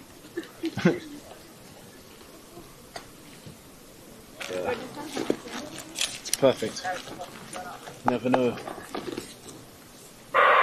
Away we go with Diana Walker, Karen Mayindu, Aaliyah Sibbins, Ella Edwards, and Keisha Ellis. Keisha Ellis will be ready to get on the right side, but Santa Lay sprinting away. Aaliyah Sibbins, what a superb technique. Literally floating on the track like a hovercraft. Superb technique, great high knee lift, great form. So Aaliyah Sibbins takes the victory there in 11.31. Karen Mayindu in second place in 11.65, and Ella Edwards in third in 11.92. 11.31 for Aaliyah Sibbins, world class running there, and second place Karen with 11.65. Ella Edwards 11.9, Gianni 11.9. So world class sprinting there. Look at that great front side mechanics from Aaliyah Sibbins, one of the top juniors in previous years.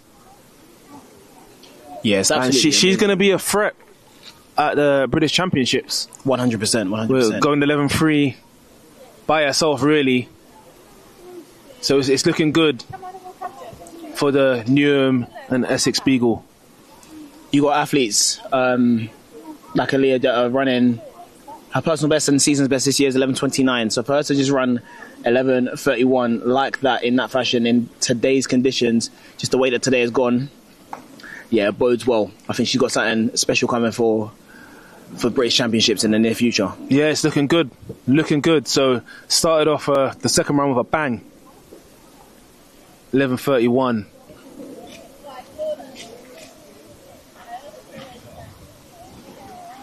There'll be 10 heats in the second round. Number 2 of 10 getting on the track now. In the lane 2, we have Katharina Lucas. And we go from fastest to slowest. And under 20 athlete, we have Omi Monarchy. In lane 6, under 17, from Herne Hill Harriers, Princess Okoma. Yeah, the sun's in my eyes, so I've got the sunglasses on. It's actually in my eyes. So, thankful again. No rain. The sun's out. So now I feel sorry for everyone that has to look on my head right now on this live stream, man. Just shining, reflecting the thing into people's eyes. It's all good. It's all good. Everyone's happy. Everyone's in a better mood now. Everyone's had some food. Everyone's ready for this round 2. Prime time now. 2:34. Basically the hottest time of the day. And we have the Herne Hill Harrier Princess, who took the first round. With some stiff competition here. Yes. Sarah Long not running. Catherine Lucas. So we also have, in addition, Roseanne McGurkin has joined this race. So and it looks as though they will be indeed a great run for her. From the outside lane. Well, no, 2:53, Rosanna McGurkin. 1.8 wind. 12.10, yes, Rosanna McGurkian taking the victory there in 12.08. Omi Waniki, 12.09, and Catherine Lucas, 12.16 in third place. Yeah. That's a really nice run from the tall athlete there in the middle. Rosanna just edging the win there.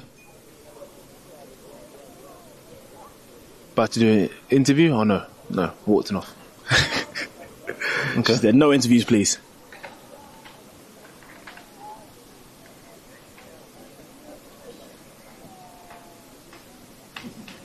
Under 20 championships is happening in, I think, a week or a couple of weeks' time. That's also in Birmingham. So Birmingham is now the hub of sprinting because all the top competitions are there. Fantastic. The England Championships is also there. I like Birmingham. One day it will come to Lee Valley. I think it should. I genuinely think that they should do some sort of investment and put like another stand in Lee Valley somewhere. Or put some temporary stands in like they did for the Invictus Games. I think it'd be really fun to have a competition at Lee Valley. Or just to do the champs in London and not necessarily have to use the Olympic Stadium for it. In lane 4 from Bftta today, Elliot Basson. There you go with the Elliot Basson fan club. In lane number 5 from Seven Oaks, we have Olivia Tongwazi. And in lane 6 from Charles Athletics, we have Emma Sahonen.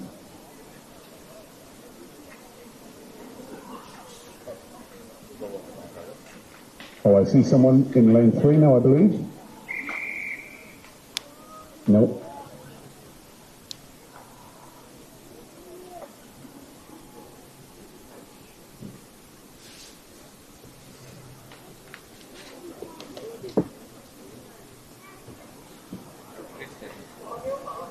Heat 3 of 10. About to get going.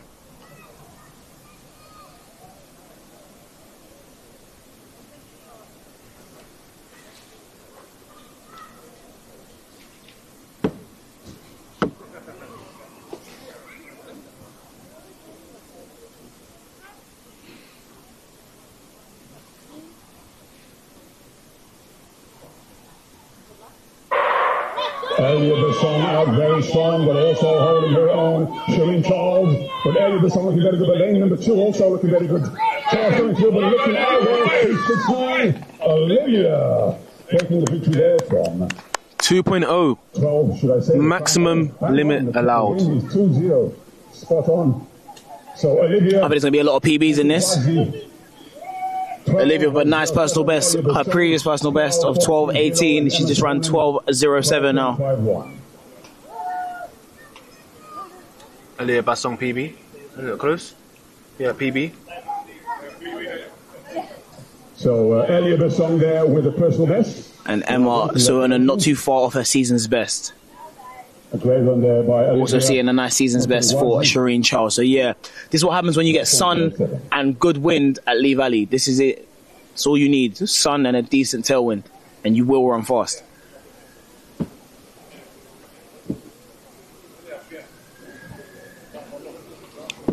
Yeah, great action in the middle.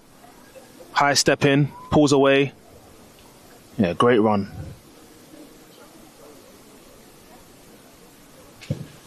Really, really nice. It's a shame to see so many DNS. It might just be that people, you know, after the first round thought that the weather was not going to hold up or not going to improve, and you know, unfortunately, it has really improved. Man, you got to do all the second rounds, man. You're here. The first round is really the fastest one. Got to get the second round. 100%, I agree. You paid all that money, travelled all that way. Got to get the second round in. Got to. We've got a comment from Morgan Richardson, who's been very interactive the whole day today, so big up yourself, and you helped us get through this. He said, let's see a nice PB for Katie Lord. The weather is playing ball and the sunnies are on. 12:66, I'm calling it now. I'd love to see that, or if not even faster for Katie Lord. I feel like I'm invested in her journey now as well. Katie Lord fan club, we're here. You're right, I've got the sunglasses on. Just 3 athletes. It's time to go. Absolutely time to go.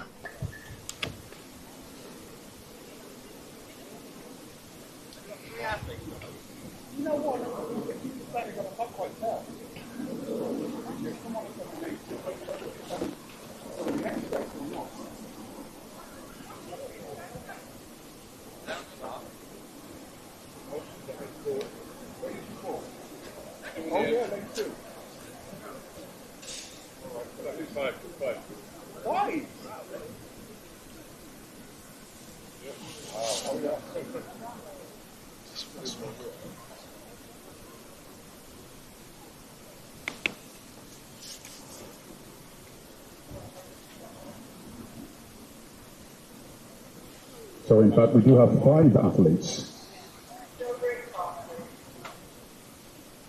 Green card there. Katie Lord. And in lane 8, Olivia Thomas. What a name Katie Lord is, though. Katie Lord and Miss Lord. It's cold name. Miss or Mrs. Lord.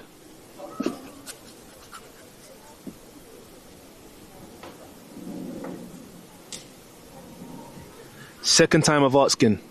Sorry if the screen is lagging.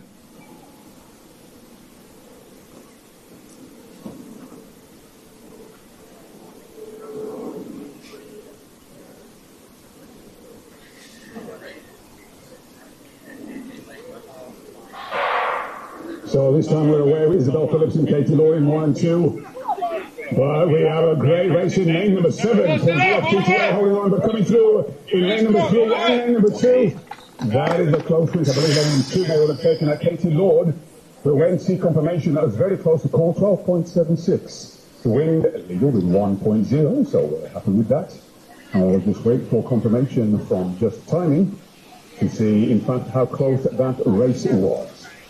So Katie Lord did in fact take it in 12.75 with Melissa Chapman in second place in 12.89 and Shalom Obilana in third place in 12.93. 12.75 for Katie Lord, which is a very, very solid performance. Close to her personal best she set this year. Trying to watch the replay, a bit distorted. Well, just to acknowledge Katie Lord as a Masters athlete. Congratulations, well done. W35. We're looking forward to seeing Katie in more of our Masters competition. So well done and welcome to Masters Athletics. Yeah, it's a bit of a shame that we're having these issues with the replay, unfortunately. Not too sure what's going on there, but I just wanted to acknowledge that Katie did that with no blocks. Oh, no blocks? No blocks. Which I think is crazy. Straight out the gate? Straight out the gate like that. I think that's really, really cool. She looks really composed in the latter half of that 100 meters, especially. It wasn't the 12.66 we were looking for earlier, Morgan, but a win is always a win, and I think you got to focus on winning the race first, and then anything else that comes off that is a bonus. So, yeah, just some really good runs from Katie today, back-to-back competition. So, something to be proud of for sure. Yeah, very good run. We've already reached the halfway point of these women's round 2 100 meters with heat 5 of 10 getting on the track now. And it's really, really hot now. So I went from being soaked to being hot. Yep. My body's so confused. Like, it doesn't know what's going on, man. I dressed up for a coat. Maybe the coat is, I don't know.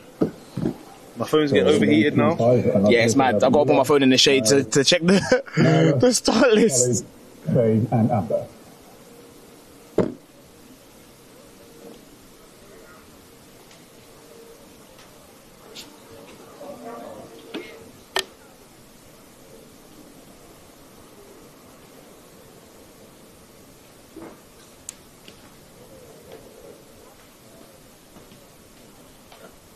Excuse me. Yeah, film it. fifth heat on the track right now.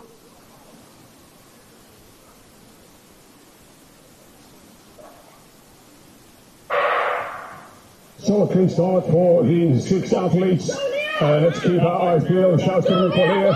But a brave one is going to look looking on the inside and looking on the outside. Oh, this is too close to call. Oh, lane number 3 might have taken that. Number 1. Is that another PB? That's Leo Evans from St. Albans in under 17. In fact, yes, Leo Evans takes the victory there in 13.0. Close to a personal best. Mine is 0.1. In third in 13.23, and the wind is lethal. Yeah, as ever, you're going to take confidence from any performance that's close to your personal best, especially when it's into a headwind or with zero wind, and especially if it's after you've already run a race today. So, no, very, very nice performance today from Leo Evans. I'm looking around and 60% of them got max flies. How you feel about the max flies? Overrated, man. I think Max done a great job on selling the shoes, but there's other shoes that perform this as well. But to be honest, they're all expensive. Yeah, even the ones that rival them, still 150, 160. So, what would you if I? Okay, so like I said, I might try and do 100 meters next year or something. I might just have a little dabble. What spikes would you recommend me investing in? I like the New Balance, man. I like the New Balance or Pumas, but I like the New Balance because not a lot of people wear them. But guys are running raw class times in those Pumas. I mean, sorry, New Balance. Okay. So even the middle distance spikes they're running fast. Oh, what? Yeah, it's what Gabby Thomas uses. Okay. I think Trayvon's got similar. I don't know. He's got sprint spike. But I'm gonna look into that. Then I'm gonna look into that.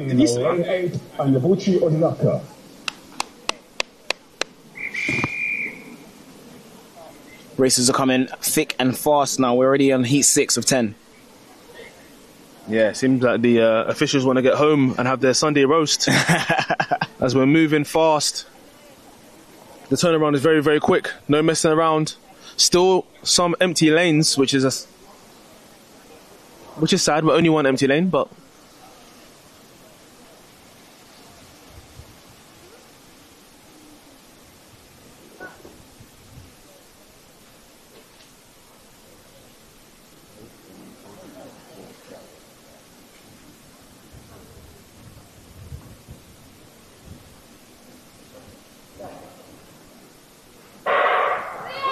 Great start by all of these athletes already. You can see Lisa Fitzpatrick looking very good indeed. There's a battle between the central lanes as they come through on the outside lane as well. They're coming through. And in fact, lane number 4, Lisa Fitzpatrick may well have taken up on Wickham Phoenix Harrier. In fact, yes, Lisa Fitzpatrick takes the victory there. The win is legal 13.18.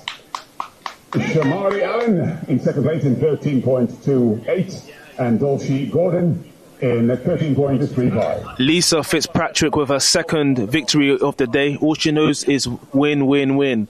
All I do is win, win, win, no matter what. Got money on my... Hey, too much for the kids. Too much. But yeah, absolutely right. I think you made reference to this earlier on, but like sometimes you just got to do it for the bragging rights, man. You just got to win the race. It might not necessarily be a personal best. It might not necessarily be the fastest time ever, but I won. I went to a race and I won. I practiced winning. It's a good thing to practice. A great feeling. Nick, it's lagging. Why? It's lagging. Is it lagging on the live stream? It's calm.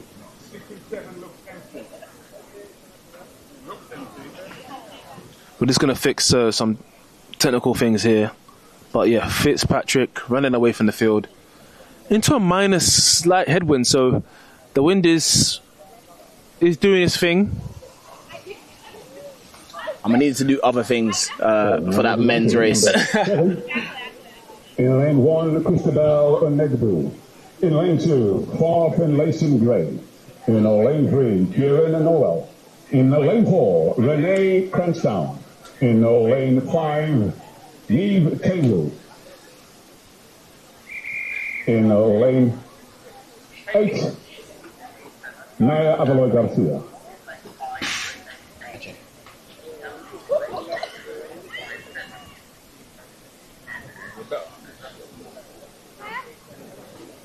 No.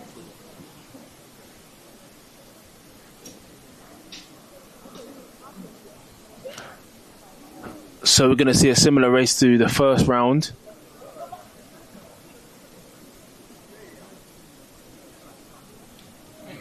The athletes look happier to be in the sun. Yeah, I can imagine that they would be. Yeah. I'm happier to be in the sun, to be fair. Yep.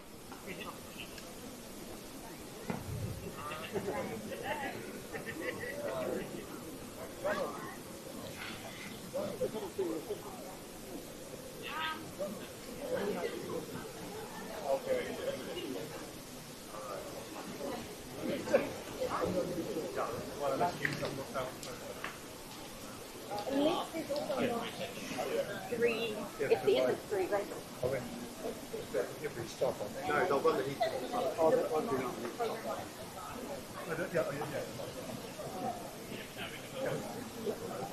Just waiting for the starters as they prepare to get these athletes underway. A lot of slapping on the legs. Ruben's not a fan of this. I just don't feel like I should be in pain. I don't like that.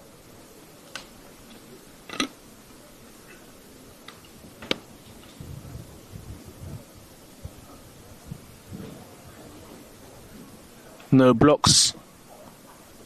Lane number 3.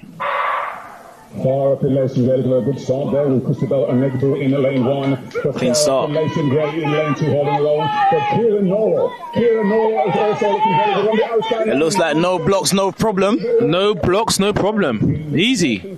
Maybe Kieran Noel may would have taken that. 13.66 is the time. No wind at all. Confirmed. Yes, Kieran Noel takes the victory there in 13.65 with Renee Kieran Noel. Place in 13.75. Also in 13.75, Eva Mokasa. So well done to all of the athletes. And that was a great race to watch. Yeah, that was really, really cool to see. Yeah, so interestingly, no blocks. So 2 athletes with no blocks have won races, which is a rare sight. But, you know, at this age, maybe just getting used to putting the power in the blocks. Also, the early age of development there. I can probably assume she hasn't been running athletics for that long. But it seems to be a great talent that Bftta picked up. Yeah, in fairness to them, at the Bftta Today Track Academy, they do quite a good job of athlete development. Firstly, I think they do a good job of cultivating an environment of enjoyment where, you know, young kids want to come and do track and field. They want to train, they want to, you know, carry themselves a certain way. They will wear their uniforms, etc. But yeah, like once you find someone that's like, you know, got an interest for the sport, just guiding them in the right direction, and clearly she's on her way to being a fantastic athlete. No runner. In lane 2 we have Georgina Wamati. In lane 3 our massive athlete Leanne. 3 races left to go. This is race 8 of 10. In lane 5 Lily Rumley. We're going to see veterans facing maybe, looks like under 11, under 12 athletes. So contrast of ages here and height. Indeed. So we got to ask ourselves, which will come out on top, age or experience? What are you going for? Can't bet against experience, man. You can never get against experience. They know how to do this. They've been here before. I think we've seen some fantastic performances from these athletes as well in round 1. So yeah, I'm going to go for the vets.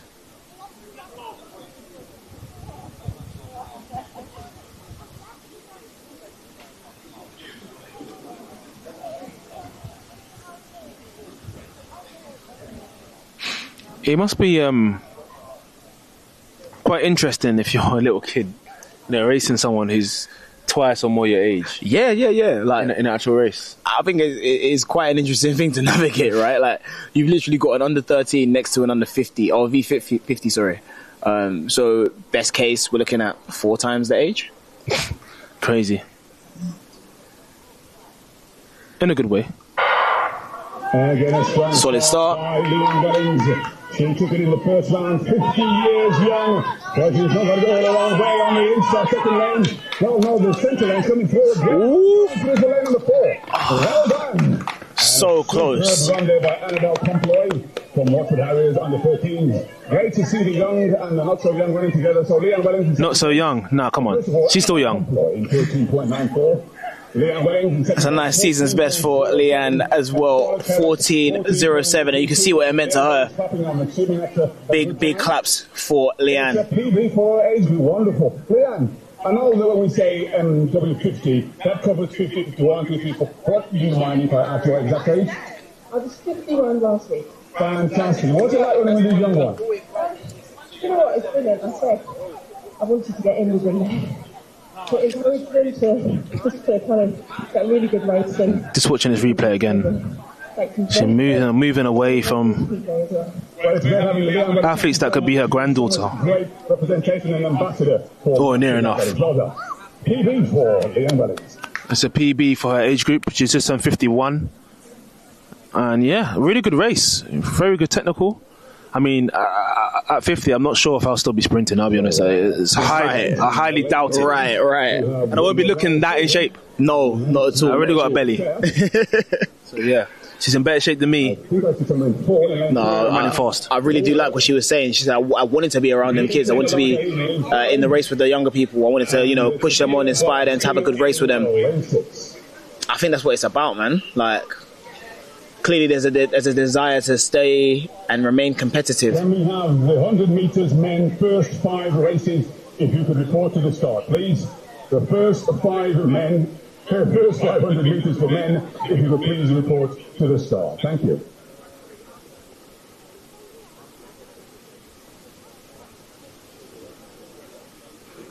I really do hope I'm wrong. I thought I felt some rain. Might just be my PTSD. Well, I hope it's not raining.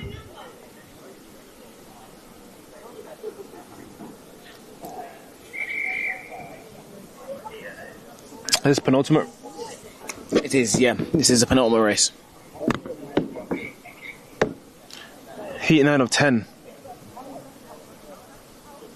Under 15s, and I've got a V60, but doesn't seem to be running. Might be a late scratch.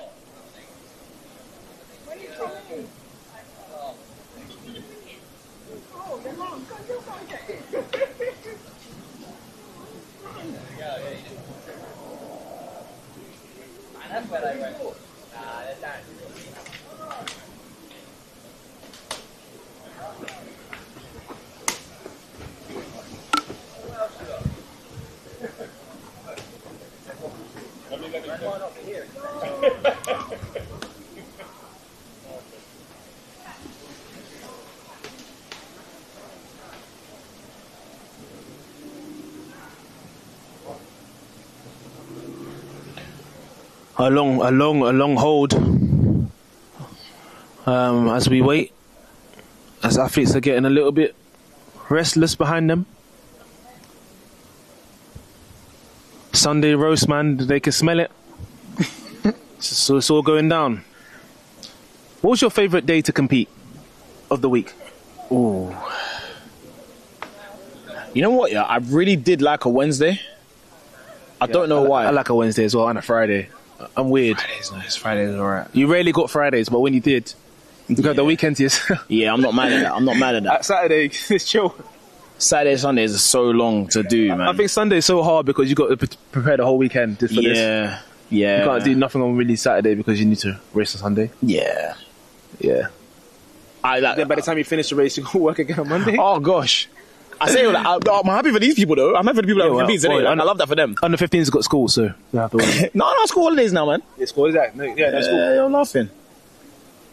But yeah, no, a Wednesday just felt like nice. Because what's Thursday and Friday really in this grand scheme of things? Nobody cares. It's not serious. Yeah, that's true. The wind has picked up quite a bit. The mic was about to fall over, so let's see. Well, a great run there. Sergey Hannibal looking very good. Bftta also looking very strong. This is a close one. The second, also looking good. Is Uriah Silver. In the middle. Race number 4. Great run there by Hannah Wall. 1.6. Under 17. But she was also doing battles with Ellie Sayak from the Dwayne Chambers sprint. So Hannah Warwick in 14.57. In second place, Greta Delate, 14.68, and Elia Sayat in third, 14.97. Yeah, very strong race. Massive PB for Hannah. She went from 14.9 to 14.5. Bree nearly her personal best as well, 14.6. And I'm not sure if that's an outdoor personal best for ASAT. She's run 15.5 indoor. Don't know what she ran outdoor. But a big PB in 4th place by Nuria, under 15. Went from 15.9 to 15.0.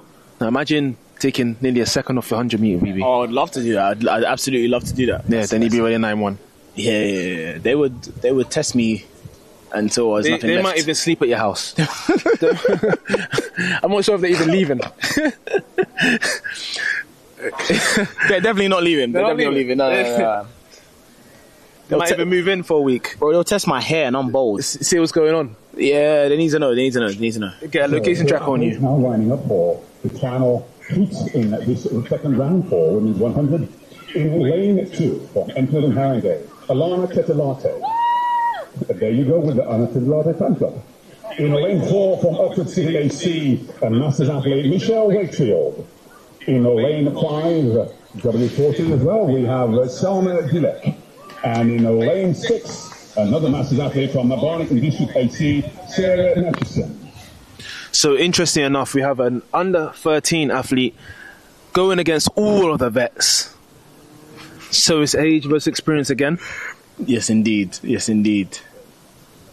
They're quite similar matched with a season's best of around 15 seconds and 2 of the vets around 16 seconds. So it's going to be a battle between 3 and 4, but I do expect the under 13 athlete to win based on season's best. That's Alana. Let's hope that she can navigate this in the best way possible. We can imagine it can be quite intimidating to be someone that's racing people that are a lot older than you. But if she sticks to her plan, then it should all work out.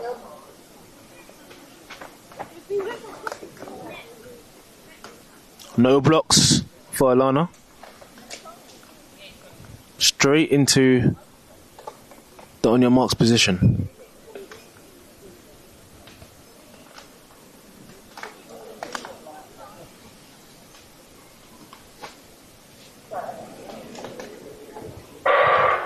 Alana in G, Michelle in 4, Sonia in 5, and Sarah in 6. Already we're looking at Michelle Wakefield looking very good as they come through in the lane number 4. A solid run for Michelle Wakefield as she comes through. Great run by Michelle Wakefield. A superb run, well done indeed. Oh wow. Superb run there for her 15.7. That was wrong. We'll wait for confirmation of the time. So Michelle Wakefield taking the victory there in Michelle Wakefield. In second place in 16.46. Alana Tetelate in third place in 16.51. And Sarah in fourth place in 16.79.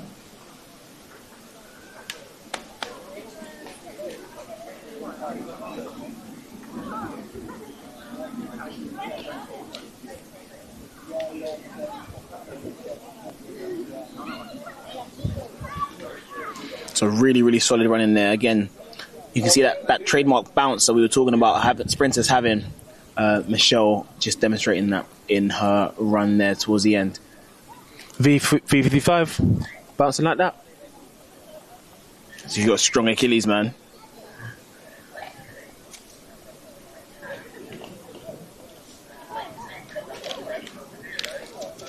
Okay. As we get ready for the men's for second round, first race.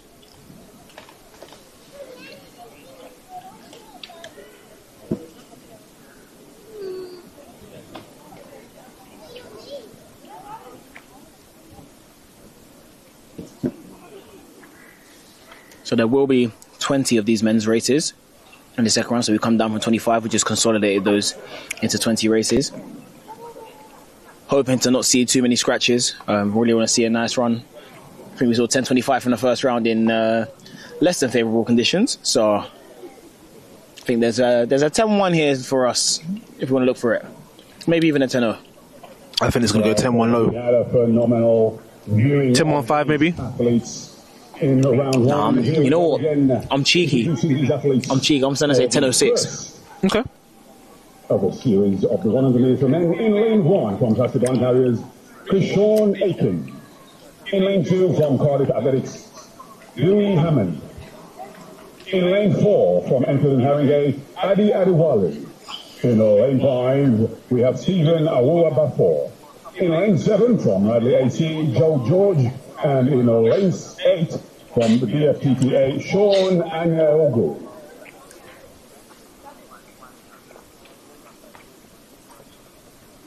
For someone like Adi Adiwale, what do you think about his chances going into British Championships? I think he's got a very, very good chance, if not of making the top 3 individual spots, of breaking into that relay team just based off ability alone. Now, I know that there's some other reasons or other things that go into the relay selection, but we've seen the likes of Zarnell run really fast, Jeremiah's run really fast this year, Romel's run really fast this year, Eugene's run really fast this year. So to really be in with a shot, you've got to be looking at that sub 10:10 clock in. There's also the likes of someone like Louis Hinchliffe, who hasn't necessarily opened up in the super fastest times or had the consistency of fast times as of yet, but we know what kind of ability this person holds. This is a British championship, British champ after all. So yeah, man, I'm looking forward to see Ade be a contributing factor to what should be a really, really good British champs. Richard Akinyebo's a scratch. Solid start by his athletes. Already we're looking at Adi Adiwale looking very good. He's going to come through. But it's over in Stephen Awolabato looking very good. Adi Adiwale. That's superb. Run 10.21. Maybe 10.19 or 10.20. But Adi Adiwale 10.20. Stephen Awola in second place in 10.44. And Gary Hammond 10.49. I'll give them all a count because they're all sub-11. Because Sean Aiken in 10.52 and Sean Anyaogu in 10.54 with Joe George in 10.55. Yeah, so 10.2 is now a regular. It's now a regular run for Adi Adiwale these days. It's pretty much a training run. We're gonna go home and play some PS5, which I can't believe we're saying 10.2 is now a regular run. But for this man, he's making 10.2 and change look very easy. Very good high step. Look at it. It's very straightforward, very up and down. A lot of power he puts down on the track, propelling his knees to come up very high. And he's quite, I say a short man, but he gets a lot of bounce. Yeah. And he got a lot of cadence. Cadence means how fast your legs are moving, so your turnover. Yeah. Stephen Bafor didn't look so great in that second round compared to his first round, but forgive him. He did run 10.32. And Dewey Hammond looks much improved, and so did Krishawn in that race. So disappointing not to see Richard, but he might be saving himself for the 200. We don't know. But yeah, 10.20. Great effort. I think it's interesting when we look at how these things happen. I don't know if this is the case, but I can imagine that it is a potential reason for this being the case. I think in Stephen's first round, he was able to set the race to his tempo and go through the motions as he wanted to. And I think starting next to somebody like Ade puts pressure on you. Everybody has a plan until they get punched in the head, innit? Do you know what I mean? And I think you can't plan for someone starting that well, that good, and it can disrupt your flow. Yeah. Pardon me. Perhaps there was an element of distracting from Stephen's plan. But yeah, if you're Ade and that weapon's in your holster, you're using it every single time. If I could start like that, I would start like that regardless. Rain, sun, shine, snow, whatever. Of course. Interesting enough, his PB is only, well, I say only, it is 6.62 or something, 6.63, which is really fast, but the way he starts, I'm sure he can get down to that 6.5 low barrier, man. Because every time I see him, he's out in front. Every race I see him, he's out. So watch out for him, not just this year, but for the next indoor, if he decides to do it. Jaden Arthur in the middle lanes, Ruben's brother. He might be biased, so I'll take it from here. He did run a very strong 10.70. These are very evenly matched athletes, but based on the first round, maybe Jaden is a slight favourite here, but you never know because they're quite evenly matched. We have Noah Hansen, we have Uzo Herbert as well. Michael Demoa has run 10.5 this year. Aaron Cross, Dylan Barty, should I say, and Christian and Alex, who's in lane 8.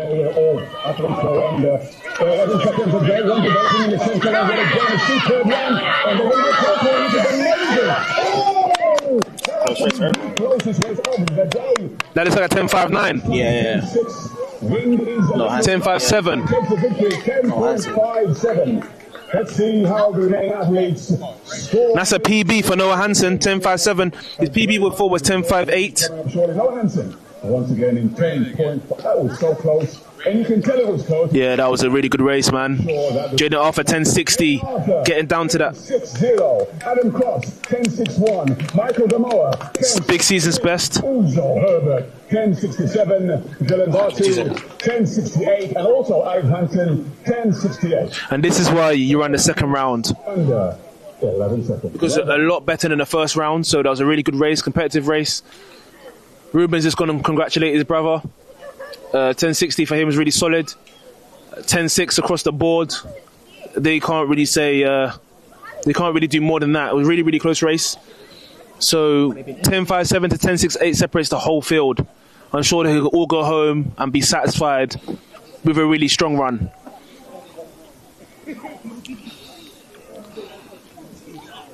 Look at the front angle. So very, very closely matched. I thought Jaden got out really well, but Noah Hansen really turned it over a little bit more the second part of the race, but it's really, really tight. And you have to dip in these type of races, man. It's so close. If I'm not mistaken, Noah Hansen's a really class hurdler, right? I think so, yes. Yeah, so, obviously it's very important that you have your first 7 or 8 steps in the 110 hurdles on point. So I'm not surprised that he had quite a good start there, but he obviously finished really strong as well. They do a lot of 200 meter work. That's why. Yeah. I learned in my time that a really good 200 meter run is kind of imperative for the 110 hurdle. So yeah, doesn't surprise me at all. Oh, is this Dwayne's son? Yeah, really. That's what. This is Dwayne's son. He looked really good. He ran a 10.98 in the first round, which he came down from 11.1. So it's going to be a really, really good race. We've got Omar Grant, Jason Kalala, notable people, but you also have Brian Smith, whose season's best is 10.73. Stuart Greenhow is his season best is 10.63, and Dan Truman has been around for a long time. Some scratches there. Russell and Dan Truman not running. So let's see if Isaiah can repeat the trick. Or will it be Omar Grant? Dan Truman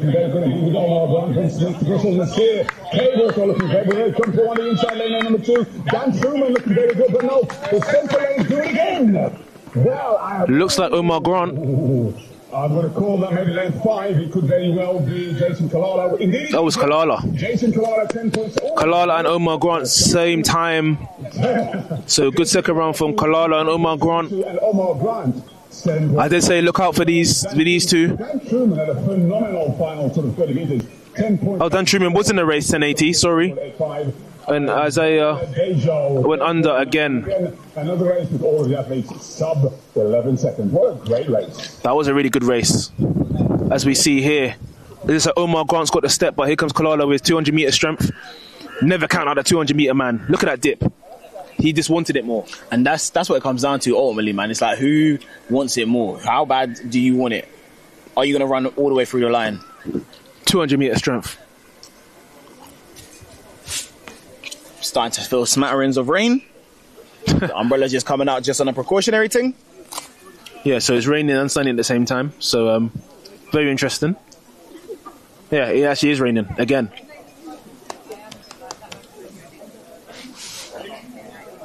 We're just seeing Noah Hansen is just walk past us.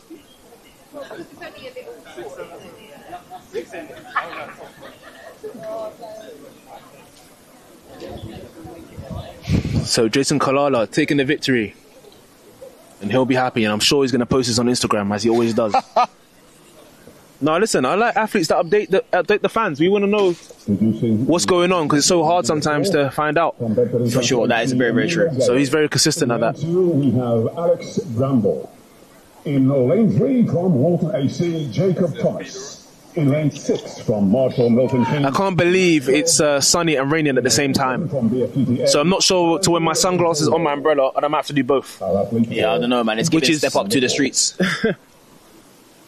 You know, this so confusing. Is this heat 4? Yes. Yeah. Heat 4 of 20. Now, we've all seen sub 11 so far. Let's hope that this heat is another sub 11 heat. All the races have been closely matched, and that's the beauty of having round 1. Sometimes someone comes in with a crazy personal best and you get spooked, and then they won the first round, and then it's like, oh, you're one of us. You're a mere mortal. It's always like that sometimes, man. Yes, indeed. So always look at the season's best. Sometimes the personal best can be out there. But saying that, anyone can personal best at any time. So, and they should. Except for Usain Bolt. He's definitely not going to personal best. Nah, he's done. He's cooked. I don't think he's interested. Nah, man's chilling.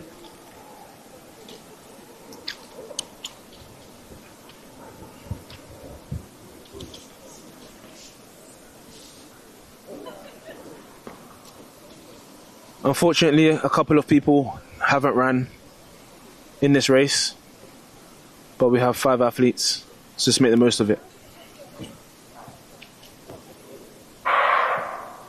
So here we go with Alex. A very good drive phase. Maxwell balancing on AK.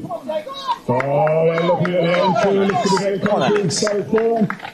Oh, lane 2 and lane 6. Very good drive phase from the Enfield and Harrogate man.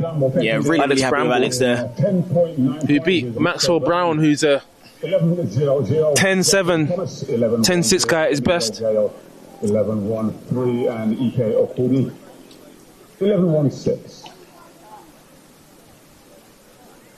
Yeah, no, that was a really, really good run from Alex there. Instantly, we could see that the start was really good. The drive phase was solid. And again, he just didn't give it back. He worked through your phases really well. So your drive phase, your transition, your max velocity phase. It's very difficult to be an athlete that does that. And very clearly, he did enough to win that race, just from Maxwell Brown and Jacob Thomas.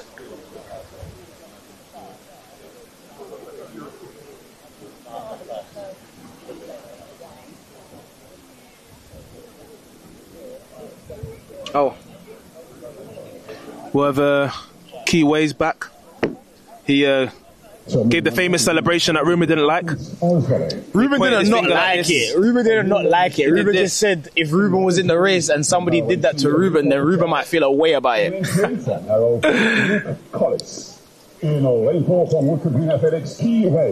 Key Way.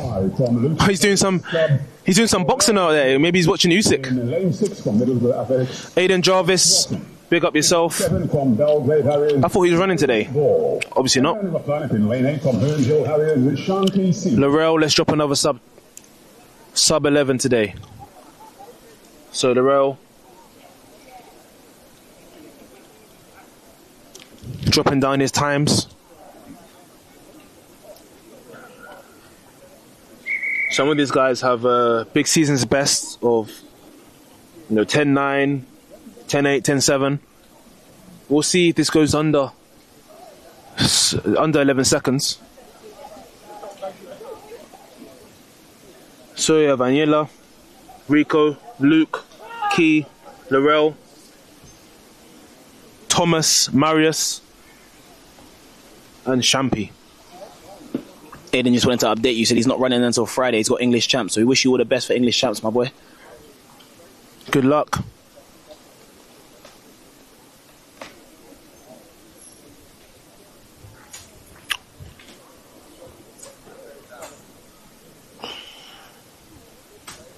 Everybody is in this race. It's a full house.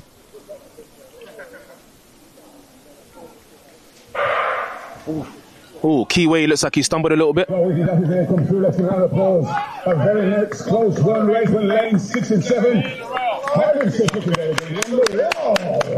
Laurel comes speaking through a great run there in the wind. Looks like it's a sub 11. 10.99. Yeah. Laurel Smith. Thomas Horton in second place in 11.17 and Keyway in third place in 11.20. Really nice run there, man. Don't you just love a 10.99? Oh, it's the best. The absolute best. Well, Laurel certainly has not really been into athletics for that long. He's fairly new. But what a runner. Superb talent. Well done, Laurel. Great time. So he's fairly new to athletics. Look at his top end speed. You can see this is the strength that he has. And he just clears himself in the field in the last 20 meters. And this is the thing, he has pretty good technique. He gets up really tall. He's in the orange. Just moves away from the rest of the field as they're tying up. And he's making 10.99 look like a training run. Yeah, that was a really good into run. A minus 0.2, by the way, so if you had a +2, it would have been a lot quicker. I like the fact that, you know, they said, Laurel, let's get another sub-11. He did. He delivered. He did it into a headwind. I like the fact that he dealt with that race well. I think for those who haven't been in a situation like this, if you're in a race and someone next to you stumbles, it can throw off your whole race pattern. You might think, it's gonna get called back. Should I stop? Should I keep going? But he committed to his race model. Did not let that deter him at all. Got up and just kept moving. So yeah, like you said, very strong in his positions, very strong in the run, and really nice to see, man. Yeah, good run. He was the only one sub-11. Keyway matched his first race at 11.20. Very much more in the tank for Keyway, because obviously if you're running the same time as you were running, cooling off whilst stumbling in this race, there's definitely more in the tank there. So look forward to seeing what he does in races to come. Yeah, I think he's just stumbled a little bit, and I think he just threw off his own race. We've been there. How do you react after a stumble? Do you just rush to get out of your transition, or you just try to call your way back? I think it's a bit like quicksand, right? Like you want to panic and get out, but panicking is only going to make it worse. Yeah. So you have to just commit to the plan. If you stumble, you just continue to go through the drive phase as you would normally, and then get up and try and make up for it on the back end. But you only get to 65, 70 meters by putting in the work from 30, 40, 50. So, yeah, the plan shouldn't change too much, even if there is a stumble. It's unfortunate, but we've got to be able to, factor for these things.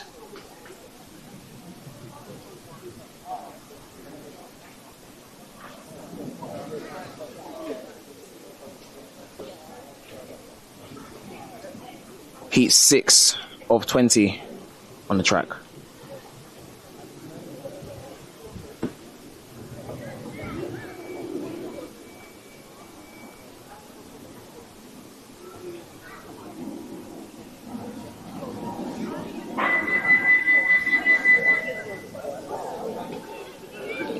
As we reset again.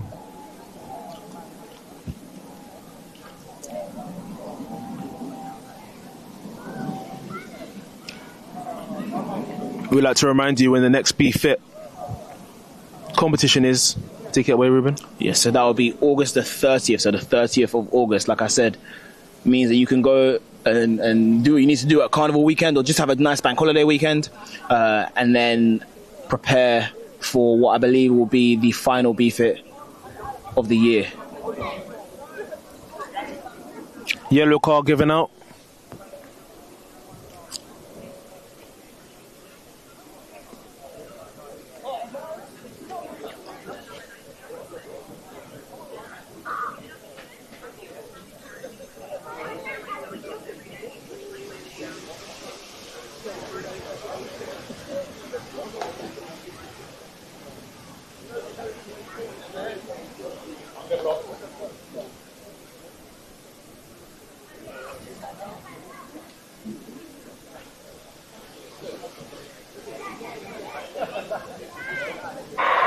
And this time they're well away inside lane, looking very powerful indeed, but also okay spots in lane 7 looks great. This is, oh my goodness, this is a blanket finish. If ever was a blanket finish, lane 1. Lane 1 or lane 8? On the outside lane, I think Ethan, if FIFO may well have taken it. If not, it might be Femi. In fact, it is Femi Orr. But look at how close that was. Femi Orr taking the victory there. Was he in lane 1? Yeah. 2-2. Yeah, I really liked his dry face. I was watching his dry face the whole time, and I was thinking, yeah, it was really good. Andre Stork 11.26 and George Bftta 11.28. Have a look at this race again. It's Femi in the blue. Look at his dry face. I really like his dry face. He gets out, he's really purposeful, long strides, really gets up tall, and he keeps the momentum. And as they tighten up, he's very loose. On a PB in winning his race. I understood he earned a 10.91 last week, but this is his legal PB, so congratulations to Laurel. Yeah, he gets up really, really good. And it just goes to show, right? In lane one, he's quite slim compared to the bigger athletes. And a lot of athletes look at size. What's your kind of opinion on size when it comes to sprinting? They say, oh, what's your perfect weight? What's your perfect size? A lot of athletes they're quite body conscious. Yeah, they want to know what it is that makes them fast. What would you say as a 5'6" sprinter? I would say the most important thing for me anyway is your power to weight ratio. So if you are someone who is taller, then you're going to be naturally just heavier than people, which is fine. But for your height and for your build, you need to be powerful. You need to be powerful enough to throw that body and use that frame in the most efficient way. And I think that's another thing that people need to look at is like your favorite athlete might not be shaped the way that you are. And so they're going to do things that you can't do or that you shouldn't be able to do. Someone, case in point, right? Someone who's 6'5" should not be looking at Christian Coleman and saying, I want to run like him, I want to start like him because he's the best starter of all time. That's great. That's not the body you have. You have to use the body that you have in the best way possible. So yes, if you are someone who's taller, you're going to have a little bit more stride length. But what about your cadence? What about your frequency? Work on that, and that's probably going to get you to be a bit faster. If you're someone like me on the shorter side, yes, you can maximize your strength and make sure you have crazy dumb frequency. But are you making sure that your strides are big enough to take you to where you're trying to get to? So I understand people being a bit conscious. I understand people being mindful of their weight and their body and their this and their that. But ultimately, it's not necessarily about finding the perfect body. It's about finding the perfect body type for you. Yeah. And using what you've got in the best way to get what it is that you want. Yeah, great analysis. Yeah, I agree. Sprinters come in all shapes and sizes, man. Sometimes you can't tell who's fast just by looking at them. You have to see them run. 100%, 100%. I think that Sing Lee in lane one was very impressive in his first round.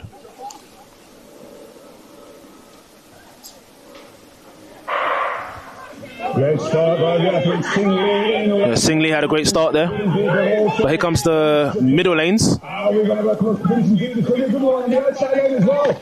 Well, I don't know. Again, I can't call it. It's your call. Your guess is as good as mine. But these are middle lanes. There's a flash time. Dennis just here takes the victory there. 11.23 with Harley. Miller Ross in second place. 11.29. Callum Holden in 11.34 in third place. Again, another example of a great start by Sing Lee, but all the others closed up on him. And sometimes it's great to have a good start, but 100 meters is a long way. And Sing Lee he has a really good start. No, 100%, 100%. But here comes the cavalry. They're coming. I think Deshaun was in that race as well. Yeah. Gave up a little bit at the end, but. See, now, if I'm someone that's built like the way that Dennis is built, I might be looking at someone like Kashane Thompson and be like, okay, cool, what kind of things does that person do?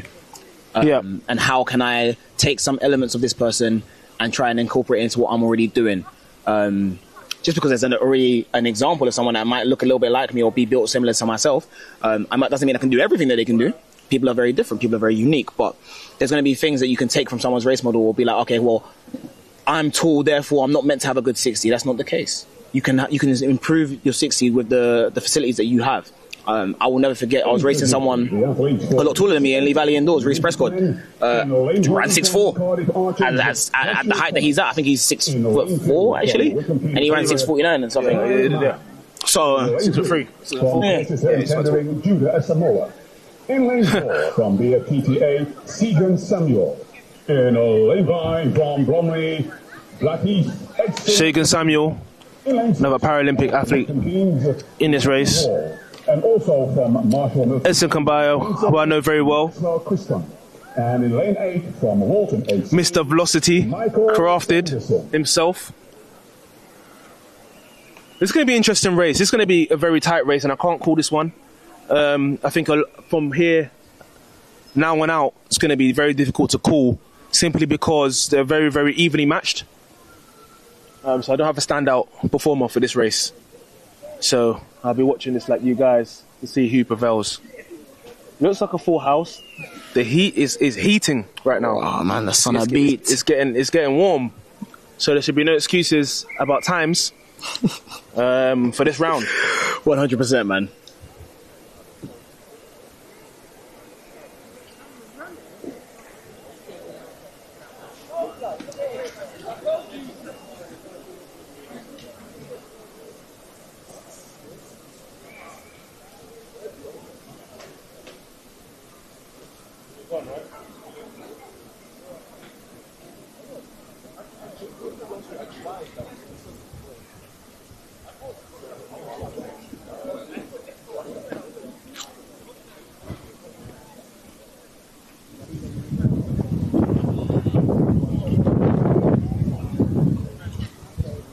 As they get down on their blocks. Shagan using that famous one-hand start. Away we go with this race. It's a great race between Joshua, Kai, Julia, CJ, Edison. Let's see how this race is going to get conclusion out of program. The close shape indeed. And it's converted. Oh, again, I'm telling you, it's blanket finish after blanket finish with 11.39. Current fast time, Kai Man with 11.31. Look how close this is. 11.3333. My goodness. So, in first place, Kai Man in 11.31. Maxwell Kristen in third place, 11.36. And Edson Kabir in third place in 11.37. Good race. And I told you, it's very, very, very tight. As you can see, 4 of them going to 11.3. It's Kai Man who prevailed. It's very, very even at this point. Can't really see much of it. I think it was Kai Man who separates a little bit. And it moves away. And the rest of them are closing in.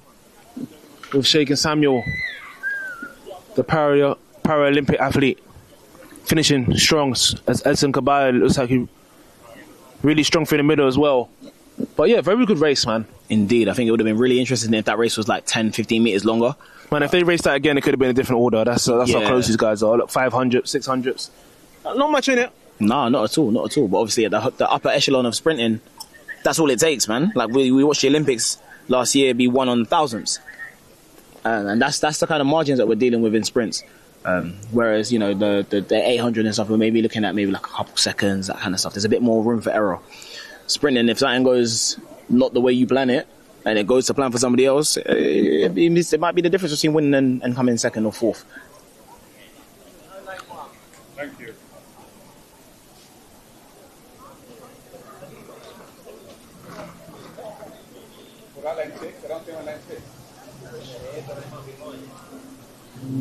Heat 9 of 20 getting ready on the track. Ooh, I'm baking, man. It's hot. It is very, very hot now. What a confusing country we live in. Like, I need people to understand, the same stream that we're on now, we had umbrellas out, and our backs were drenched, and now I'm sweating. Yeah. Lane 4, Harry Osborne. In lane 5, Caden Hines. In lane 6, Kamar McCurdy Batik. In lane 7, Sabawath. And in lane 8, Tolly. Now I see drops of rain again. You can't make this up. Hey man, you can't make this I'm up. tired. I'm tired of this thing. I'm tired of this weather. It's ridiculous. You can't make this up, guys. If you were here with us, you'll see what we're talking about. We see people with coats on, we see people with vests on. We don't know what it is. Yeah, so many different permeations of weather protection.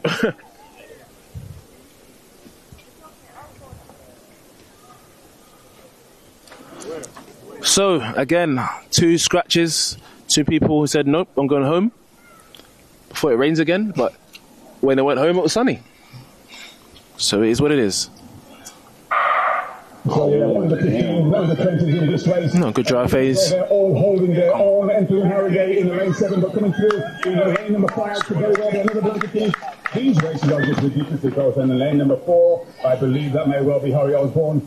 11.45. The wind is bigger of 1 point. Yes, indeed. Harry Osborne, what a name. If you know, you know. If you know, you know. Hey, man. I'm sure you know. Hey, man. Harry Osborne, man, yeah? Hey, man. Listen, man, I'm something of a sprinter myself. Yeah, no, like, really, really good from the son of the Green Goblin. I think The most impressive thing about that, right, is that you could see in that race, Jander Ross got out really, really well, had a really solid drive phase, and there was a bit for Harry to make up. But when you have confidence in your model, you just commit to the model. And you can see that even at 70 metres, he wasn't in front. 80 metres, he maybe wasn't in front, but he just kept working and stuck to the plan. And lo and behold, it's paid off with a nice 11:44 clock in and a win. You know what? I love when people burst through the middle, man. Like, because you can just see that he's not tightening. He's like, yep. I'm coming. Just go for the middle. It is the confidence, man. It's the confidence. I don't think it actually leaves you when you stop sprinting. Like, right now, I'm childish, right? So you know when you're crossing the road and it has the countdown? Yeah. Like, I know how to time it just to make sure that I'll get on the pavement as it gets to 0. I need to get a little jog on. But you just have to have confidence that you're going to make it, right? Yeah. Like, you just got to know what you're doing. And that never leaves you. Never leaves you.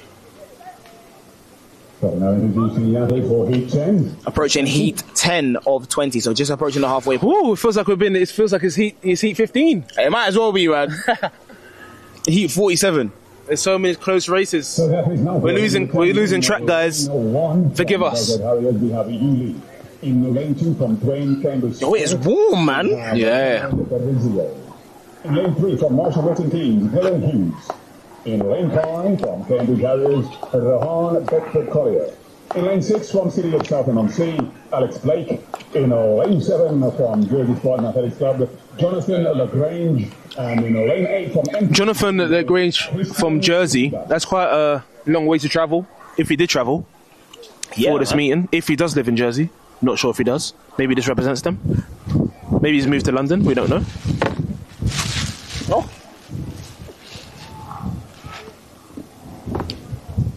But yeah, we're seeing a lot of close races. And again, we don't know who's going to win this, so we're not going to predict.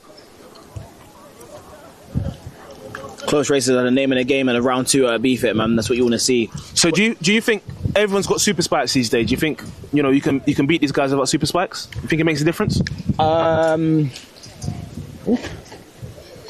Interesting questions. I don't think everyone's got them. I don't think it's the most financially viable thing for everyone to have to do. I think it's possible to beat people that are wearing super spikes. I think it'd be the same thing as saying like, oh, you can only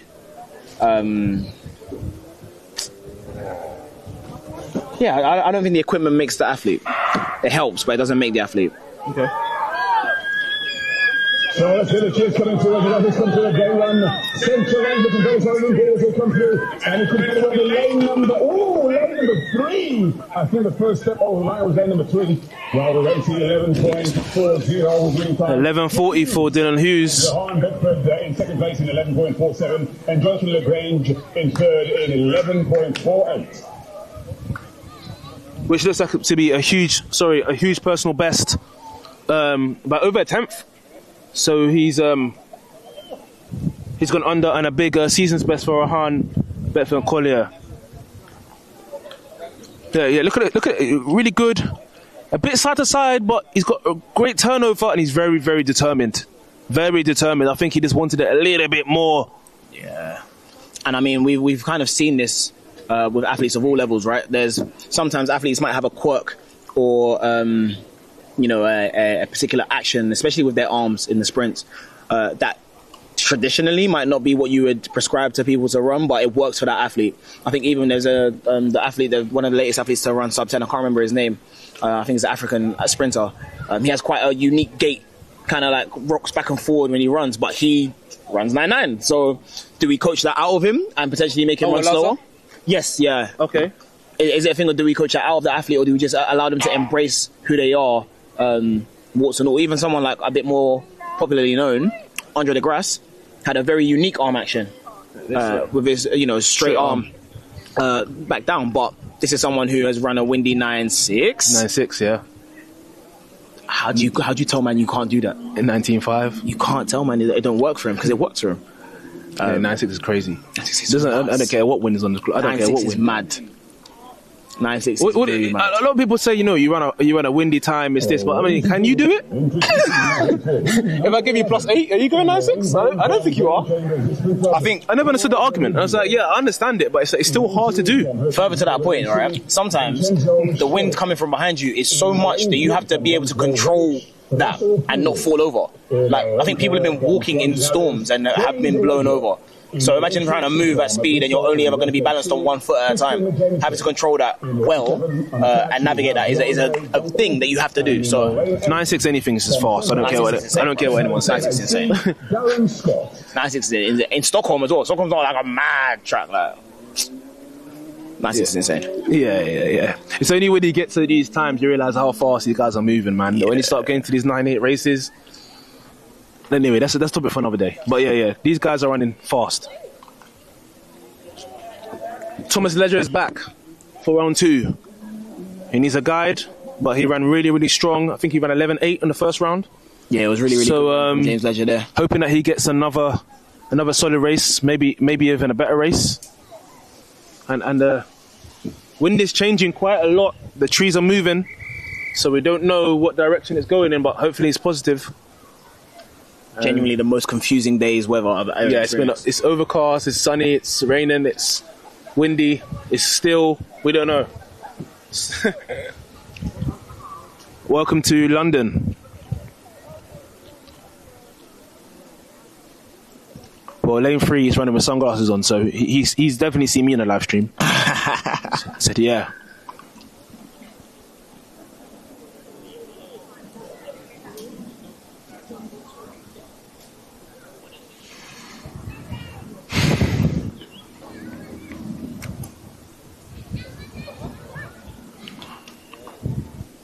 A lot going through everyone's mind right now as they nervously wait. This is the most nervous time of their life as an athlete, as the wind seems to pick up quite a bit.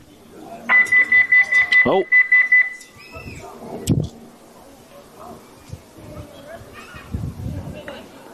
Couldn't tell you where that 40 start came from, unfortunately. So this race, a combination of under 17s, under 20s, Masters 45 and Masters 55. A Masters 55 athlete and a Masters 45 athlete in this race. And listen, they're looking to take it from the young kids, man.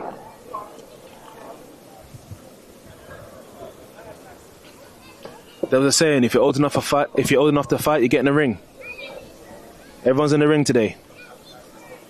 I hear it, man, and it's oftentimes the best learning experience you'll have is racing people outside of your age group. If you're anything underneath the age of like under 20, you learn so much racing people that are not in your age group, about yourself, about where you stand, about what the seniors had to hold, about where your progression can take you. So yeah, hopefully it's a great learning experience for the other athletes. Gonna ask you another question after we finish this race, as we're 55% completion. This time we got away with the M55 athlete on lane 8, Darren Scott looking very good. But James Ledger, he looks good. James Ledger, we have a very positive run coming through in lane. Oh, again, ladies and I tell you, I'm we don't know who took that. I cannot call these races Vincenzo. Vincenzo took it. And Ledger with 11.73. Vincenzo 11.72. But look at the time for James Ledger, 11.73. But then look at Russell Hingley's time, 11.75. Absolute phenomenal runs there. So well done to James Ledger, our T11 athlete, and also a great knowledge. Yeah, that was a great race. It was very close to call. If you look again, lane 1 had a great drive phase. And then here comes the big hit, is in the middle lanes. Russell's closing, the V45 athlete. But pretty clear win actually from Vincenzo, the under 17 athlete, the youngest athlete in the field. Really, really, really impressive running, man. Large trust for the guy. He's one of the best guys in the world, so it's my job like you said. And that must be an art and a science to it, because you've got to be in complete synchronicity with him. I mean, how long have you trained to do this? This is only our second season together, so I definitely think there's more in the tank once we iron out a few things, so hopefully more to come. Ladies and gentlemen, a round of applause for Greg and James. Absolutely superb. Well done. Yeah, it's great to see a visually impaired athlete go with this guide and just say, look, we're working together. This is our second season. There's more in the tank.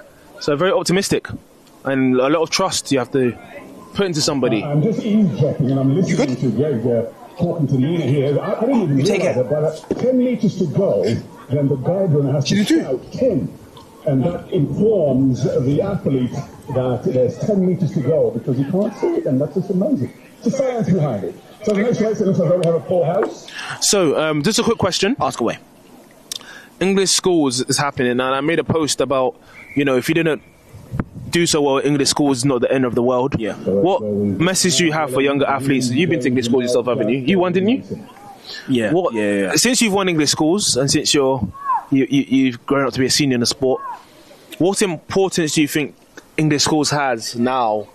And do you think it's how would you rate it in terms of importance, in terms of track and field and the trajectory? I've definitely got a more detailed answer for you, but I need everyone to understand and appreciate that there is no more impactful competition in the entirety of the UK than English schools. In the entirety of England, at least, than English schools. I've never been. You got to tell us more after this race.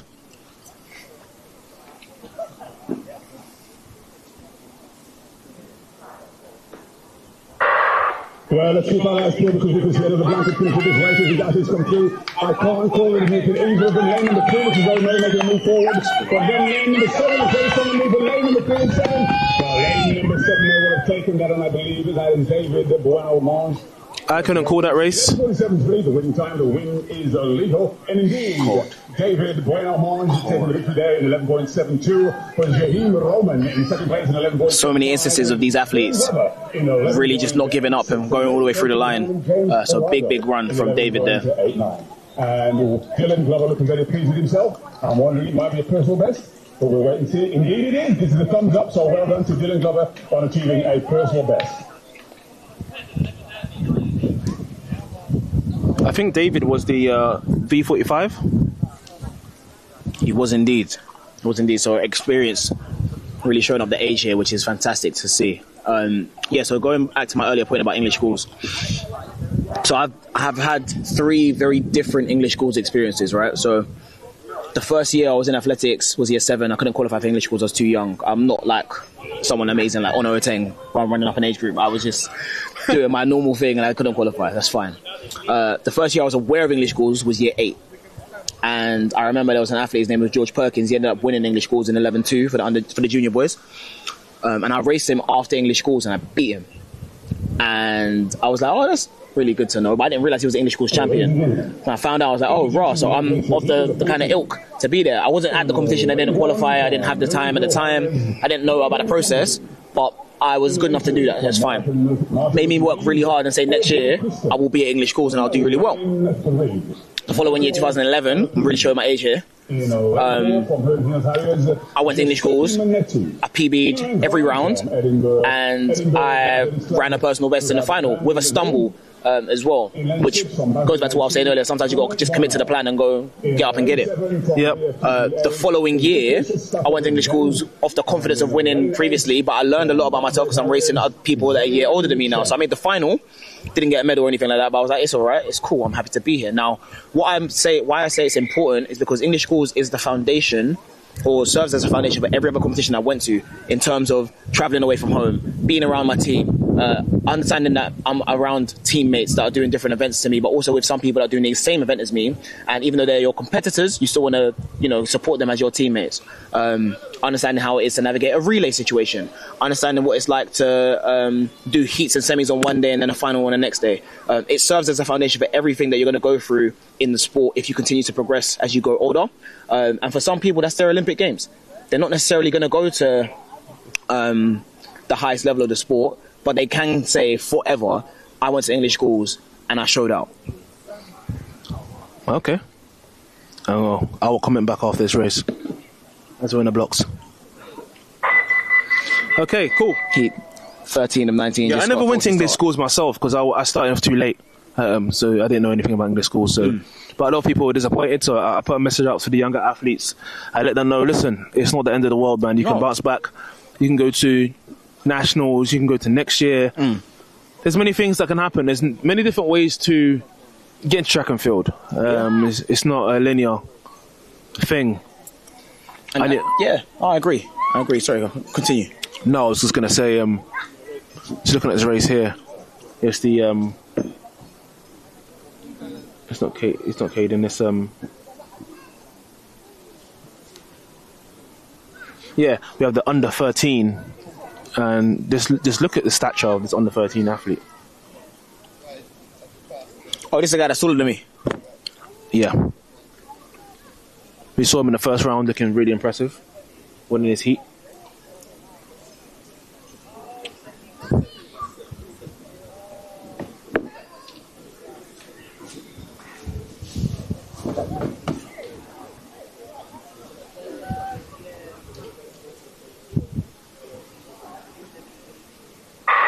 This time away with a great mix of athletes under 13s, under 15s, 25 and 55 year olds coming through the centre line. This side, the second half of the middle of the night, and indeed, Brandon Lowe may have taken that well, 11.73. The win 2.9. Brandon, should I say, taking the victory there in 11.72. A windy 11.9 for the under 13 athlete there. Michael Olatunji, 11.95. And he's happy about that. He's clapping. Under 13 winning 11.9. Wow. Trapflation is real. Oh, God. He's not so fast, man. They're so fast, bro. He could be 11 years old, folks, on an 11.9. Flipping hell, man. Right, so on the comments you made about English schools, about, you know, like, it not being linear, I think obviously my story is a very, very different story to most people's English schools experience, right? But I think it's very important that people understand that it's very much like everything else in life. Like, there is always going to be an alternative route. I think when you stop looking at things as defining and looking at them as like adding to your story, your personal narrative, it makes a lot more sense. I think there's a lot of people who worry about their GCSE results until they get their A-levels. There's a lot of people that worry about their A-levels until they get into uni. Like, there's always going to be something else. There's always another race. There's always another competition. To the point where, I was very fortunate. It never stops. It never stops until you make it stop, right? Like, there was a year, 2013, I was poised to do a sweep. I was like, I'm going to win English schools. I'm going to win nationals. I'm going to be unstoppable. I didn't get to go to either of them. My coach said, I qualified for World Youths. My coach said, you're going to World Youths, why do you need to go to English schools? I said, I wanted to. In fact, it wasn't even just my coach. British Athletics said, you can't go to both. If you're going to World Youths, you're not going to English schools. I said, okay, cool. I finished World Youths, I come 9th overall, so I just missed out on the final. Equally my personal best at 10.6. Yeah, I remember that. I come back, I was like, yeah, cool, so it's no worries, I'm going to go to Bedford and shell it, I'm going to run 10.5 legal. My coach was like, no, you're not. What's next season to get ready for? I said, okay, cool. And I say that to say that sometimes these competitions are just races. And I mean that in the most positive of ways. I'm not trying to diminish or underplay anyone's achievements, but it's a race. Like, you can come to Bftta and race the same way you could have gone to English schools. So if it didn't go the way you wanted it to go to English schools, that's fine. Bftta is in August 30th. Yep. No, great analysis there, to be honest.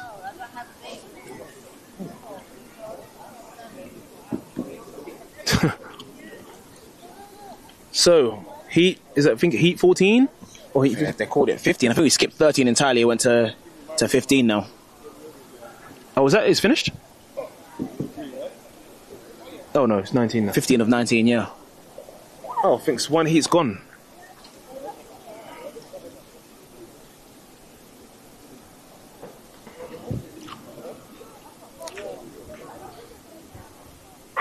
Oh, yep, twitching.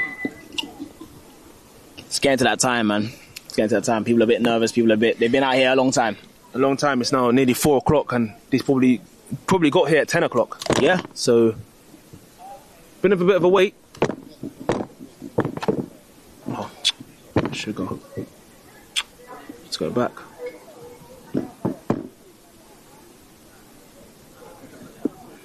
Let's put this up. What did you do? No, I think you flip it. Oh boy. I don't know. How have we done this? I don't know. It just dropped. Let's put it on there. Can you do that?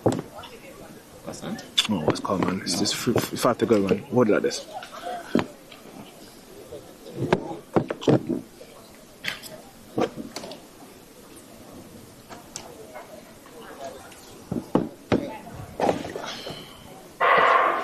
Now this one well away with Jordan Tyre on the left. On the inside lanes, on the outside lanes, we have Max and Shen. And coming through is going to be very close here indeed. Well, I tell you, we've had nothing but blanket finishes in these races today. I'm calling, well, there you go, Taha Abdullah. Look at the times. I keep calling it. Taha Abdullah in first place in 12.21. Ross going to case 12.23, and Chen in third place in 12.28. There's nothing I like more than someone getting out and holding on for dear life. That's my favourite.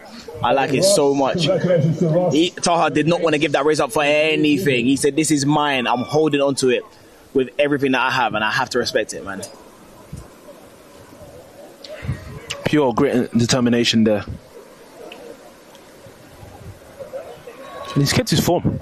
And that's the thing. He's kept his form. And you just got to get a win. Indeed. 2 100ths.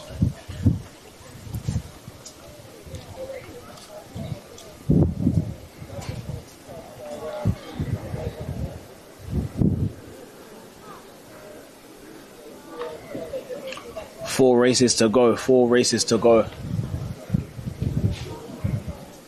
We are on heat 16 of 19.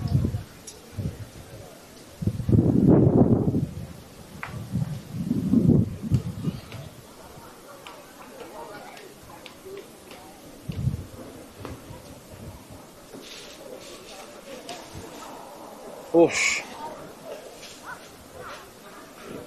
So the division you have right now for heat number 16. In the lane number 1 from Kansas areas, we have Lou Sylvester. In the lane 3, Tanasis Quintibat. In lane 4, Adam Heiter. In the lane 5, George Thompson, and in lane 7, Kieran Harvey. And in lane 8, Neil Middleton.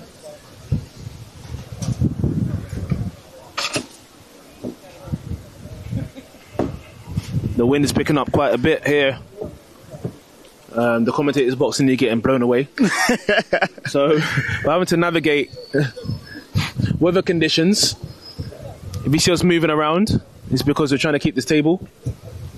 Yeah, it's been a crazy day weather-wise. Yeah. So a lot going on. Heat 16. Star barrel of the lanes, Kieran Harvey looking very good in lane number 7. Nice. From Neil Milton, but coming through in lane number 3 and 4, battling it out. Bit of a battle royale taking place. Yeah. There's going to be great in the close race on lane number 2. Oh, lane number 4. He gave it up. You got to run through that line. Adam Hayter. Lamar Sylvester had it. 80 meters, 90 meters. Sylvester in 12.39. George Thompson in third place in 12.61. All right. So great to see Kieran Harvey back in action in 12.74. And Neil Middleton, another great run by Neil Middleton, 12.78. And Thanasis Quintibat, 12. So look at the replay now. Luna Sylvester had it in the bag. But the thing is, like we said before, sometimes you'll lose to a person who wants it more, not necessarily the person better than you. As Sylvester has a PB of 10.5. But let's just here, look, just gives it up. And the guy...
That's the thing. Like I ran 10.2s, but they were hard work for me. Yeah. So yeah, for me, Ade is the performer of the day for me. On the women's side, I like Alicia. Simmons? Yeah, Alicia Simmons. But I like Alicia Rees as well. I like her first round because it was in difficult conditions. So to run 11.8 like that was really good. I think I got very, very similar takes to yourself. Yeah. Kind of in the opposite direction. So, where you're undisputedly considering Ade as the male performer of the day, I have that same feeling for Alicia Simmons. I think it was an amazing run, especially that second run. That 11.3 was fantastic. Really, really glad to see that. Really, really nice running for her. I hope it bodes well for her future. And then on the men's side, I'm still going to give it to Ade, but I would be remiss to not talk about Stephen's first round. I thought that was beautiful sprinting. Absolutely amazing. Here we go.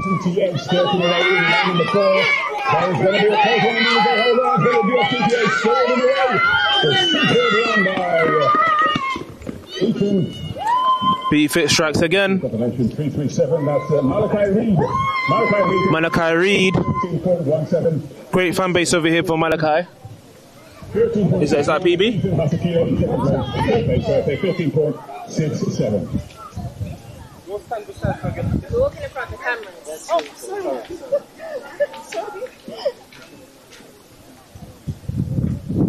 And can I also just say, Ruben and Jamal, the commentary that you provide, because when we play, and I watch this as well, your commentary and narration brings it to life. Greatly, greatly appreciate what you're doing. You don't realise it, but when you watch athletics, you can't hear what's going on, and you're explaining and dissecting, analysing and processing what's going on. Your knowledge, your wisdom brings it to life. So for those of you who don't realise, that takes a lot of wisdom and knowledge. I mean, you're just a natural, both of you. We try, man. We're trying to be on the same level as yourself for the people in the stadium today. We've got a lot of positive feedback in the stream today as well, so really, really nice to see, man. But none of this happens without TJ putting on a fantastic meet, so big up the Bftta Today Track Academy. Thank you, Jamal, as well. Thank you very much. Again, it's great to have these experts that can provide the kind of knowledge and also dissecting each race online. So when we replay over and over. Thank you so much for the shout out. Great commentary. Honestly, it means a lot to us. It does mean a whole lot to us. Barrington King has emerged. Hey! First round, he went missing. Legend. Second round, he's back. Big Barrington, nothing happens on the track without Barrington knowing about it.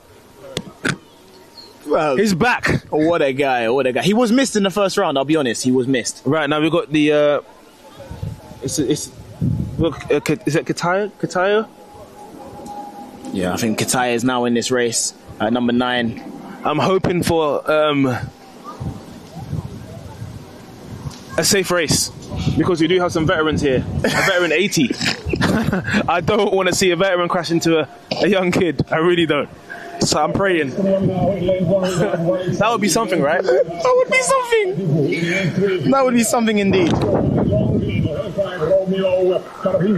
In lane 6, Elliot Perretta. In lane 6 is Michael, and in lane 8, Barrington King. So interesting enough, you have some under 13s in this race, and compared to the other under 13s, they're quite smaller from what we've seen before. So they vary in size. Obviously, they're still pretty young, probably about 11 years old. But it just goes to show kids develop at different kind of stages. And we've got veterans here. We've got Chris, he's a V60. Obviously, Barrington, who we just mentioned, V55. And we have Alan, V80. And also Victor, a V80. So some serious veterans come in to torch the track. I'm hoping for a legal race for all, and hopefully Kataya can have a successful race. Fingers crossed, toes crossed, everything crossed. That is a safe race. Let's go.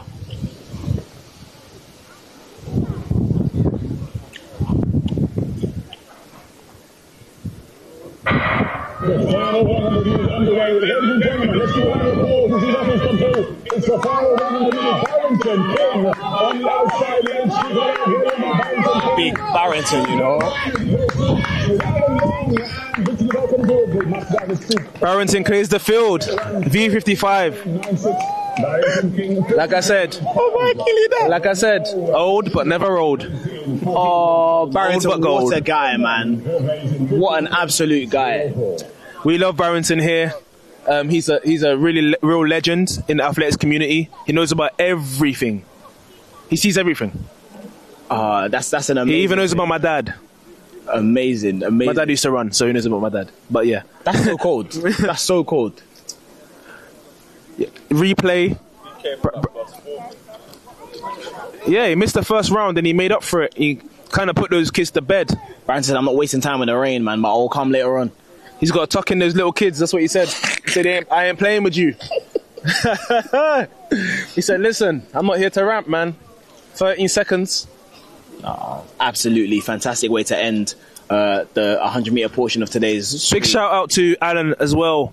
V80. 15:04 as a V80, man. Come on, man.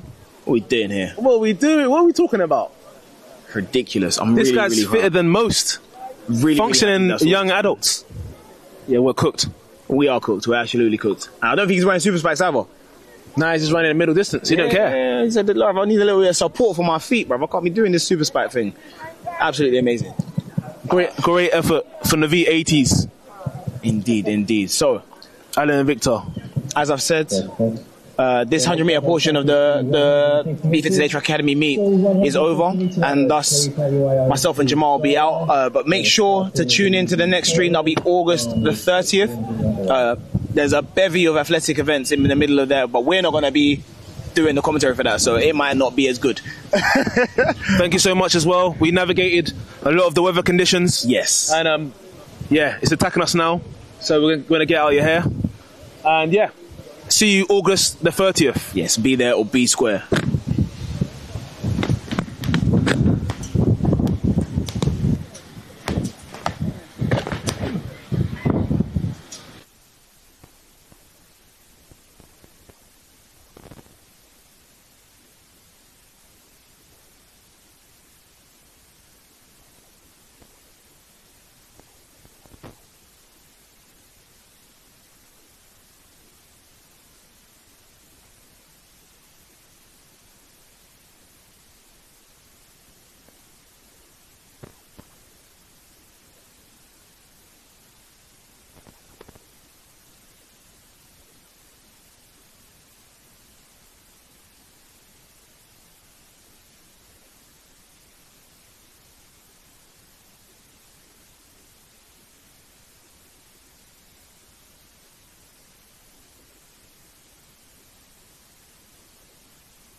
Yes.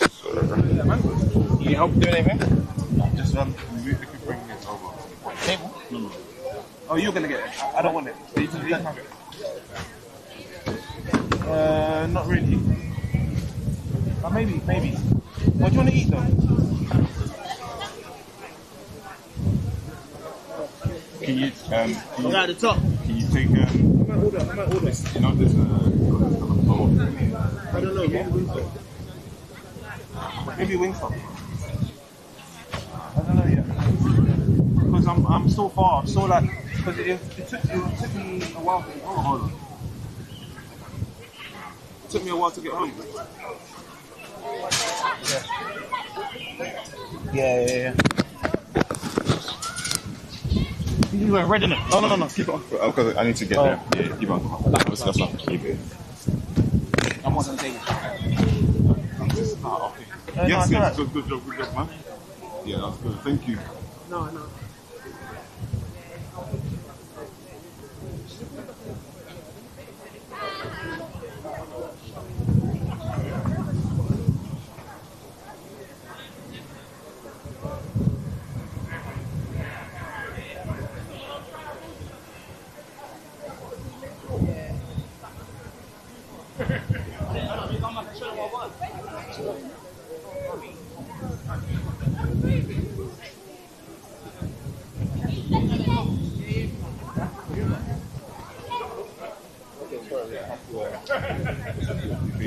Are you? Back to you. Where physically are you? 100 meter start. Okay, no. So you need to be on the actual bend, so on the outside of the track. So you need to go in a bit more so that you can see the whole bend. Because I can see that part. So remember, you're trying to cover bits that I can't see. Yeah, so I can see that part. So you need to just go in on the actual bend, right, all the way around that cycle. That's the bit that I can't see.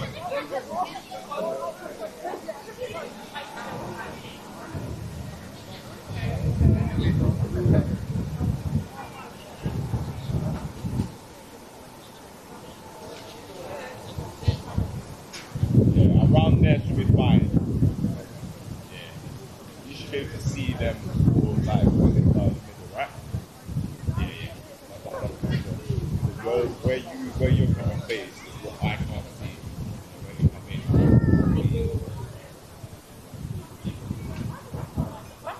Yeah, that's the goal of it. You cover it.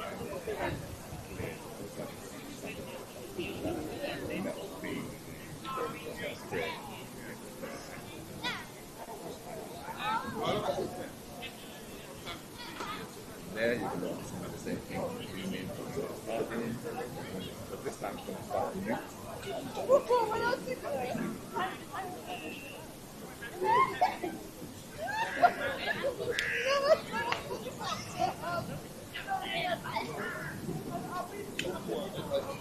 me see if I can get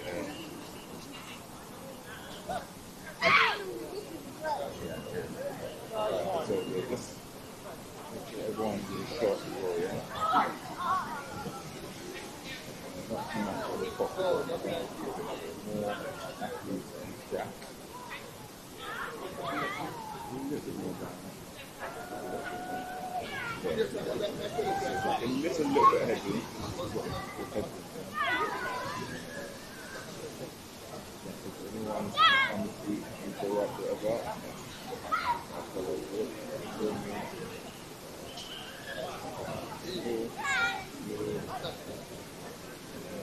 Still on me.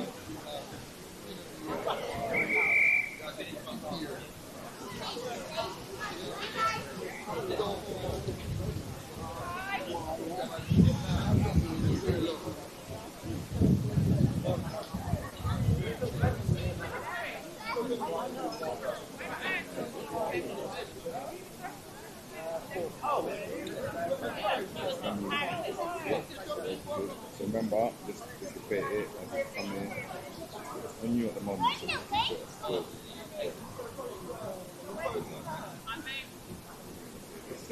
So they're going to come past, remember, you're going to track them as they come around, yeah? So you're going to take it back.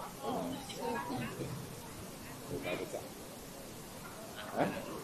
Yeah, it will be more like all of them, yeah? So keep it, so all of them is stuff. Remember, they're going to swing past you, go and stand with them.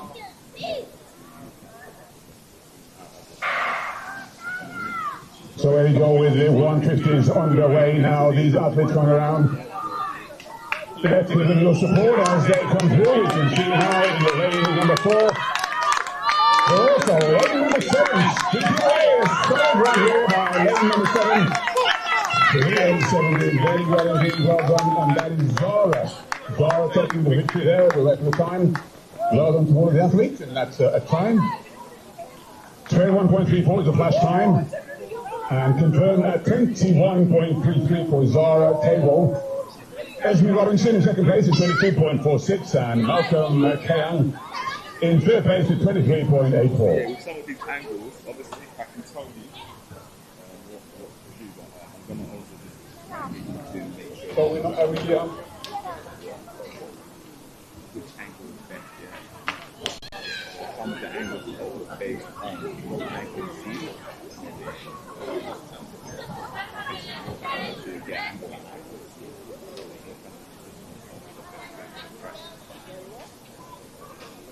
The first two, obviously, yeah, I told you, but some of them I'm trying to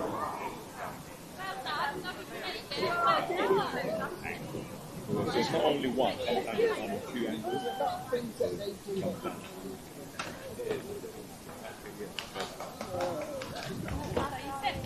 The main thing is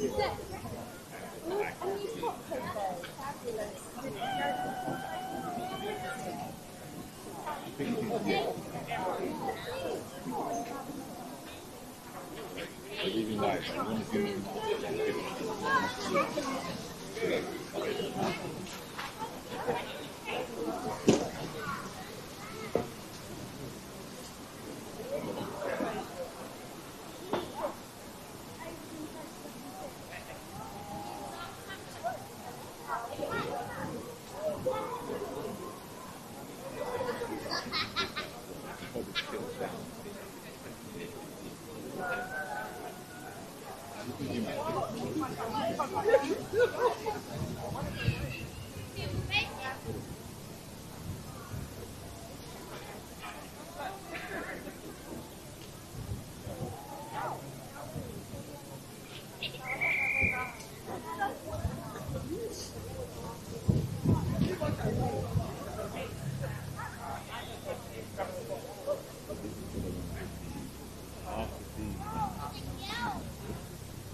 Heat number two, well underway as they round the bend, and it looks like as though lane number 6 will be in control with West United once they come through. And lane 5 is away. Let's keep cheering all the way from the finish line. 19.67 is the last time. And we'll wait for confirmation from just timing. The win, 2.5. So taking the picture there, Leah Frendo in a time of 1966. Eva Bocassa in second place is 20.56. And Zara McLeod, 20.84.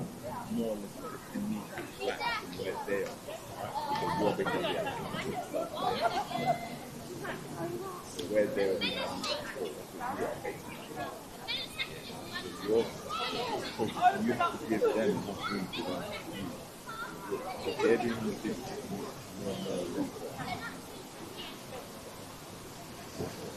Ladies and gentlemen, I know it often goes without saying that we appreciate these BFTTA events because of what it does for our young people, providing them with a great outlet and opportunity to compete. But the amount of work that goes behind it is immense. And so for TJ and Nikki, we certainly want to acknowledge them and really appreciate what you have continued to do. So on behalf of TJ and Nikki and the team, could we please show our appreciation? A round of applause for the organisation of BFTTA.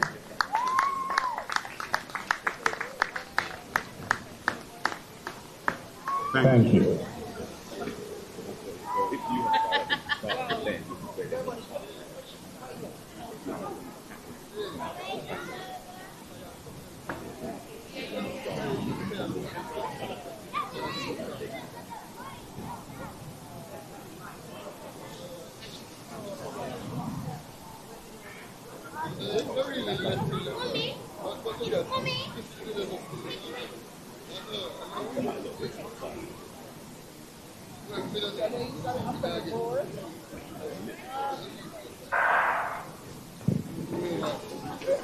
So heat number 3 underway again, and these are the athletes of the future. So ladies and gentlemen,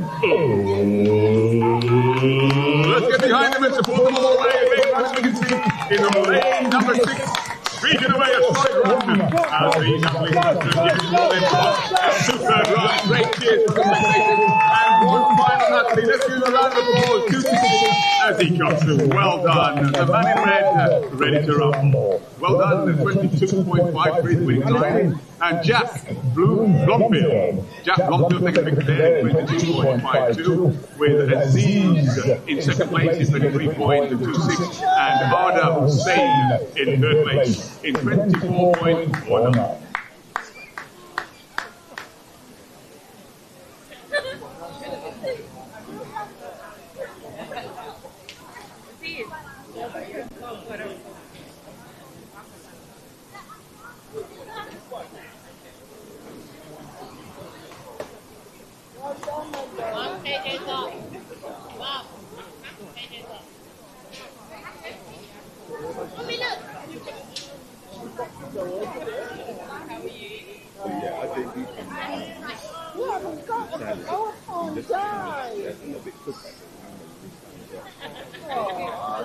Sonny Morgan getting great appreciation from his supporters.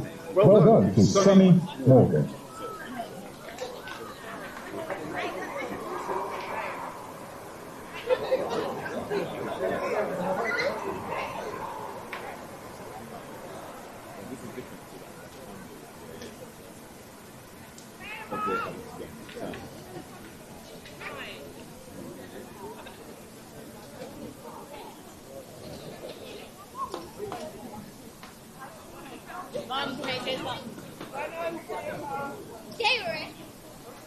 What's your other style?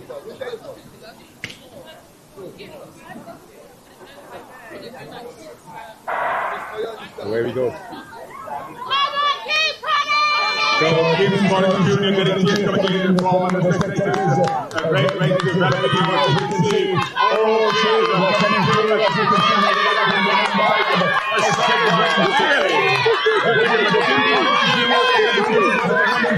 And a nice zipper as well. So the wind is leading for 1.7. The time, 18.83, but Max Cheatham taking the victory there, 18.82. Javier Stevenson, second place in 20.85. And Michael Anapawoken in third place, 21.00. Kim Collins Jr. in fourth place, 21.15. And Tezon Oyembanji, 22.04.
As soon as they come round, I've got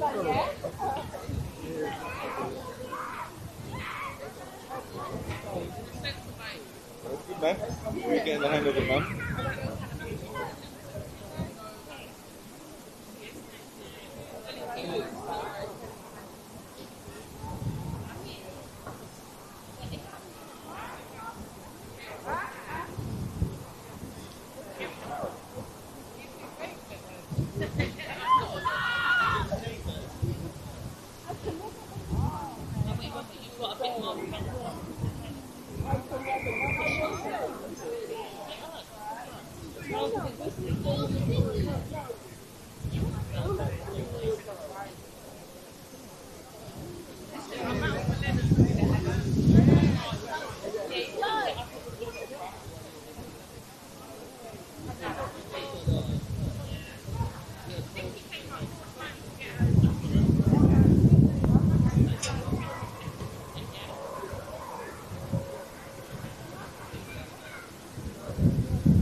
Sorry. Okay. So just two athletes in this race. Let's give them a round of applause as they come through. And they are banging out a solid race. And the pace is trailing. Look at the knees from this gentleman. Another super run as we bring on both athletes. Well done. So good time. 17:68. Well, we're really picking up 5.6. So Rahan Beckford taking the victory there in 17.66, and Liam Odell in 19.81.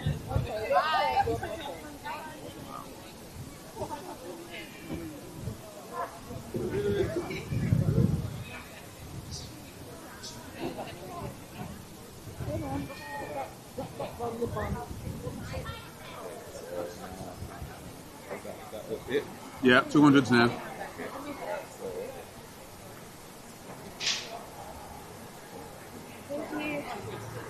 Thank you. Oh, you're welcome. Thank you. Take care. Bye-bye. Hi, sweetie.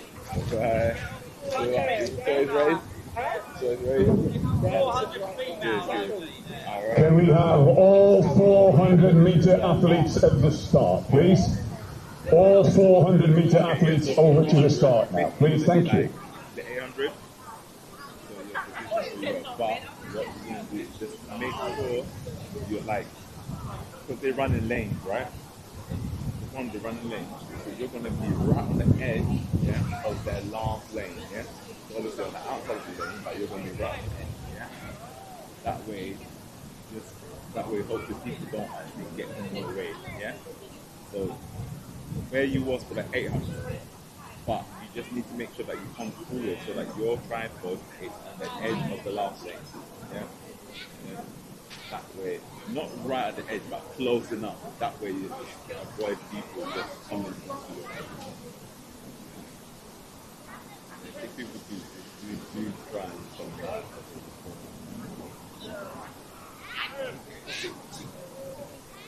we go for now.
Sticky on my food. Sticky on my bag. Lovely. Okay.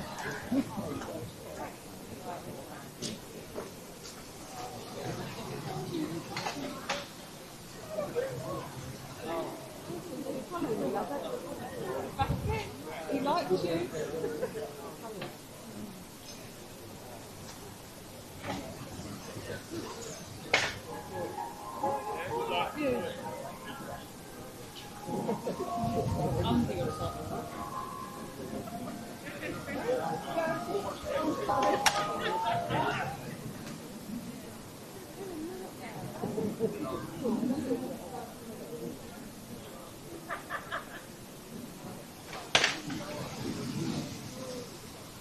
I remember the market was a red one.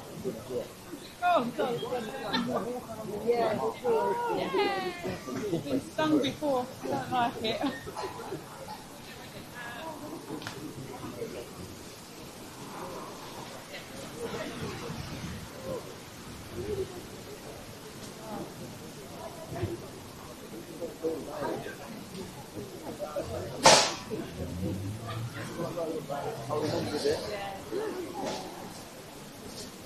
So introducing now the athletes for the 400 meters in lane 2, we have Lydia Saylor. In lane 3, Caroline Lewis. In lane 4, Noel O'Regan. In lane 5, Rachel McDonald. In lane 6, Eleanor Roberts. And in lane 7, Christy Benham.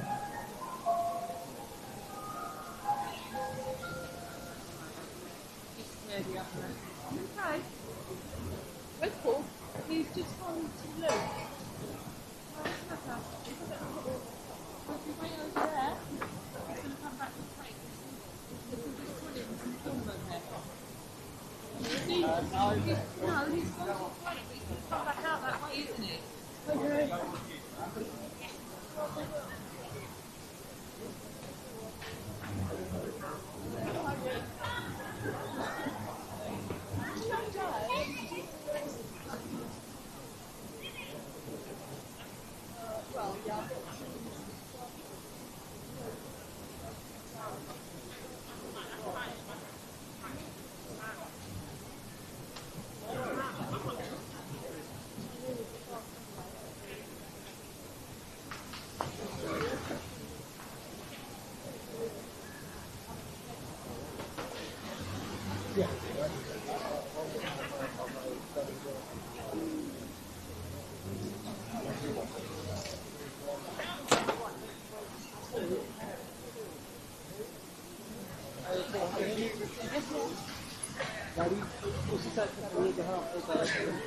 If I could ask everyone on the track if you could please clear the track. This is a one-lap race, and we don't want to have anyone at any point on any part of the track except for the competing athletes. So can you please be sure to clear the track?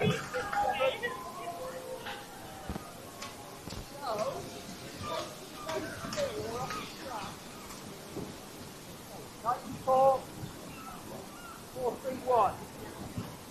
133. 470. 282.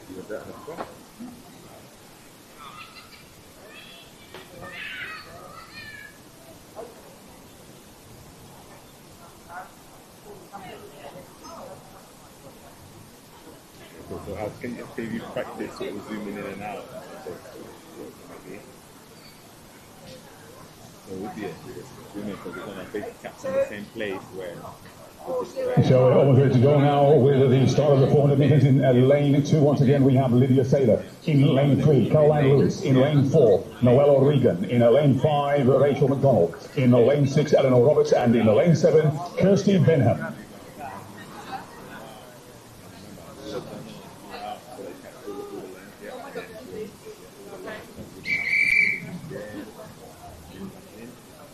Going away from you.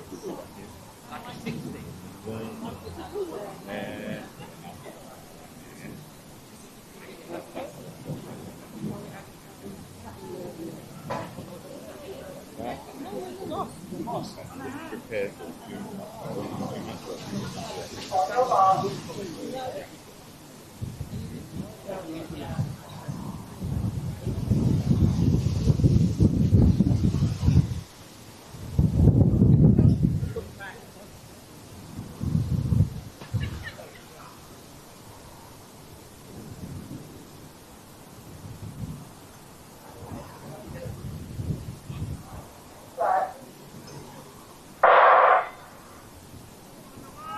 Well, a strong start there with Lydia Seller on the inside lane, but on the outside lane, pretty much an even race so far with Kirsty Benham and Eleanor Roberts, along with Rachel McDonald.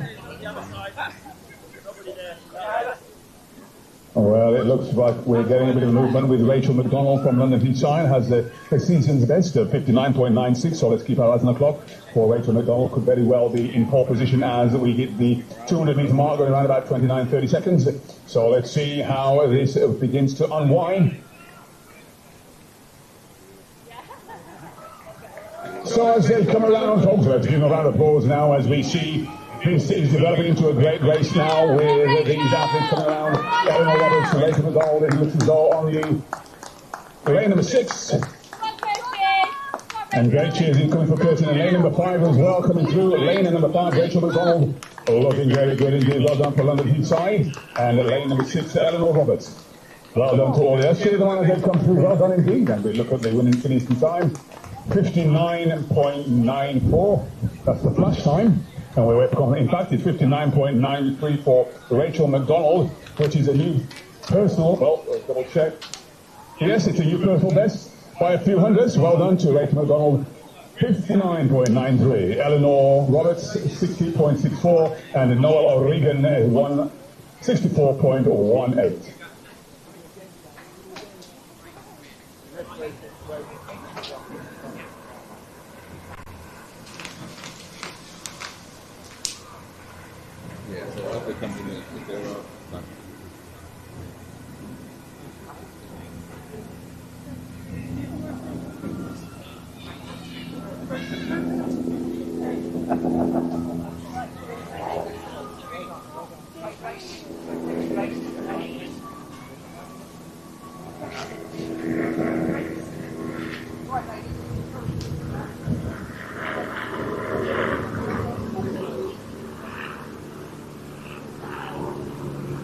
Ladies and gentlemen, introducing the athletes for the next 400 metres on the track.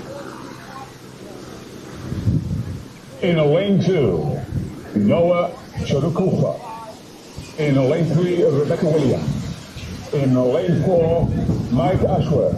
In lane 5, Ghana Mazin Walshu. In lane 6, Abaz Njeri.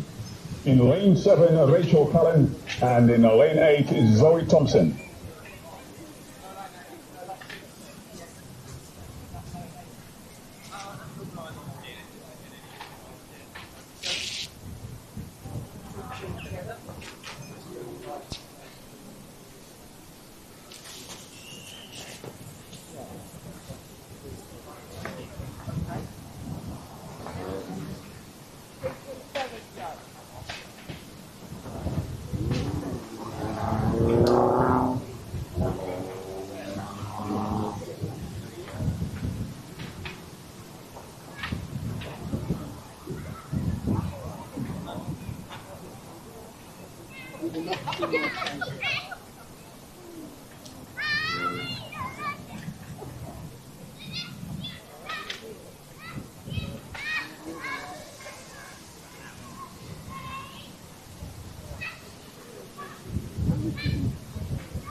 So once again, Noah Chodukufa in lane 2 from Woodford Green. In lane 3, Rebecca Williams from Victoria Park. In 3, Meek Ashworth in 4 from Third Athletics. Adana Mazin Wozu in lane 5 from Shakti Barnett. Abaz Njeri in 6 from Virtual Areas. Rachel Cullen from Giffnock North Athletics in 7, and Zoe Thompson, yes, from Harrow AC in lane 8.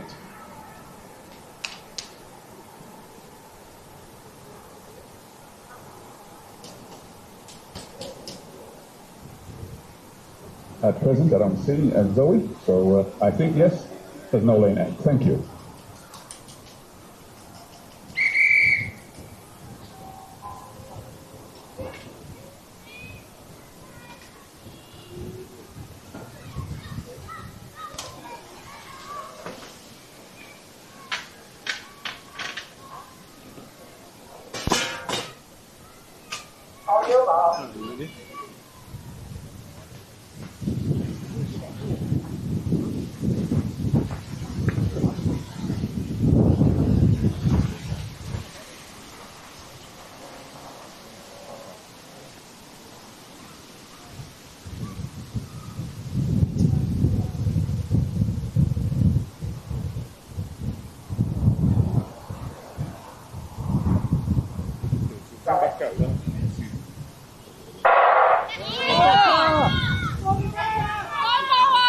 So already a very good move there for Rebecca Williams.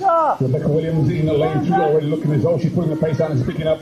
Already caught Mick Ashworth on her outside as she streaks ahead, looking very strong indeed on the outside lane. Lane 7, we have Rachel Cullen. Cullen has a season best of 56.51. Rebecca looking very good. She has a season best of 56.06. So let's keep our eye peeled on Rebecca's time. Well, let's keep our eye on the clock for all of the athletes. But as they come around, cheers coming in for Rebecca. Rebecca looking very good, very strong right from the beginning. Well, let's see how it unwinds on the outside. Some James on coming in here from Rachel Cullen. Well, let's keep our eye peeled for all the athletes as they come through. Lane number 6 is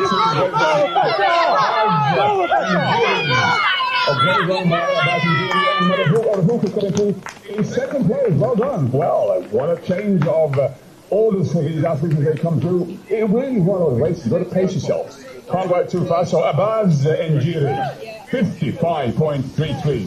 Noah Chodokufa in second place in 56.48. And Rebecca Williams, 57.00.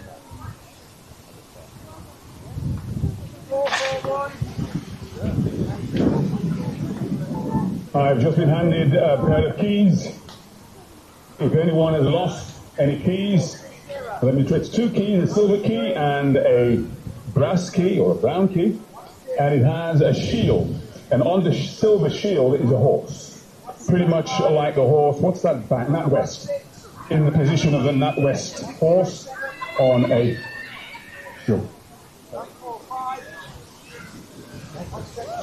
I'm told it's like a Ferrari logo.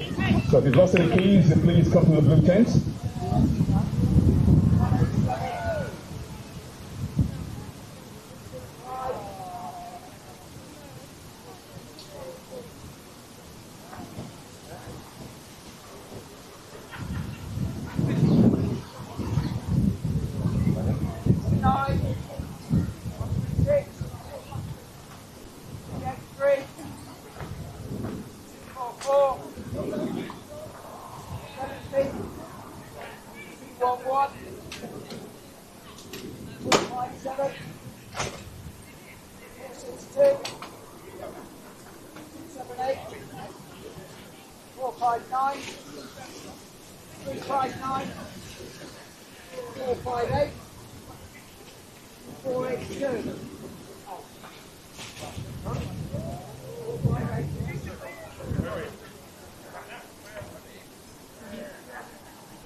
Right, so race 1, 4 and 5 from Lacey.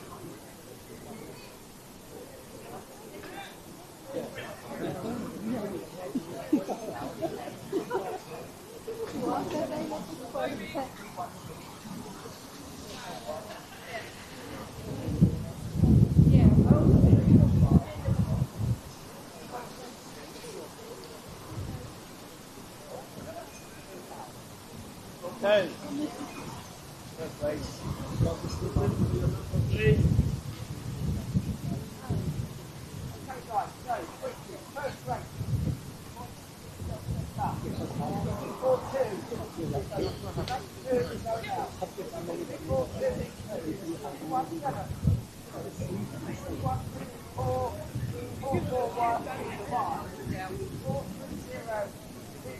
105,4168. That's race 1 you guys. Okay? Race 4 and 5 combined. Okay? Second race. 3 out. So the athletes now lining up for the next track event, the 400 metres for men. In lane 2 we have Toby Markham. In lane 3, Scott Kyson. In lane 4, Michael Osinsami. In lane 5, Nicholas Van Ostrom. In lane 6, Thomas Wharton. In lane 7, Torin Cox. And in lane 8, Madalisto Valima.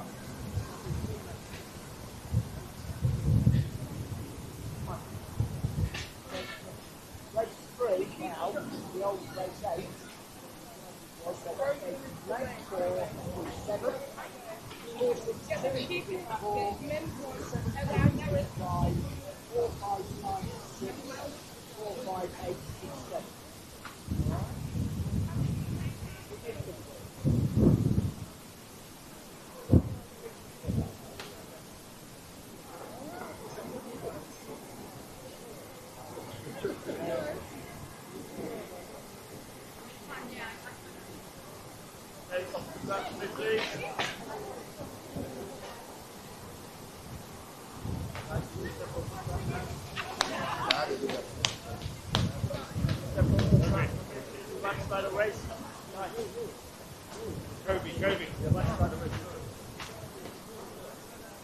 Guys, we'll just reorder the second race in a minute. Just for the next lap. So instead of starting from lane 3, we need to start from lane 2. And I'll reorder that. Alright? Have we covered everybody? Yeah? Everyone else is covered. Great. Thank you.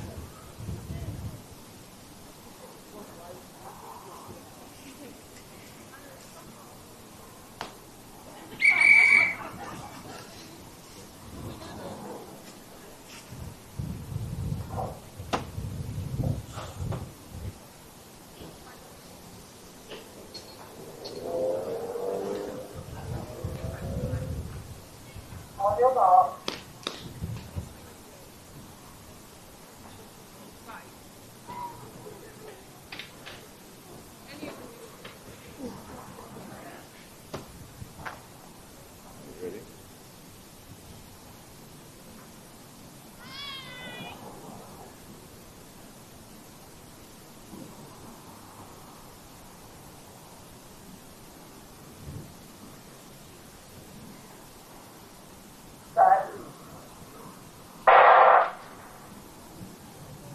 Well, the first of the men's 400 metres now are underway already on the inside lane, looking very good. Tony Martin with Scott Kyson.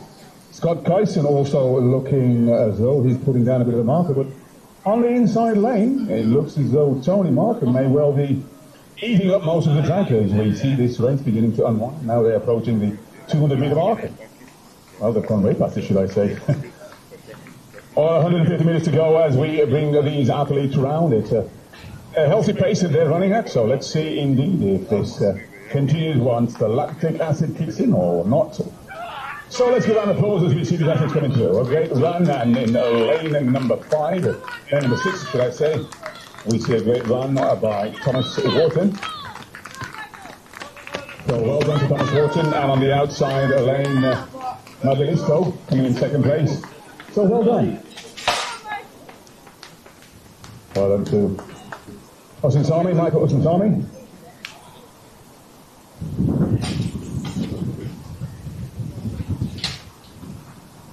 So the results there. Thomas Wharton in first place in 53.36. Madalisto in second place in 55.84. And Torin Cox in third place in 56.50.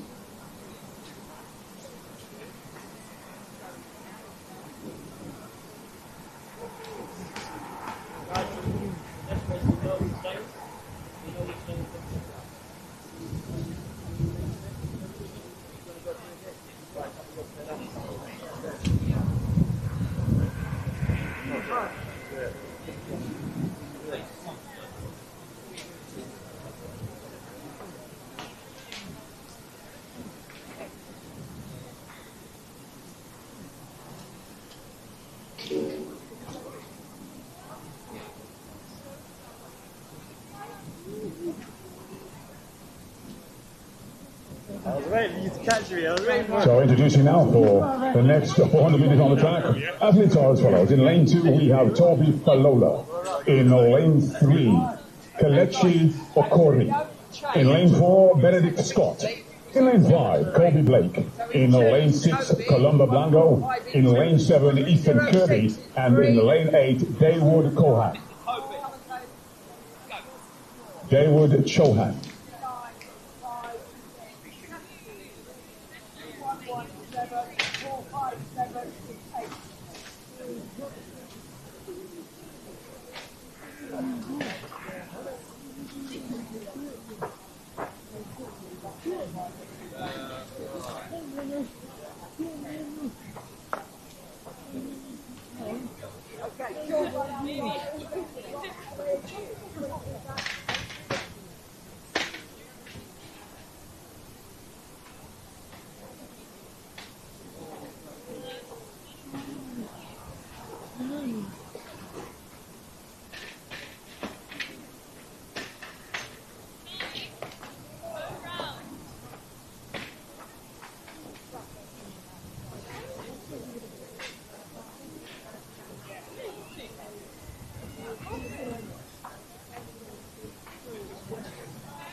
On your mark.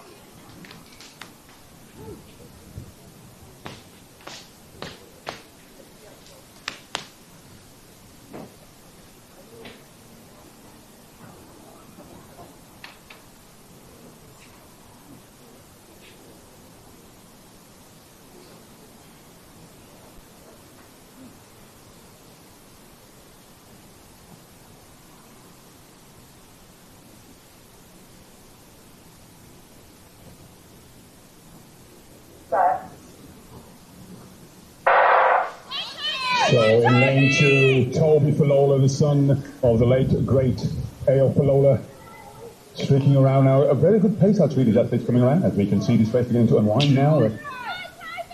Pretty much evenly paced race, but great cheers coming in for Toby Falola as they now approach the 200 metre mark in about 22 seconds. Let's see now as they reach that 150 mark as this race runs. And great spectators cheering for Falola as they come around with the home straight, ladies and gentlemen. Let's bring them home now for the final 100 metres. A great run here in lane number 6 and number 7, should I say, fighting to come through. It's a great run, as we can see. Colin Blanco coming all the way through with a great run. And Ethan Kirby, a great run there, 49.11. Ethan Kirby taking it today in 49.11. Columbo Blanco in second place in 50.12. And Dawood Chohan in the third place in 50.70.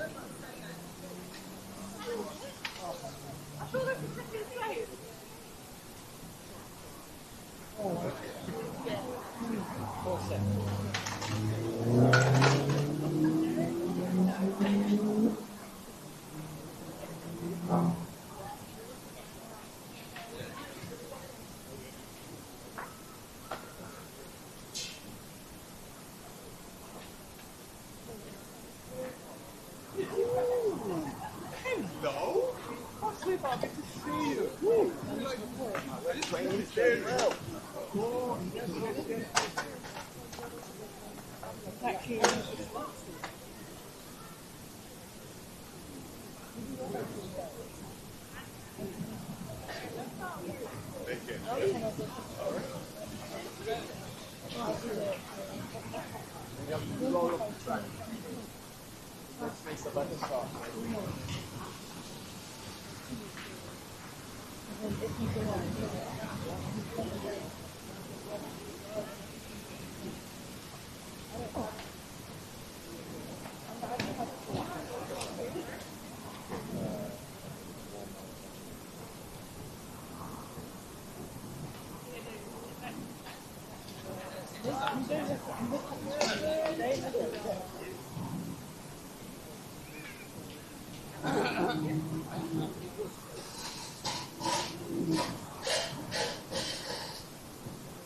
So just 4 athletes in this final heat of the 400 metres. In lane 4 from St Albans AC, Josh Hurst. In lane 5 from Shasta Blind Harriers, Joshua Namishu Oyebola. In lane 6, Michael Bentley from Harrow, and in lane 7 from Wenceslaw Eaton Hounslow, Jamal Clark.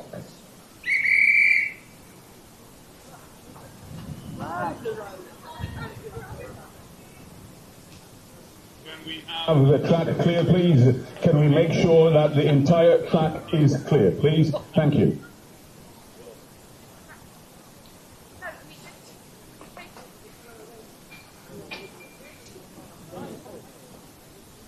On your mark. Let's go, George.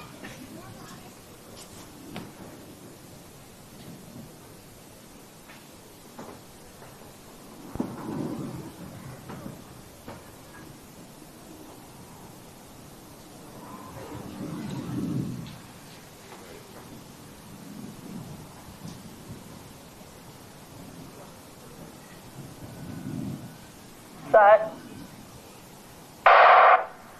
So this is the final 400 metres, evenly paced as they round the bend, but it looks as though it could have very well be Michael Bentley making up ground. Now on the outside he has Jamal Clark. And Joshua looks to be in third place, with Josh coming round. Well, this is a very healthy pace. Let's keep our eyes peeled on Michael Van Bentley. So let's, as they come around, let's cheer them on. This is the final of the 400 metres as they come through. And cheers now coming in as they now have about 17 metres or so to go. We have a battle royal taking place, but it looks as though Van Bentley can hold on. A superb run as they all come through. And well done, a superb run.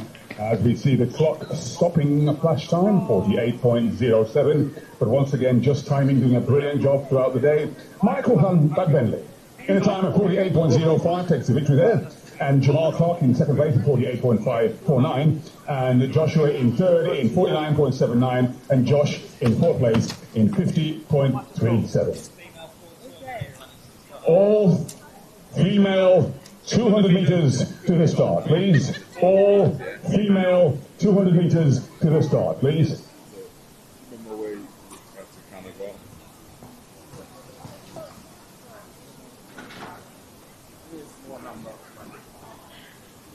Same bet, remember, the finish line is always the same. The finish line, I know the finish line. So that means that the 200 goes to yeah.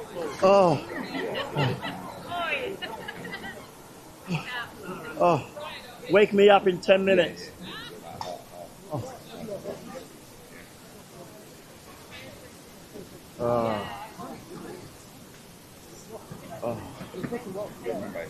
Right. Okay.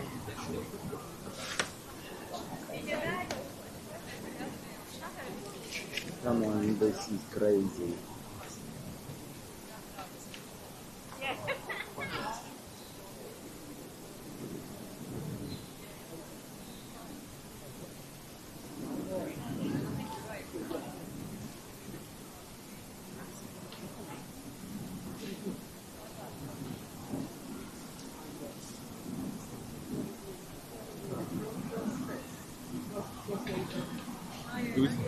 Who's in the starting?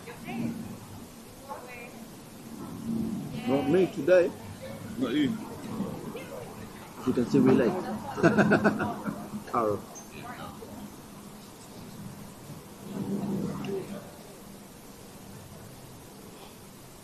Why is that? Because I've been obsessed for level 3 since bloody May, and those people are useless. They haven't put much for me. So if there's because of people are looking for qualifying time. These people are worthless, you know.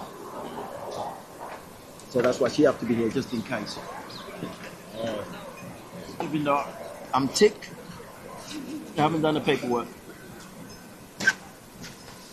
Ah, let's go and finish this off. You know how many hits? 26 in total, or? In total, yeah.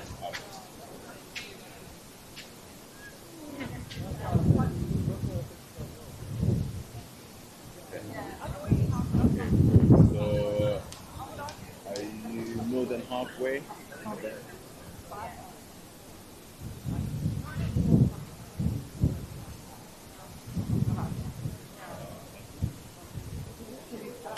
So you're on the outside of the track, yeah? Yeah. Okay, so obviously the 300, you're gonna zoom into them and they're gonna go past. Are you sort of knowing where the blue thing is? Okay, when you're fully zoomed out, just pan it. Pan it because it's pan it so that then you zoom out, yeah. And then so they're coming in, show me what it looks like as they come in past you. Yeah. So can you see their start with like the thing? Can you mean to see where they start?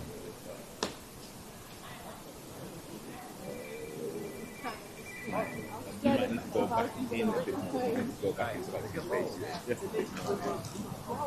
But then first bit is side on.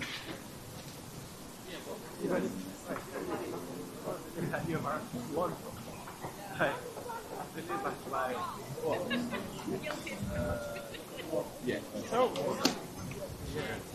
It's like around 51. Volunteers, bro. Like, is it right? Yeah. Are you on the inside of the track or the outside? Okay.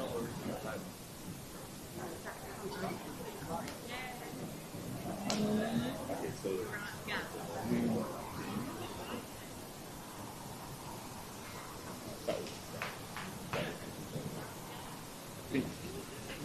because where it is, I'm trying to have it a little bit more front facing. So that means like you have to go forward a bit.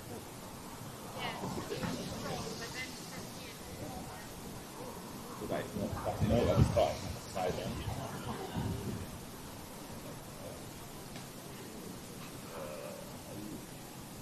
That's fine, that will do. And we'll go that, yeah. Yeah. It's good, man. How are you doing? It's windy for that. Hey, bro, literally, I was recording Master's race. So we're doing 2-1 to 330 meters, and then watch. You see, it gets to like here. The drone just said, nah. Started landing it, bro. Yeah, and this one's light as well. Too light. It was a heavier one. Okay, so they're about to start here. So they're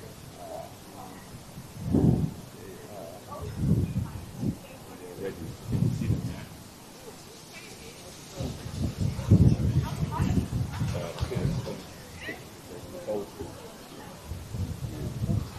Yeah, women first and men. Who you recording? Who you recording? Yeah. I'm not going to go to the last week. We were there yesterday, Victor, at the stadium. There you go. Damn you. No. It was raining as well. Yeah. The weather was like, it was weird. It rained and it was hot. Did you do your interview? Same like today, innit? Yeah, I've seen a bit, did bro. you do your interviews?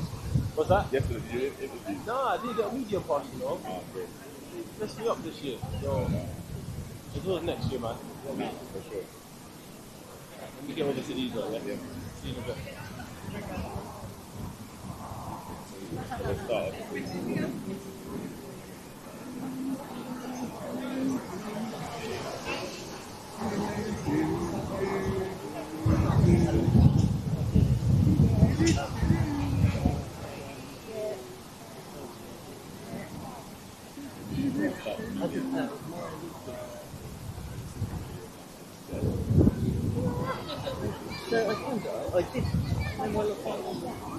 Sorry, excuse me.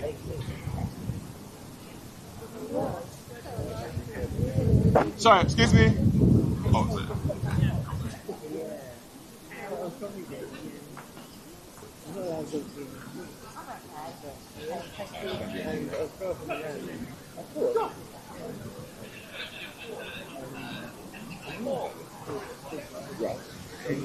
If you this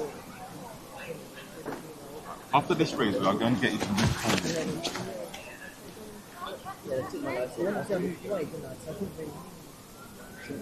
See up, I think.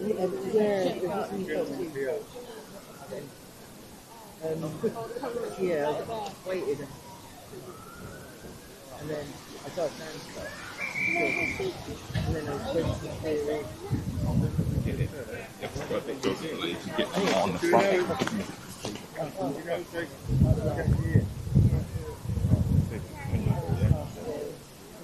You know which race is actually in? Yeah. 4. 200. Yeah, 14. You might see the inside lane. No, literally about 14. See that inside lane. I think I said 12.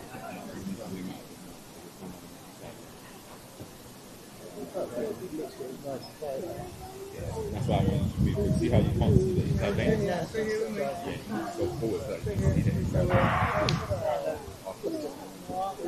So, 5 athletes starting the series of the 200 metres. So we do have a number of these to come, so let's begin by cheering these athletes through as they come through. Like I said before, these are the athletes of the future. We want to tell you as much as we can. Here at QTR from Bftta. Isla from the second. So 29.24. Winning time to wait for the full results. Scarlett Parrott. Scarlett Parrott today 29.23. Isla Hussein in second place in 29.75. And Maisie in third in 30.11. Well done, aye. Aye. Okay, well done. Okay.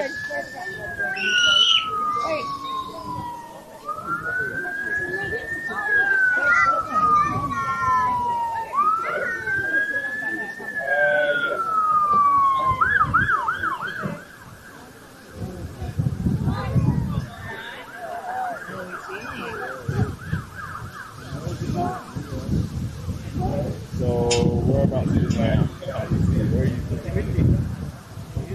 Okay, yeah, you need to go. You see the inside. You need to go forward a bit. Go forward. Don't get down. So remember, when you did a 150, you was well, you know where you just started from. That's where you were for 150. So for the 200, you have to go forward a bit, so right back there, so that you can see them at the start. You see what I mean? Ready? Yeah. That's what I meant before. So you have to just see the start, because where you was, I can see kind of that. Yeah. But again, this is like.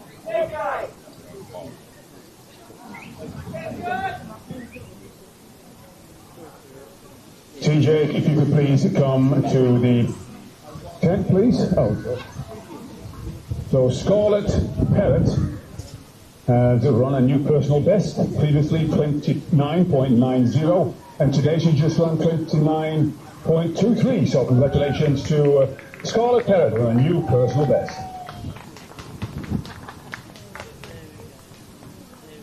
Well, it gets even better because Isla Hussein has a personal best of 29.85, and she just run 29.75. So congratulations also to Isla Hussein for a new personal best.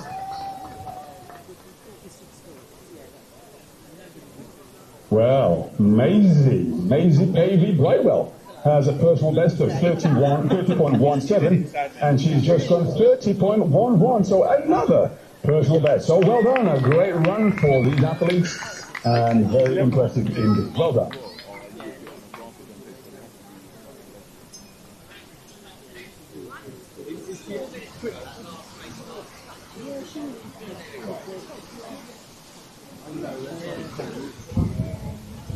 Let's make sure that the bumper doesn't fully open out, yeah? And you know the legs, I think when I came to you, I had adjusted a little bit. Make sure all the clips are fully locked, fully taken out, you know what I mean? Yeah, three sides, yeah.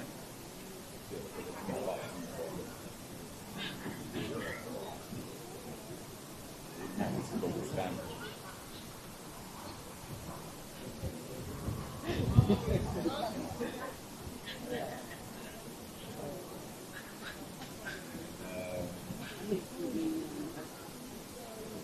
Back out.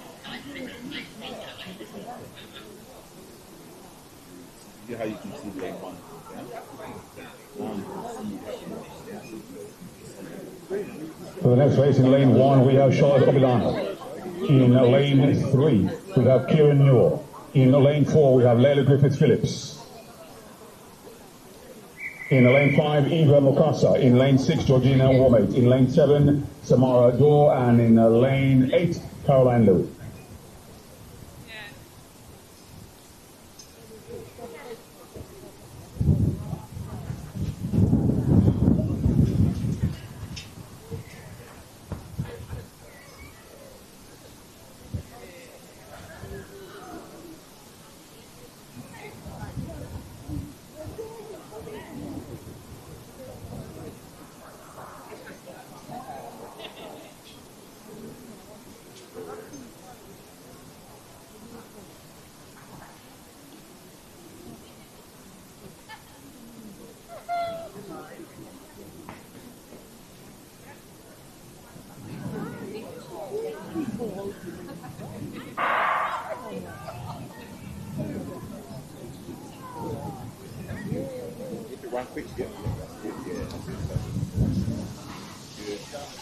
As these athletes come around now, let's give them a round of applause. As we can see, in lane number 6, it looks like we have a leader there. But then again, in lane number 3 also, Bftta looking very good. The battle belly between 3 and 7, I believe. It's moving to lane 7. Well, lane number 3 taking the victory there in 27.84. Kieran Nowell, 27.82. Caroline Lewis in second place in 28.16, and Samara Dorr in third place, 28.27.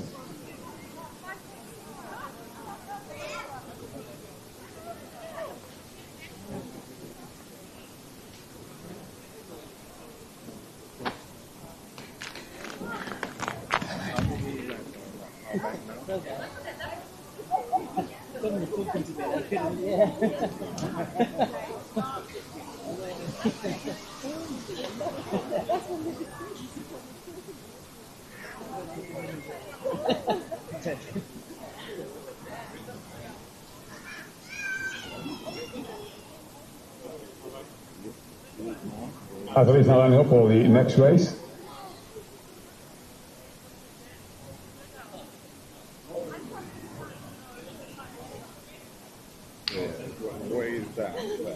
In lane 2 we have Brianna Reid. In lane 3 we have Neve Tewu. In lane 4 we have Freya McCandy. In lane 5 we have Chamato Zubin. In lane 6 we have Mariana Dimitriou. In lane 7 we have Nortuj Ashworth. And in lane 8 we have Renee Cranstown.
So here we go with Brianna, Neve, Freya, Jamoto, Mariana, Ashworth and Renee.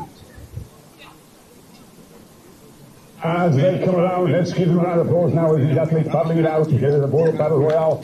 In fact, just 4 athletes are actually in this race, so let's bring them through. Great cheers coming in from the spectators. Lane number 2 looking as though she's making the last minute bid for the victory. And it's a total, but she takes it for lane number 2. Well done to Brianna Reid.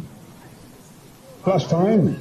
Well, the correct time is 27.52 with Northedge in second place, 27.76, and Freya McCandy in third in 27.94.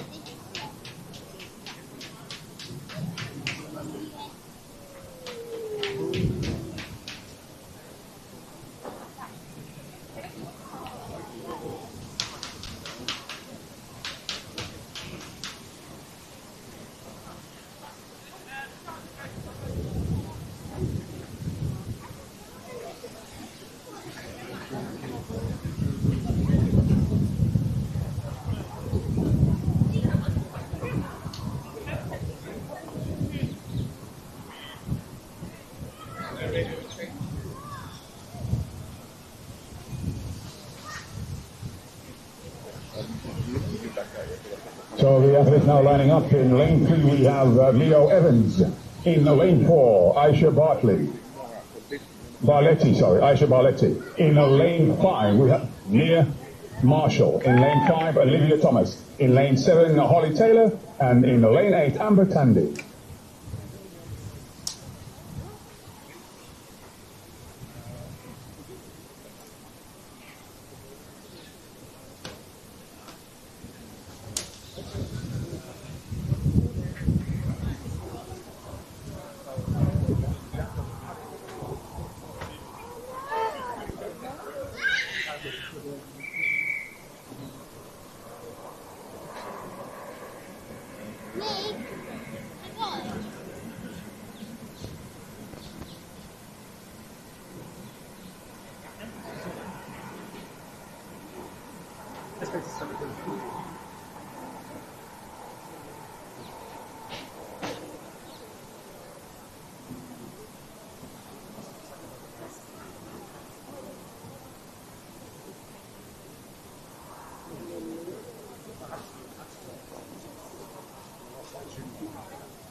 So there you go. Mio in 3, Aisha in 4, Nia in 5, Olivia in 6, Holly in 7, and Emma in 8.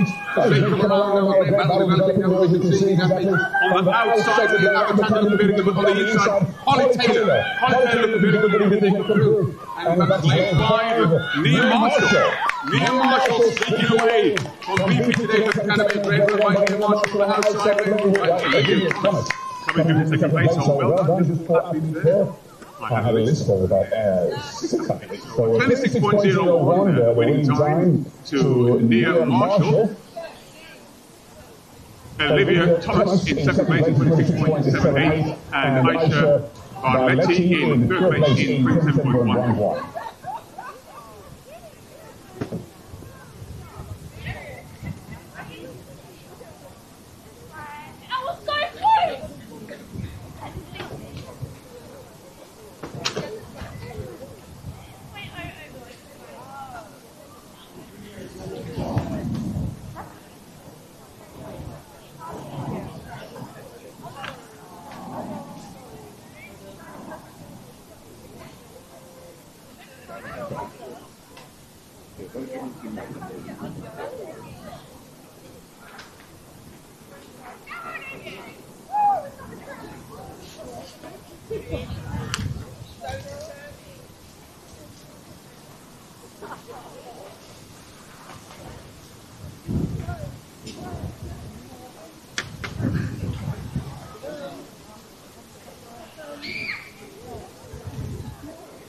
So, ladies and gentlemen, heat number 5, once again, in the interest of time, I'm going to introduce the list I have in front of me, but there may well be 1 or 2 non-starters, but in the interest of time, as I said, let me give you the name I had before. So in lane 2, we have Patience Namazi.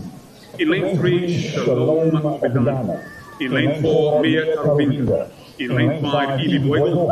In lane 6, Evie May Mosanya. And in lane 7, Stephanie Smith.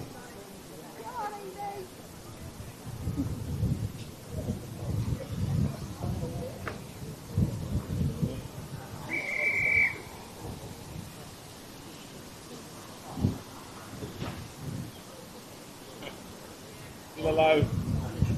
Go to bed.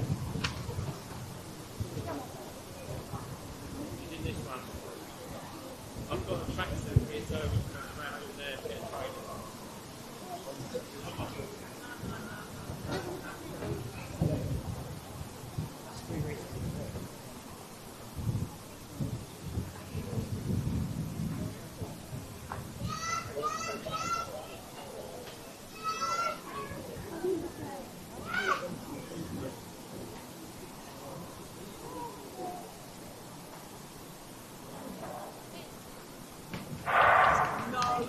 So there you go with the good five. And cheers already, I can hear cheers for Evie Boyle coming in.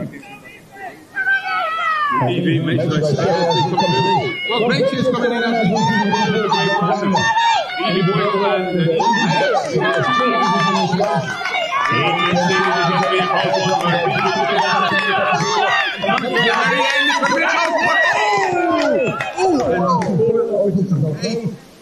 what a finish! Those of you on the far side, you missed a spectacular finish there by Evie May Mosanya. In the 2 Evies, running an Evie race, in first place Evie Boyle in 26.07, and a phenomenal finish there with Evie May Mosanya. I don't know if we need Chinadu. Chinadu, please be on notice. We do have a former hero.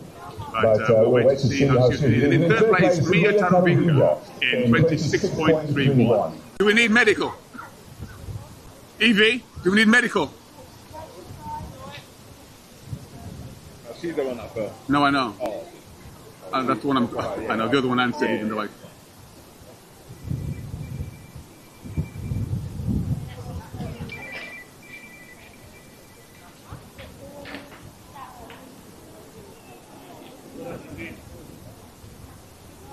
So well done to Evie May Mosanya for getting back on her feet. Round of applause. She fell, but she's back up, and at least she's walked, so hopefully there's no injury there. Well done, Evie May.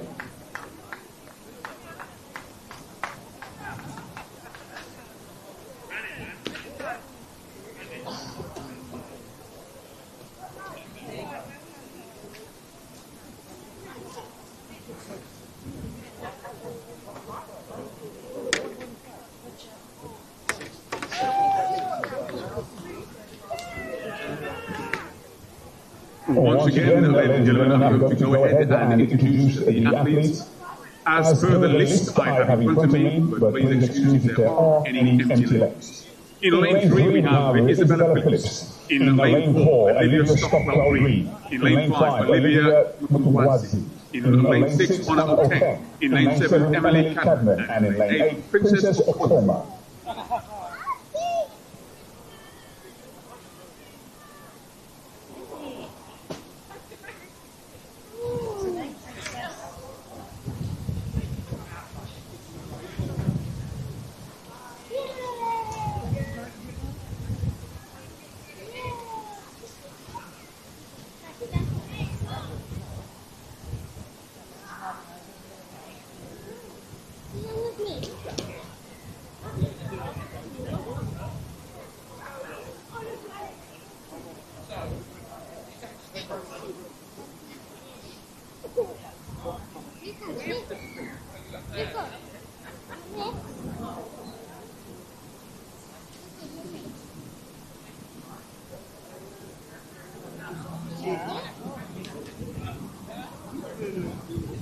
Oh, you don't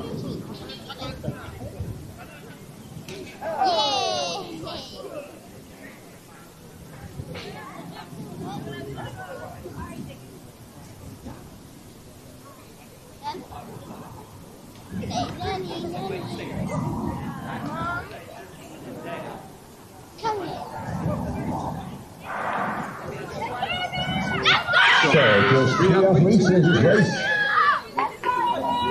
And she is already coming in for Hannah Oteng. Hannah Oteng from Bftta Academy. She's under 15. Looking very good indeed. Hannah Oteng. Let's give it up for Hannah Oteng on her inside. Olivia Mutwazi. Also in lane 6 is about Phillips. That's a great run there for Hannah Oteng. Superb run. Oh, a great time as well. And the win is 24.44 the last time. And it is in fact 24.43 for Hannah Oteng in first place. Olivia Mutwazi in second place is 25.06. And Isabella Phillips in 26.12.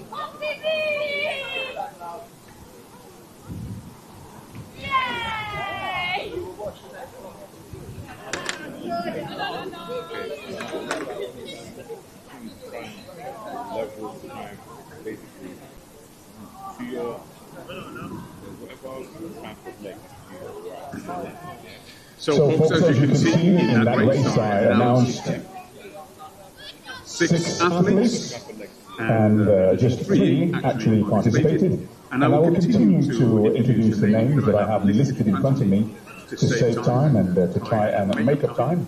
So for the next race, the 8, in lane 1, we have Sarah Amua. In lane 2, Hetty Bartlett. In lane 3, Michelle Wakefield. In lane 4, Tracy Bazans-Collins. In lane 5, Adezi Oye. In lane 6, Leanne Wellings. In lane 7, Victoria Levitt. And in lane 8, Dulcie Gordon.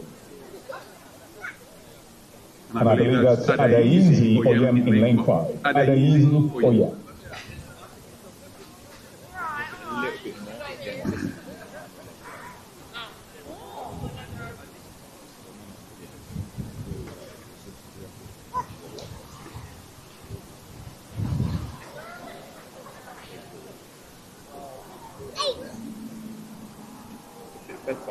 Just want to say a very special thank you to everyone that has come out to support this event, the spectators, the parents, the coaches, and those behind the scenes. Greatly, greatly appreciate you coming and support.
So 5 athletes in this race. We had 8 listed.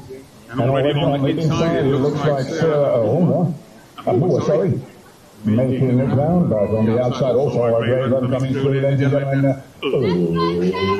Let's bring them home. On the inside lane. Sarah Great we're coming through. Also in a good run at a William company, in second place. And I believe that was Tracy Devant. Great to see Tracy in action. So Sarah Moore in first place in 27.20. And Easy William in second place in 27.43. And Dulcie Gordon in third place 27.78.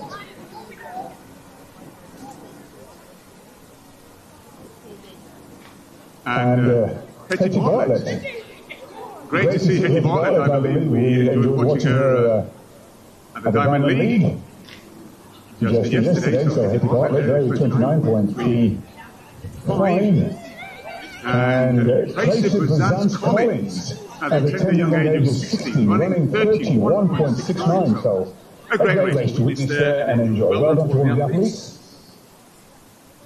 Moving on to heat number 8. Once again, I will introduce all of the names, and please be aware that some lanes might be empty. In lane 1, we have Michelle Thomas. In lane 2, 3, Olimba. In lane 4, Katie Lord. In lane 5, Rebecca Owen. In lane 4, Rebecca Owen. In lane 5, Charlotte Williams. In lane 6, Melissa Chapman. In lane 7, Olivia Sparks. And in lane 8, Isabel Tyson.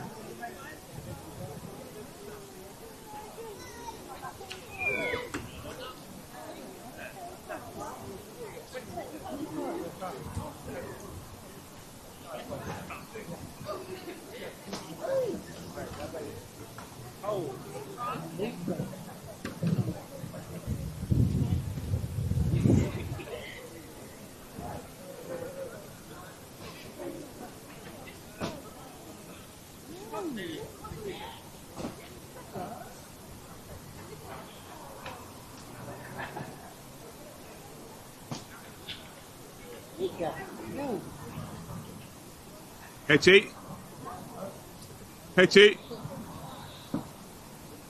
Well done. Well done yesterday as well.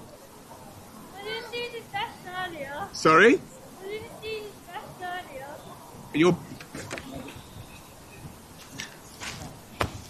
You were saying? I didn't see this best in my longest earlier. Oh, really? Yeah.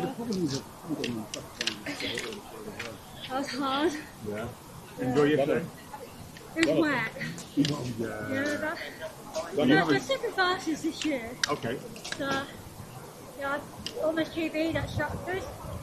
And the warm-up track, like in June. And competing next weekend. What's it like if you're proud of videos? I don't really like looking at cars. I don't think. I don't really like. I'm not someone that gets put off by it. I want to focus on myself. And I always tell like athletes have never raced in that stadium. Never look up when you start because it can put you off. Because you're not expecting it's going to be like that. So I remember a couple of years ago, someone looked up and they were like, I can't do it. And I was like, I told you not to look up. I was like, only look up when you finish. Proud of you, and well done. Best to see you on TV. Thank you. Thank you for the good work. Yeah. You got a PB in the long distance there? No, I got a season best. Oh, season best. Yeah. What was that for? 4:11. 4:11. Okay. Not my best, but That's okay. he's getting me there. All right, my dear. Donald. Oh. Sorry. Hetty? Yeah. The camera.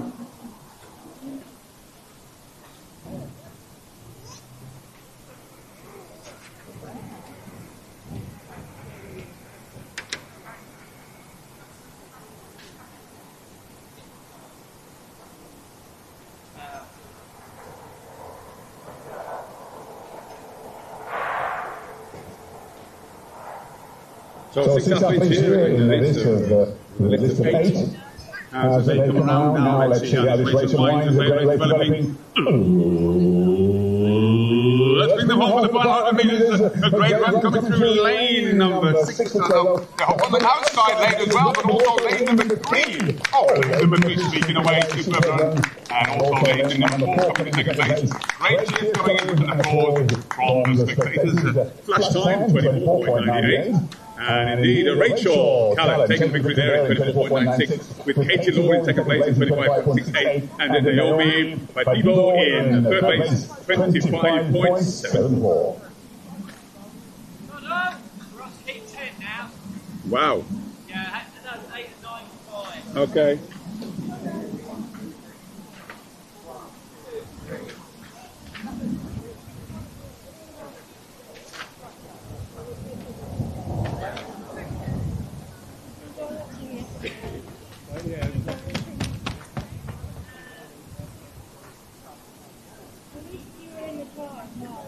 Heat 10 with Kofi, yeah? Oh, yeah. Tell me about it. Make sure you just zoom out from now so that it's all set.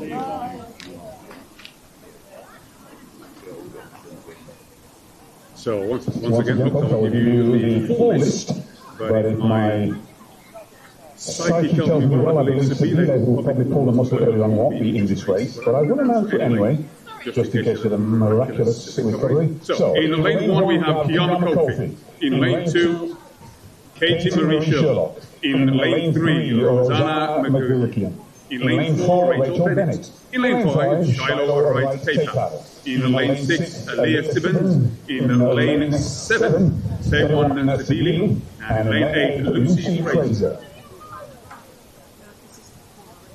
Thank you.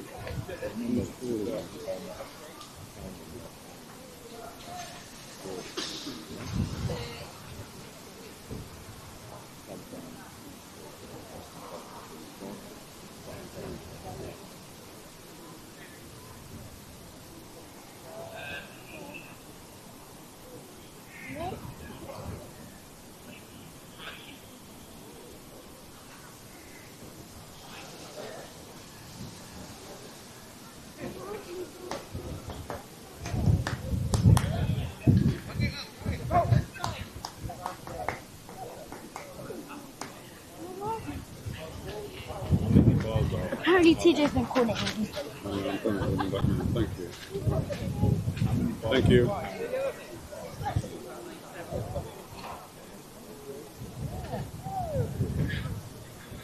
Sorry, mate, I left it on charge.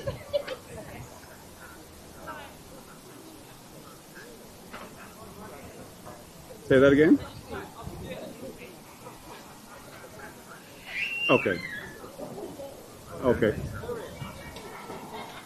Very important announcement, because the first 10 men's 100 meters, please report the registration immediately.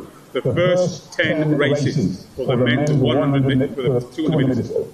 Could you please report to the registration immediately? I'll try and get more information on that.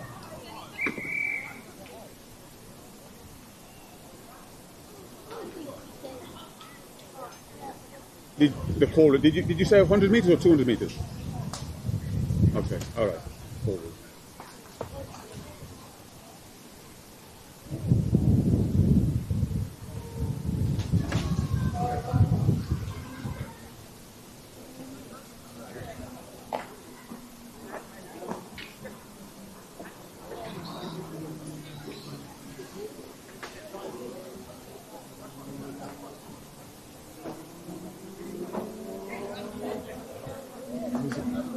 Where is the call room? Wherever it's going to be, wherever it is, at the turn start.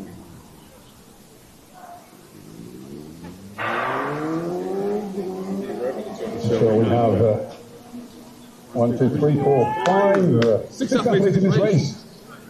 As they come around, it looks as though now on the outside lane. Lane number 7 looking very strongly, battling it through as they come through, but coming through Shadow Right take back on the inside and streaking through a blanket finish there. What a great run, 23.00. We'll wait for confirmation on that. In the meantime, just to clarify, could the first 10 men's 200 meter races immediately report to the call room? immediately report to the chorus. If you're in one of the first 10 men's 200 meter races, please immediately report to the chorus. Excuse me.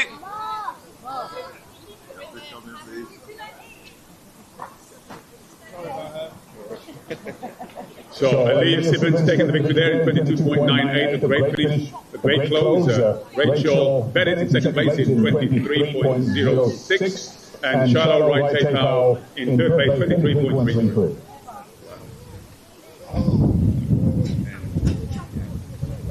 Where's the call? I don't know, but I said registration first. But you know what? Hold on, I'll find out. Because they sometimes change it.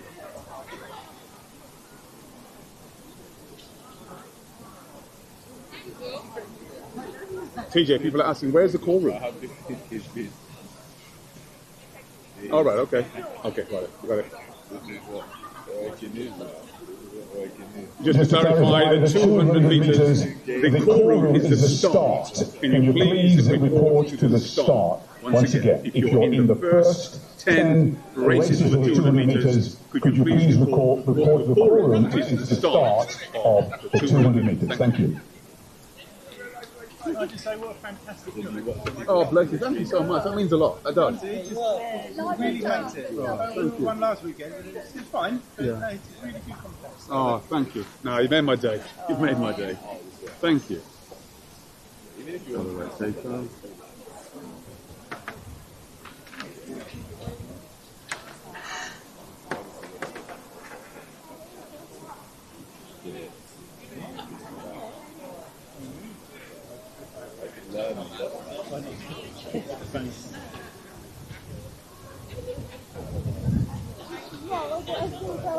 Yeah, it's right. It's like any other thing.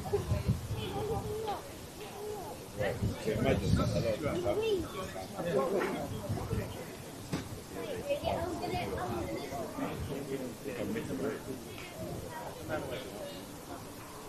Oh, that was £2 anyway.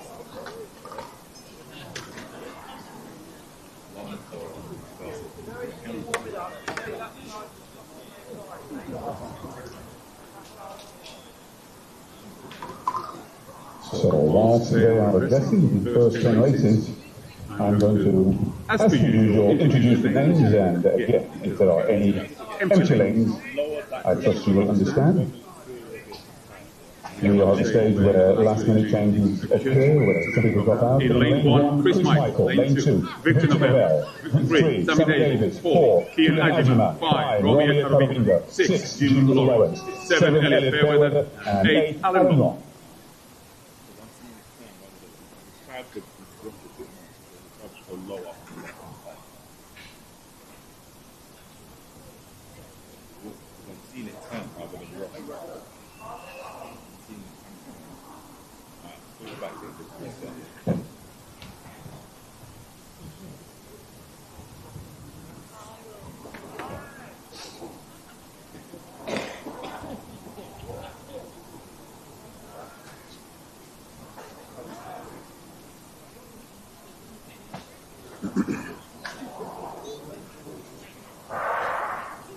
And away we go, whether the young ones and the not so young ones, as they come around, and we can see these, as I said before, these are the future running with the present, if you will. These young ones come around. Let's run now on the outside of this great run. On the inside, we also have a great run from Kian Ajima as they come through. What a great run as we continue to come down. Kian Ajima already going, and a great run from the young under 13.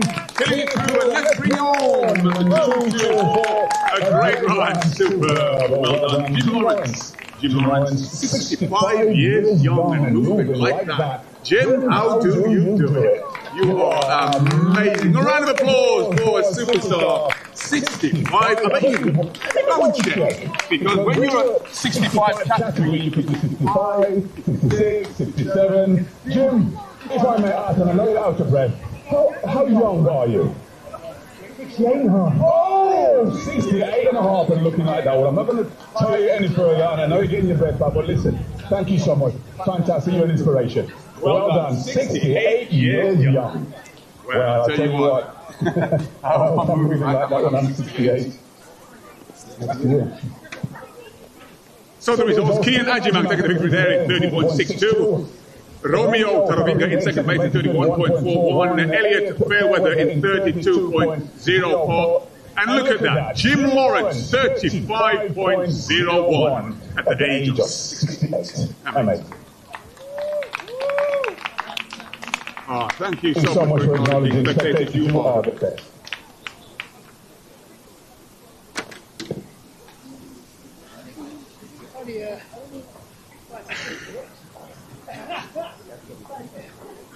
So moving on now to the next heat time. Once again, as you pretty much got the gift of what I'm doing, I'm introducing everyone on the list I have, regardless of incidents that might occur. In lane 2, we have Steve Mayfield. In lane 3, Nick Lauder. In lane 4, Ethan Masakila. In lane 5, Neil Middleton. In lane 6, Barrington King. In lane 7, Archie Smith. Oh, and Archie Smith Phantom. And in lane 8, Christopher Mensah. Oh, bless you. Thank you so much. Appreciate it. Thank you.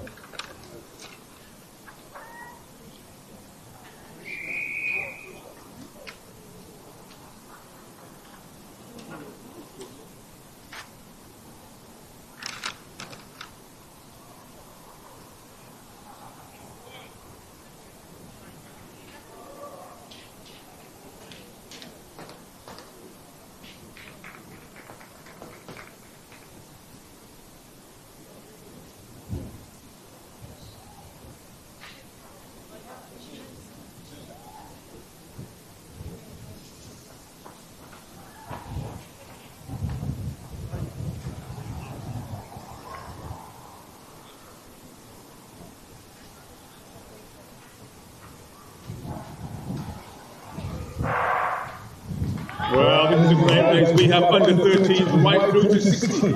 This is a great combination as we can see as it's coming through with Steve, Nick, Ethan, Neil, Barrington King, Archie as they come around. Well, let's see how this race unfolds as we can see Neil Middleton.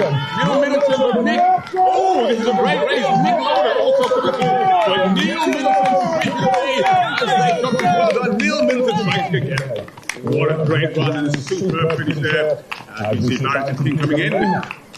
The flash time, 26. Well, the confirmed time. Well, Neil Middleton's had a great day today. 26.30. Archie Smith, 27.02. Ethan Masakila, 27.71. Nick Lauder, 27.93. Stephen Mayfield, 28.52. Christopher Mensah, 29.72. And Barrington King, 13.65. What a great race. Well done. And that race consisted of under 13, right to 60. Well done. Great cheers coming in for Archie Smith has got his Phantom here with him today. And they're certainly cheering him on. Well done, Archie. Bring him again next time. Well done, Archie! Thank you for that. Thank you. You're making it happen.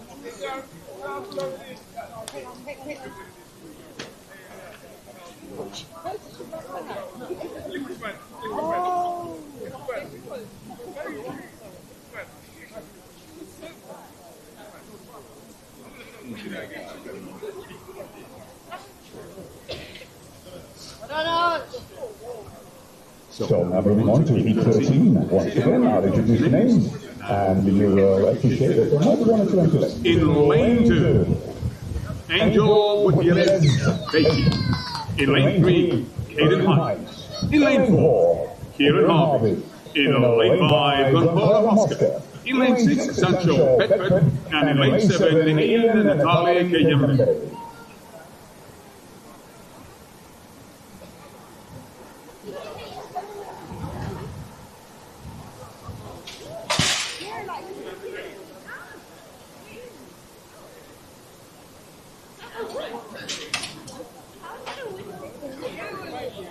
Luke, she did it. She did it. Her fault. These two.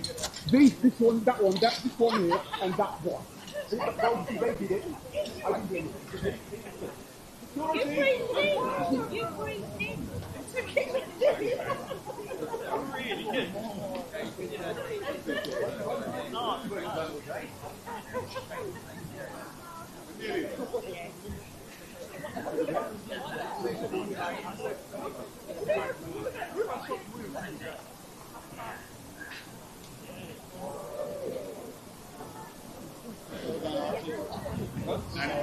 Yes, I'm glad for that.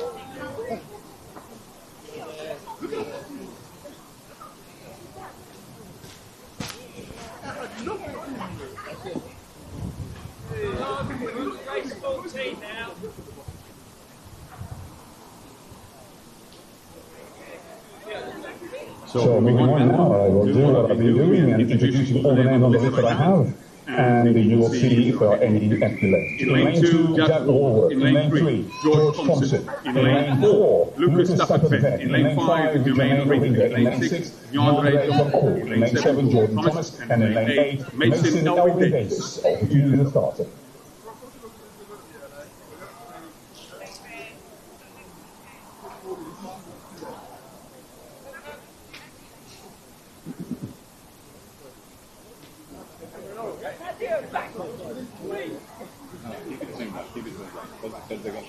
Keep it zoomed out because it's the 200. Remember, they're going to run to you quite quick at the end of the game.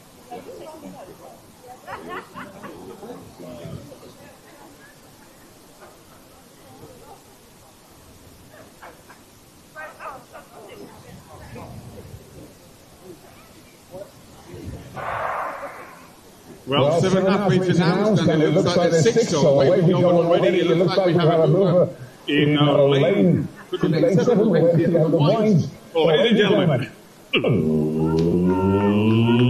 let's bring them home for the final 80 minutes. The great one coming through, and that could be a great one for Lucas Stafford, but on the outside, coming through. Solid finish.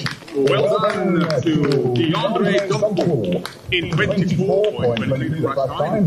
2.5 wind. So DeAndre, 24.21 confirmed. Lucas Stafford in second place in 24.78. Jack Warworth in third place in 24.83.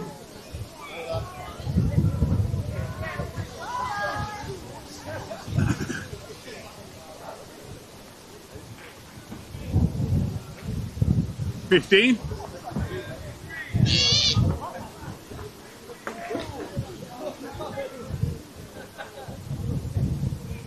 So folks, we're winding down. We're on the home straight of these events. Not many races to go, so allow me to introduce the athletes for the next race in lane 1. Tyler Johnson. In lane 2, Giovanni Brown. In lane 3, Mark Collins. In lane 4, Jeffrey Sidhu. In lane 5, Alan Danager. In lane 6, Rafael Aaron. In lane 7, Sadiq Abiola. And in lane 8, Ross Zanipes.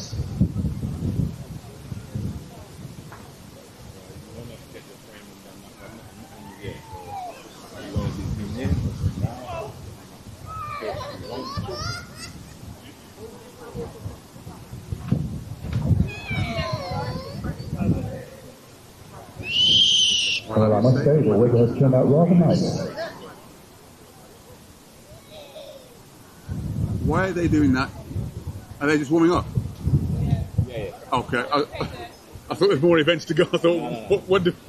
That's the fast race. Steeplechase or something. That's the fast race. That's the fast race.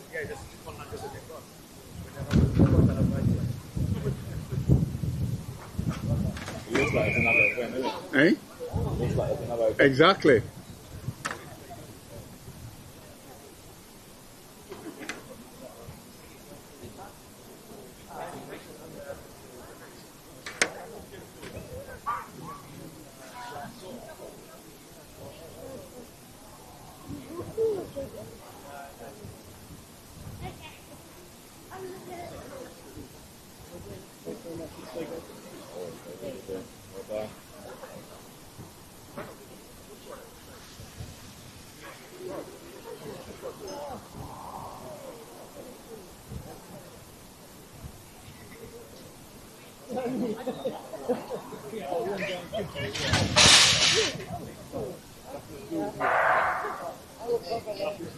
So 6 athletes in, and this is list of 8. Breaking around as they come around, it could very well be on the inside lane. Giovanni Brown looking very good from the way in the Chambers sprint up. As they come through now, it very much could will be Jeffrey Sinu and Alan Daliger, but now on the inside, a streaking away, a superb run for Giovanni Brown. Great and comfortable win. Well done. As we see all the others preventing Mark Collins. 15 years young. We'll wait for confirmation. Yes, sir.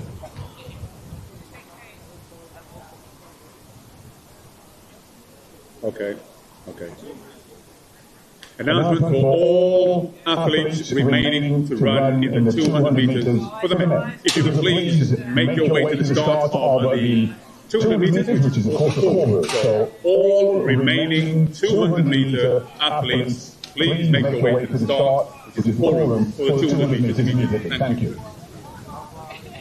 So the results are Giovanni Brown at 23.46, Jeffrey Sinu 24.50, and Tyler Johnson 24.52. Hey, sweetie. Lovely to see you, sweetheart. Oh, always. Great to see you in action. You good? Excellent.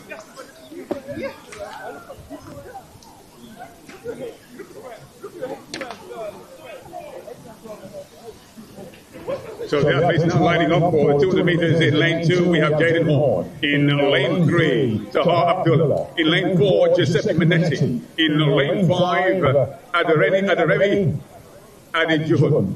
In lane 6, Michael Olatunji. And in lane 6, Shen Chen.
It might seem smaller on your screen, but when it's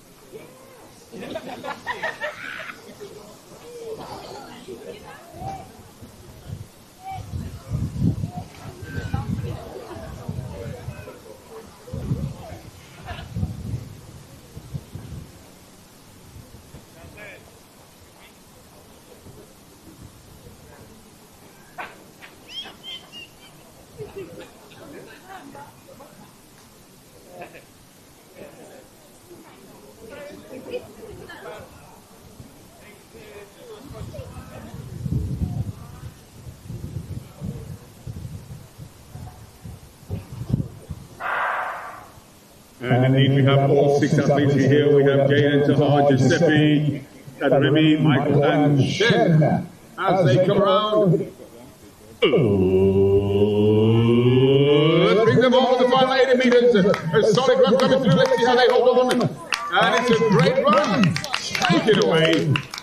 175 taking the victory there. Well, I have a good list in front of me, so we'll see how this unravels. 23.51 is the winning time.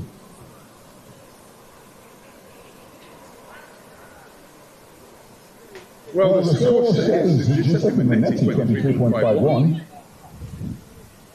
which doubt is correct.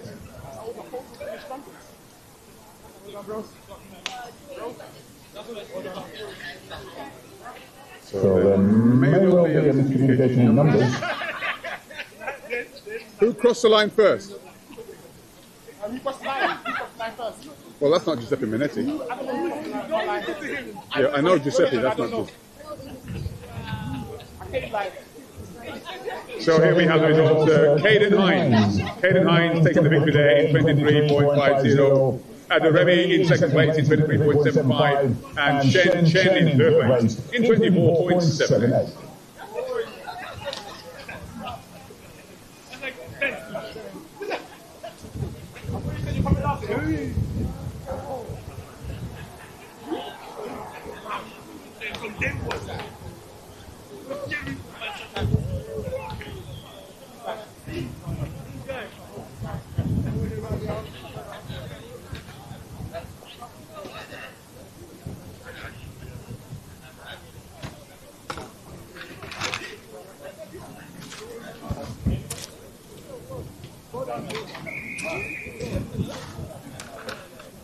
I've no idea who's in this race.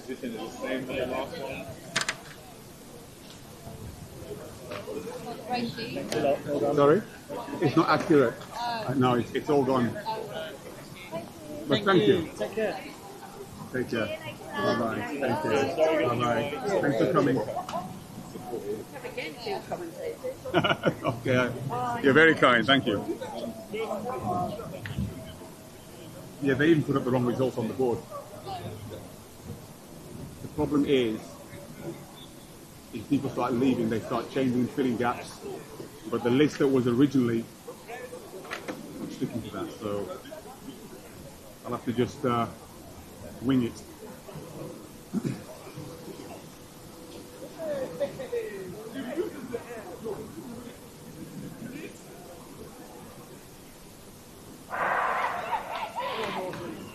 So let's see now at this rate of wines, as we can see that he's making inroads as they come around the bend and into the home straight. Great cheers coming from the bend. This is going to be close. It looks as though it could be very good. It's very tight race. But coming through in lane number 4 and lane number 3 for Anthony Harringay, a superb run. What a great finish there, 23.70. The win, well, 3.2, but we have confirmation. So Saboa Kosende taking the victory there in 23.69, with Sing Lee in second place in 23.80, and Brendan Lowe in third place, 24.17.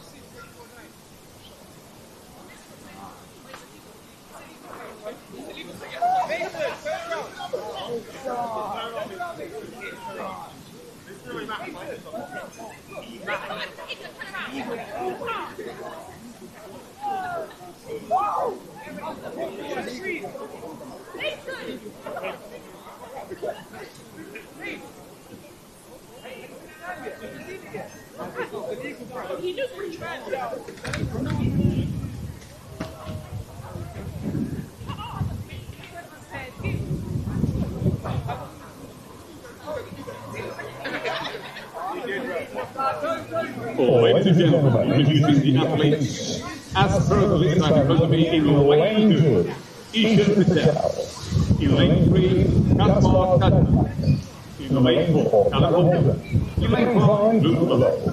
In lane 6, Marco Trottara. In lane 7, Jonah Erugo. And in lane 8, Russell Kimball.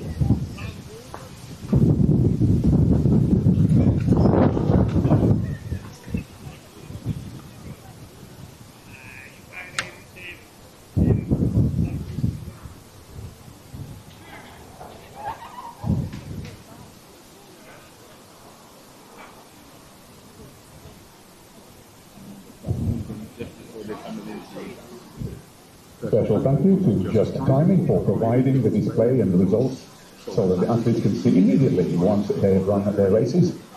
A great setup to have at any event. Just Timing, showing you the right way to get it done.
Great start by all of the athletes.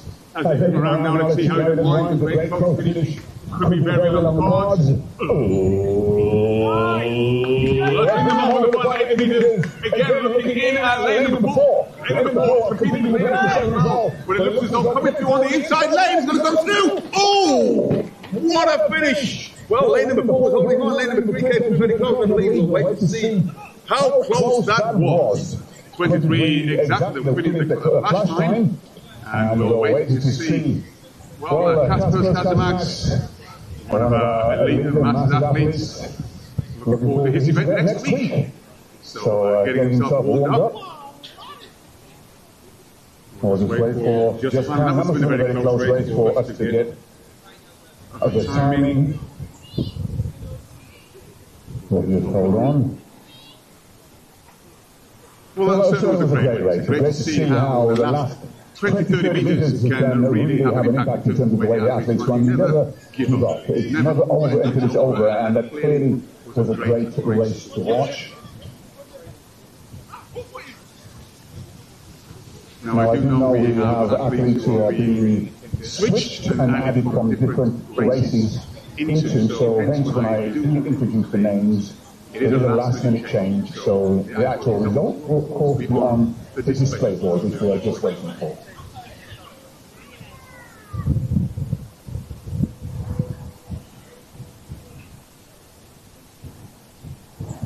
So Asia Patel taking the victory there in 22.99 with Dylan Hughes in second place in 23.02, and Isla Kehoe in third place in 23.44.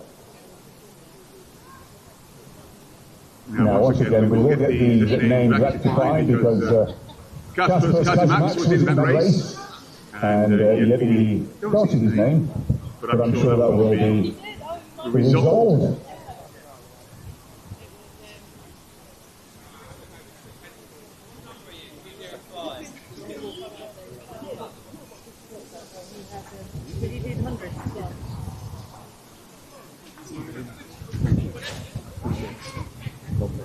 Means a lot. Thank you very much. Thank you. Appreciate it. Take care.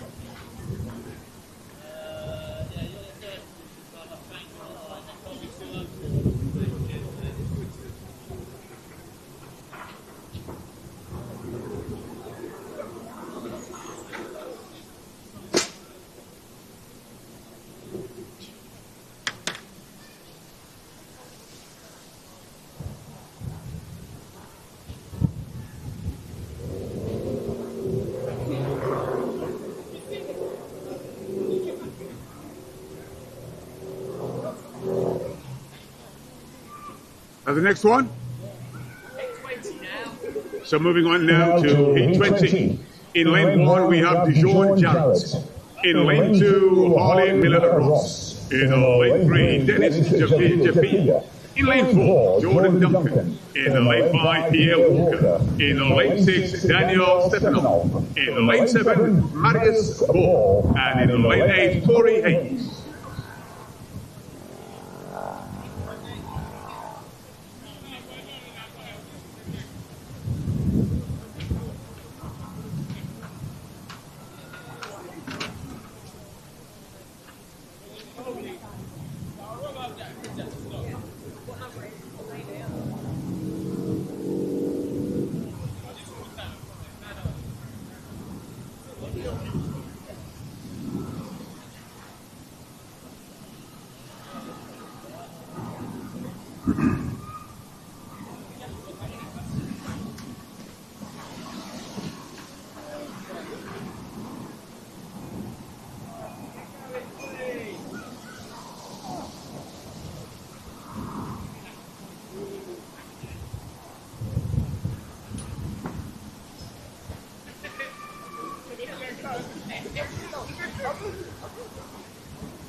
Okay, so for our athletes now, speaking away as we come around the bend, we can see already they're closing in on each other. This could very well be one of those blanket finishes. Let's see how it goes.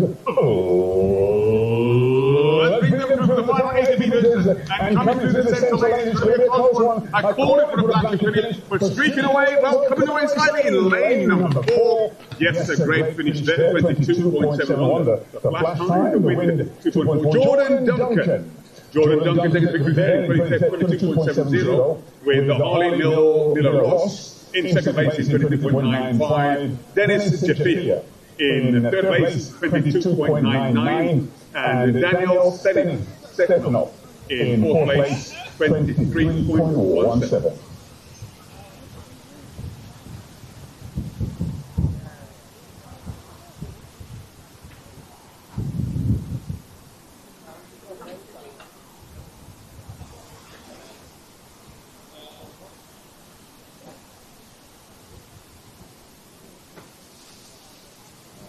Come to you. Just remember what your reset was.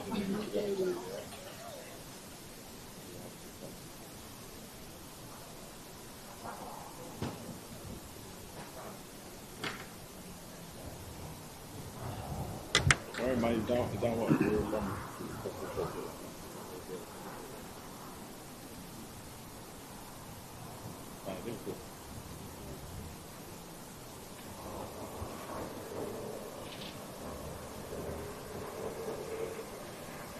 So the athletes are lining up, subject to any change. In lane 1, Justin Eaton. In lane 2, Harry Ime from Luton Athletics Club. In lane 3 from Belgrade Harriers, Hugh Lee. In lane 4 from St Albans AC, Sean Evans. In lane 5 from FA Maidstone, Harry Osborne. In lane 6 from New Minetic Beagle, Holland Hawk Williams.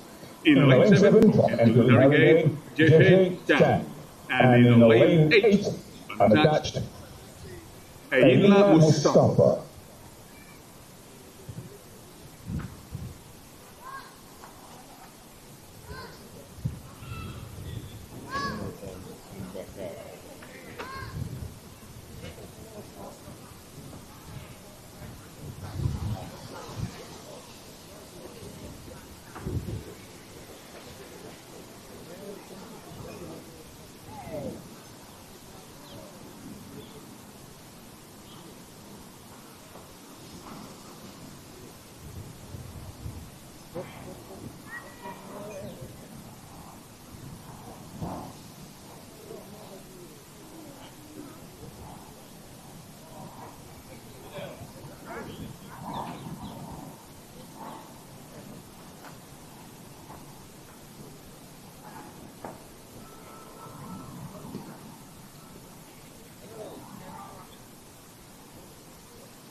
Okay. Is this one? It's all over the place.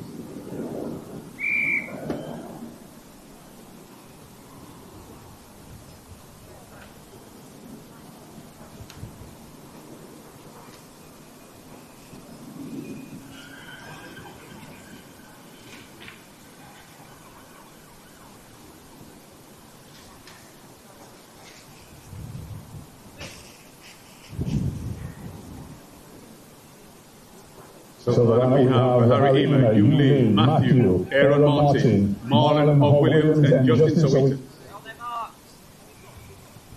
Oh, sorry.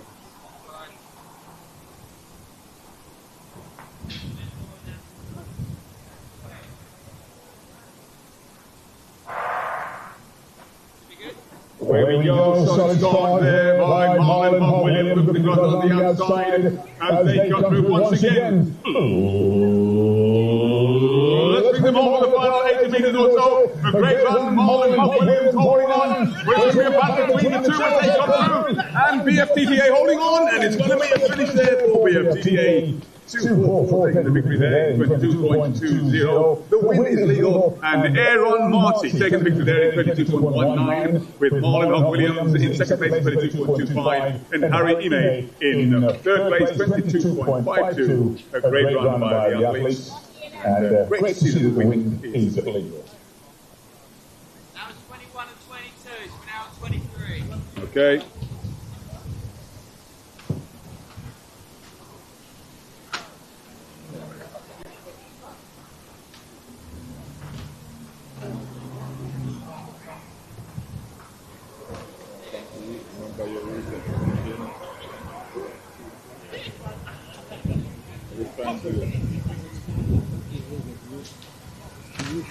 Sorry? Matthew O'Hazy, he did not finish.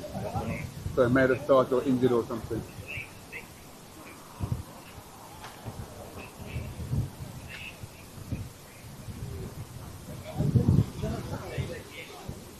I think Alex Beach is in this one. Yeah, fine. This one's next one's combined. All right, I'll wait to put it up. Thank you.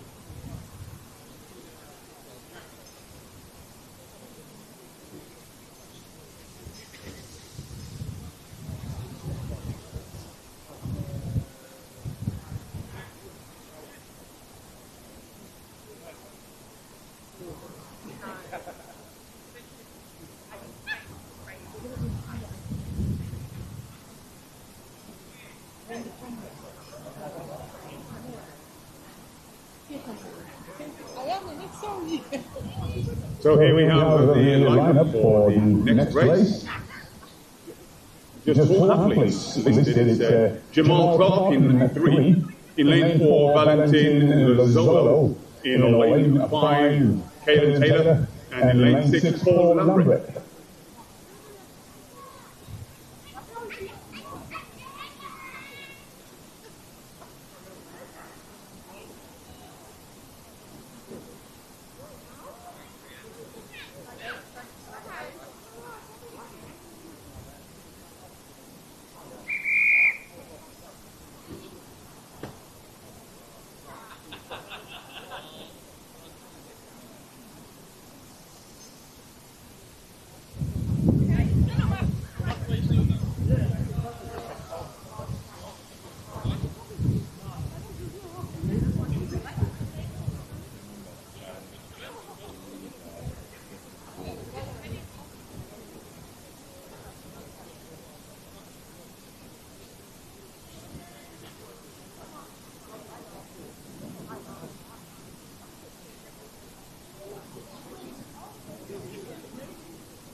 So where we go with Paul Lambert on the outside, but also very good Valentin Lozzolo. Valentin Lozzolo, because they come around, it's going to be a close one, you can see now.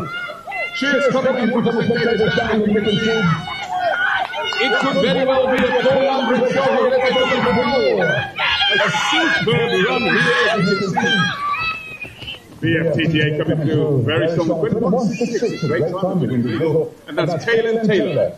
Kaylin Taylor taking the victory there in 21.65 for Lambrecht, who got a very strong coming through the second place, 22.15. And then Jamal Clark in third place, 22.48, with Valentin Lazzolo in fourth, 22.87.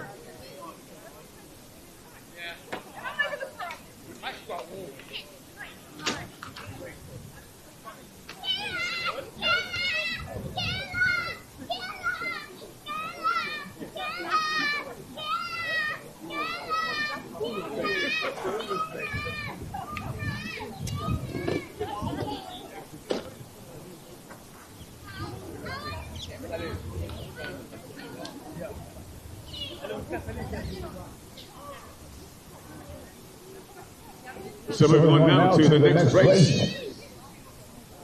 In lane 2 we have Kweku Abankwa. In lane 3, Peter Shand. In lane 4, Russell Nasiete. In lane 5, Adam Afimam. In lane 6, Sean Anyaegu.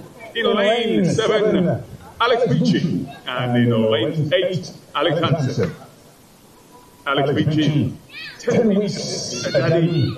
Here with Super Dad and Super Baby Elijah. Looking forward to seeing a great race, and I'm sure 10-week-old Elijah is looking to see Alex Beachy Daddy run and do well.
Kweku Abankwa. Okay.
to the start. We have just 4 athletes coming in this race now. We're going to do the coming around. It looks as though it's going to be a very tight finish yet again as they come through. Let's give them a round of applause. As they're charging through now, these athletes coming through. Centre lane looking very strong indeed. And a great run. And a very confident finish there. For athlete number 11, Emmanuel Ajari from Enfield Harrogate. Emmanuel Ajari, 21.44. Jansen Bama, 21.63. And Tope Adeyeye, 22.16. And Isaiah Ladejo, the son of Wayne Ladejo, in 22.46. And as you can see, there was a last-minute change of athletes. And we will keep you posted for the lineup for the next race.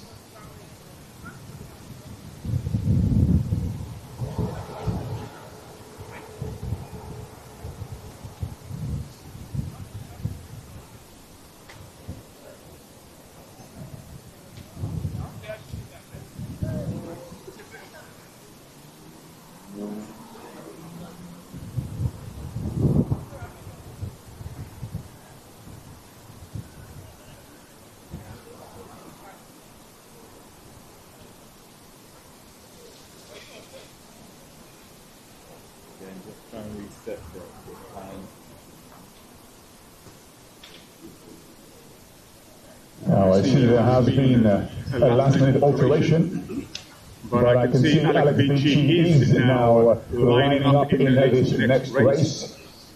Once again, it's great to see Alex back calling Super Dad along with Super Mom, and their both Super Son, 10 weeks old, and I believe their son Elijah has been coaching Alex for the last 10 weeks. So let's see if it's paid off. But so good to see Shay back in action. Well, at least back at the stadium. And hope to see you back in action soon, Shay. Congratulations on becoming a mom. And we'd love to see you coming back to train as soon as you can. So with the lineup, we can see now the results are still on the board. We'll wait for confirmation of the new revised lineup for the next race.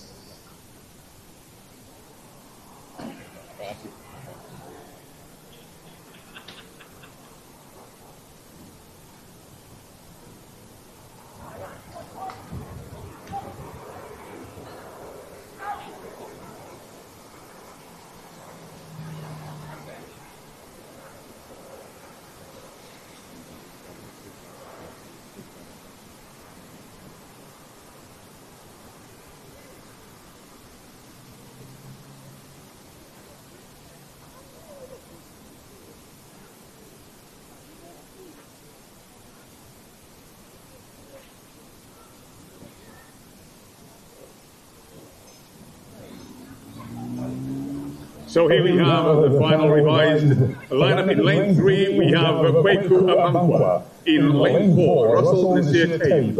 In lane 5, Adam of Feeman. In lane 6, Keanu Elliott Harris. In lane 7, Super Dad Alex Vici. And in lane 8, Alex Hanser.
And now they're finally away with Craig Webber on the inside, looking very good indeed. And it's certainly in position. Adam and Sean and Diego looking very good indeed. But Alex Beachy also coming through on the outside lane, looking very strong indeed. Looking very good here from Alex Hansen. So Alex Hansen and Alex Beachy also going on the outside lane and the inside lane, coming through very good indeed.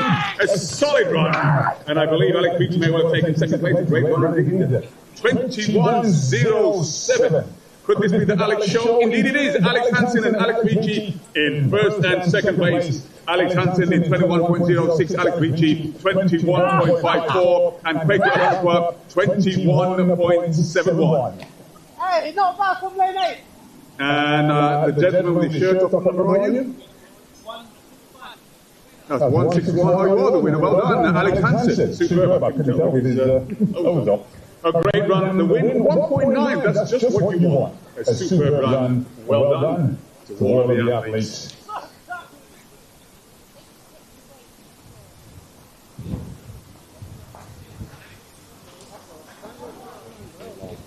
Was that the last one?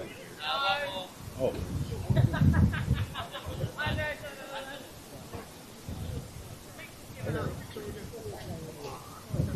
Alex Beachy, I take my hat off to you because I don't know what on earth you are doing in terms of you're 10 weeks daddy and you're training and you're competing and still running and getting no sleep, exactly, getting no sleep and coming out and running 21.54, absolutely phenomenal. Listen, really proud and excited for you, glad to see I'm going to call you Super Dad, Shay I can see, Super Mom and Super Son, great to see you happy, well done. And get some sleep and I'm sure you will be faster and get that son of yours training and competing in no time.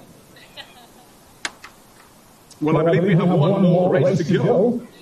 Ladies and gentlemen, it's been a fantastic day of competition. Thank you again so much for your support. Can I thank Bftta, once again TJ and Nikki and the team for putting these events together and supporting the community by allowing our young ones and not so young ones to come out and show their talent in running, jumping and all other events that they do. Thank you. One more event to go when we wait for the final. And here we go, the list is up. Keanu Elliott Harris in lane 1, Ezekiel Noe in lane 2, Krishawn Aiken in 4, Richard Akigemo in 5, John Williams in 6, and Asihi in 7, and Rusciano in 8. The final race of the day.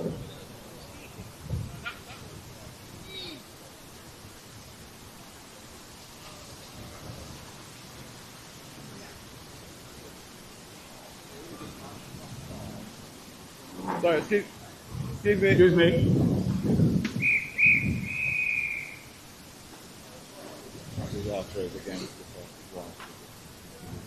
Just for the live stream.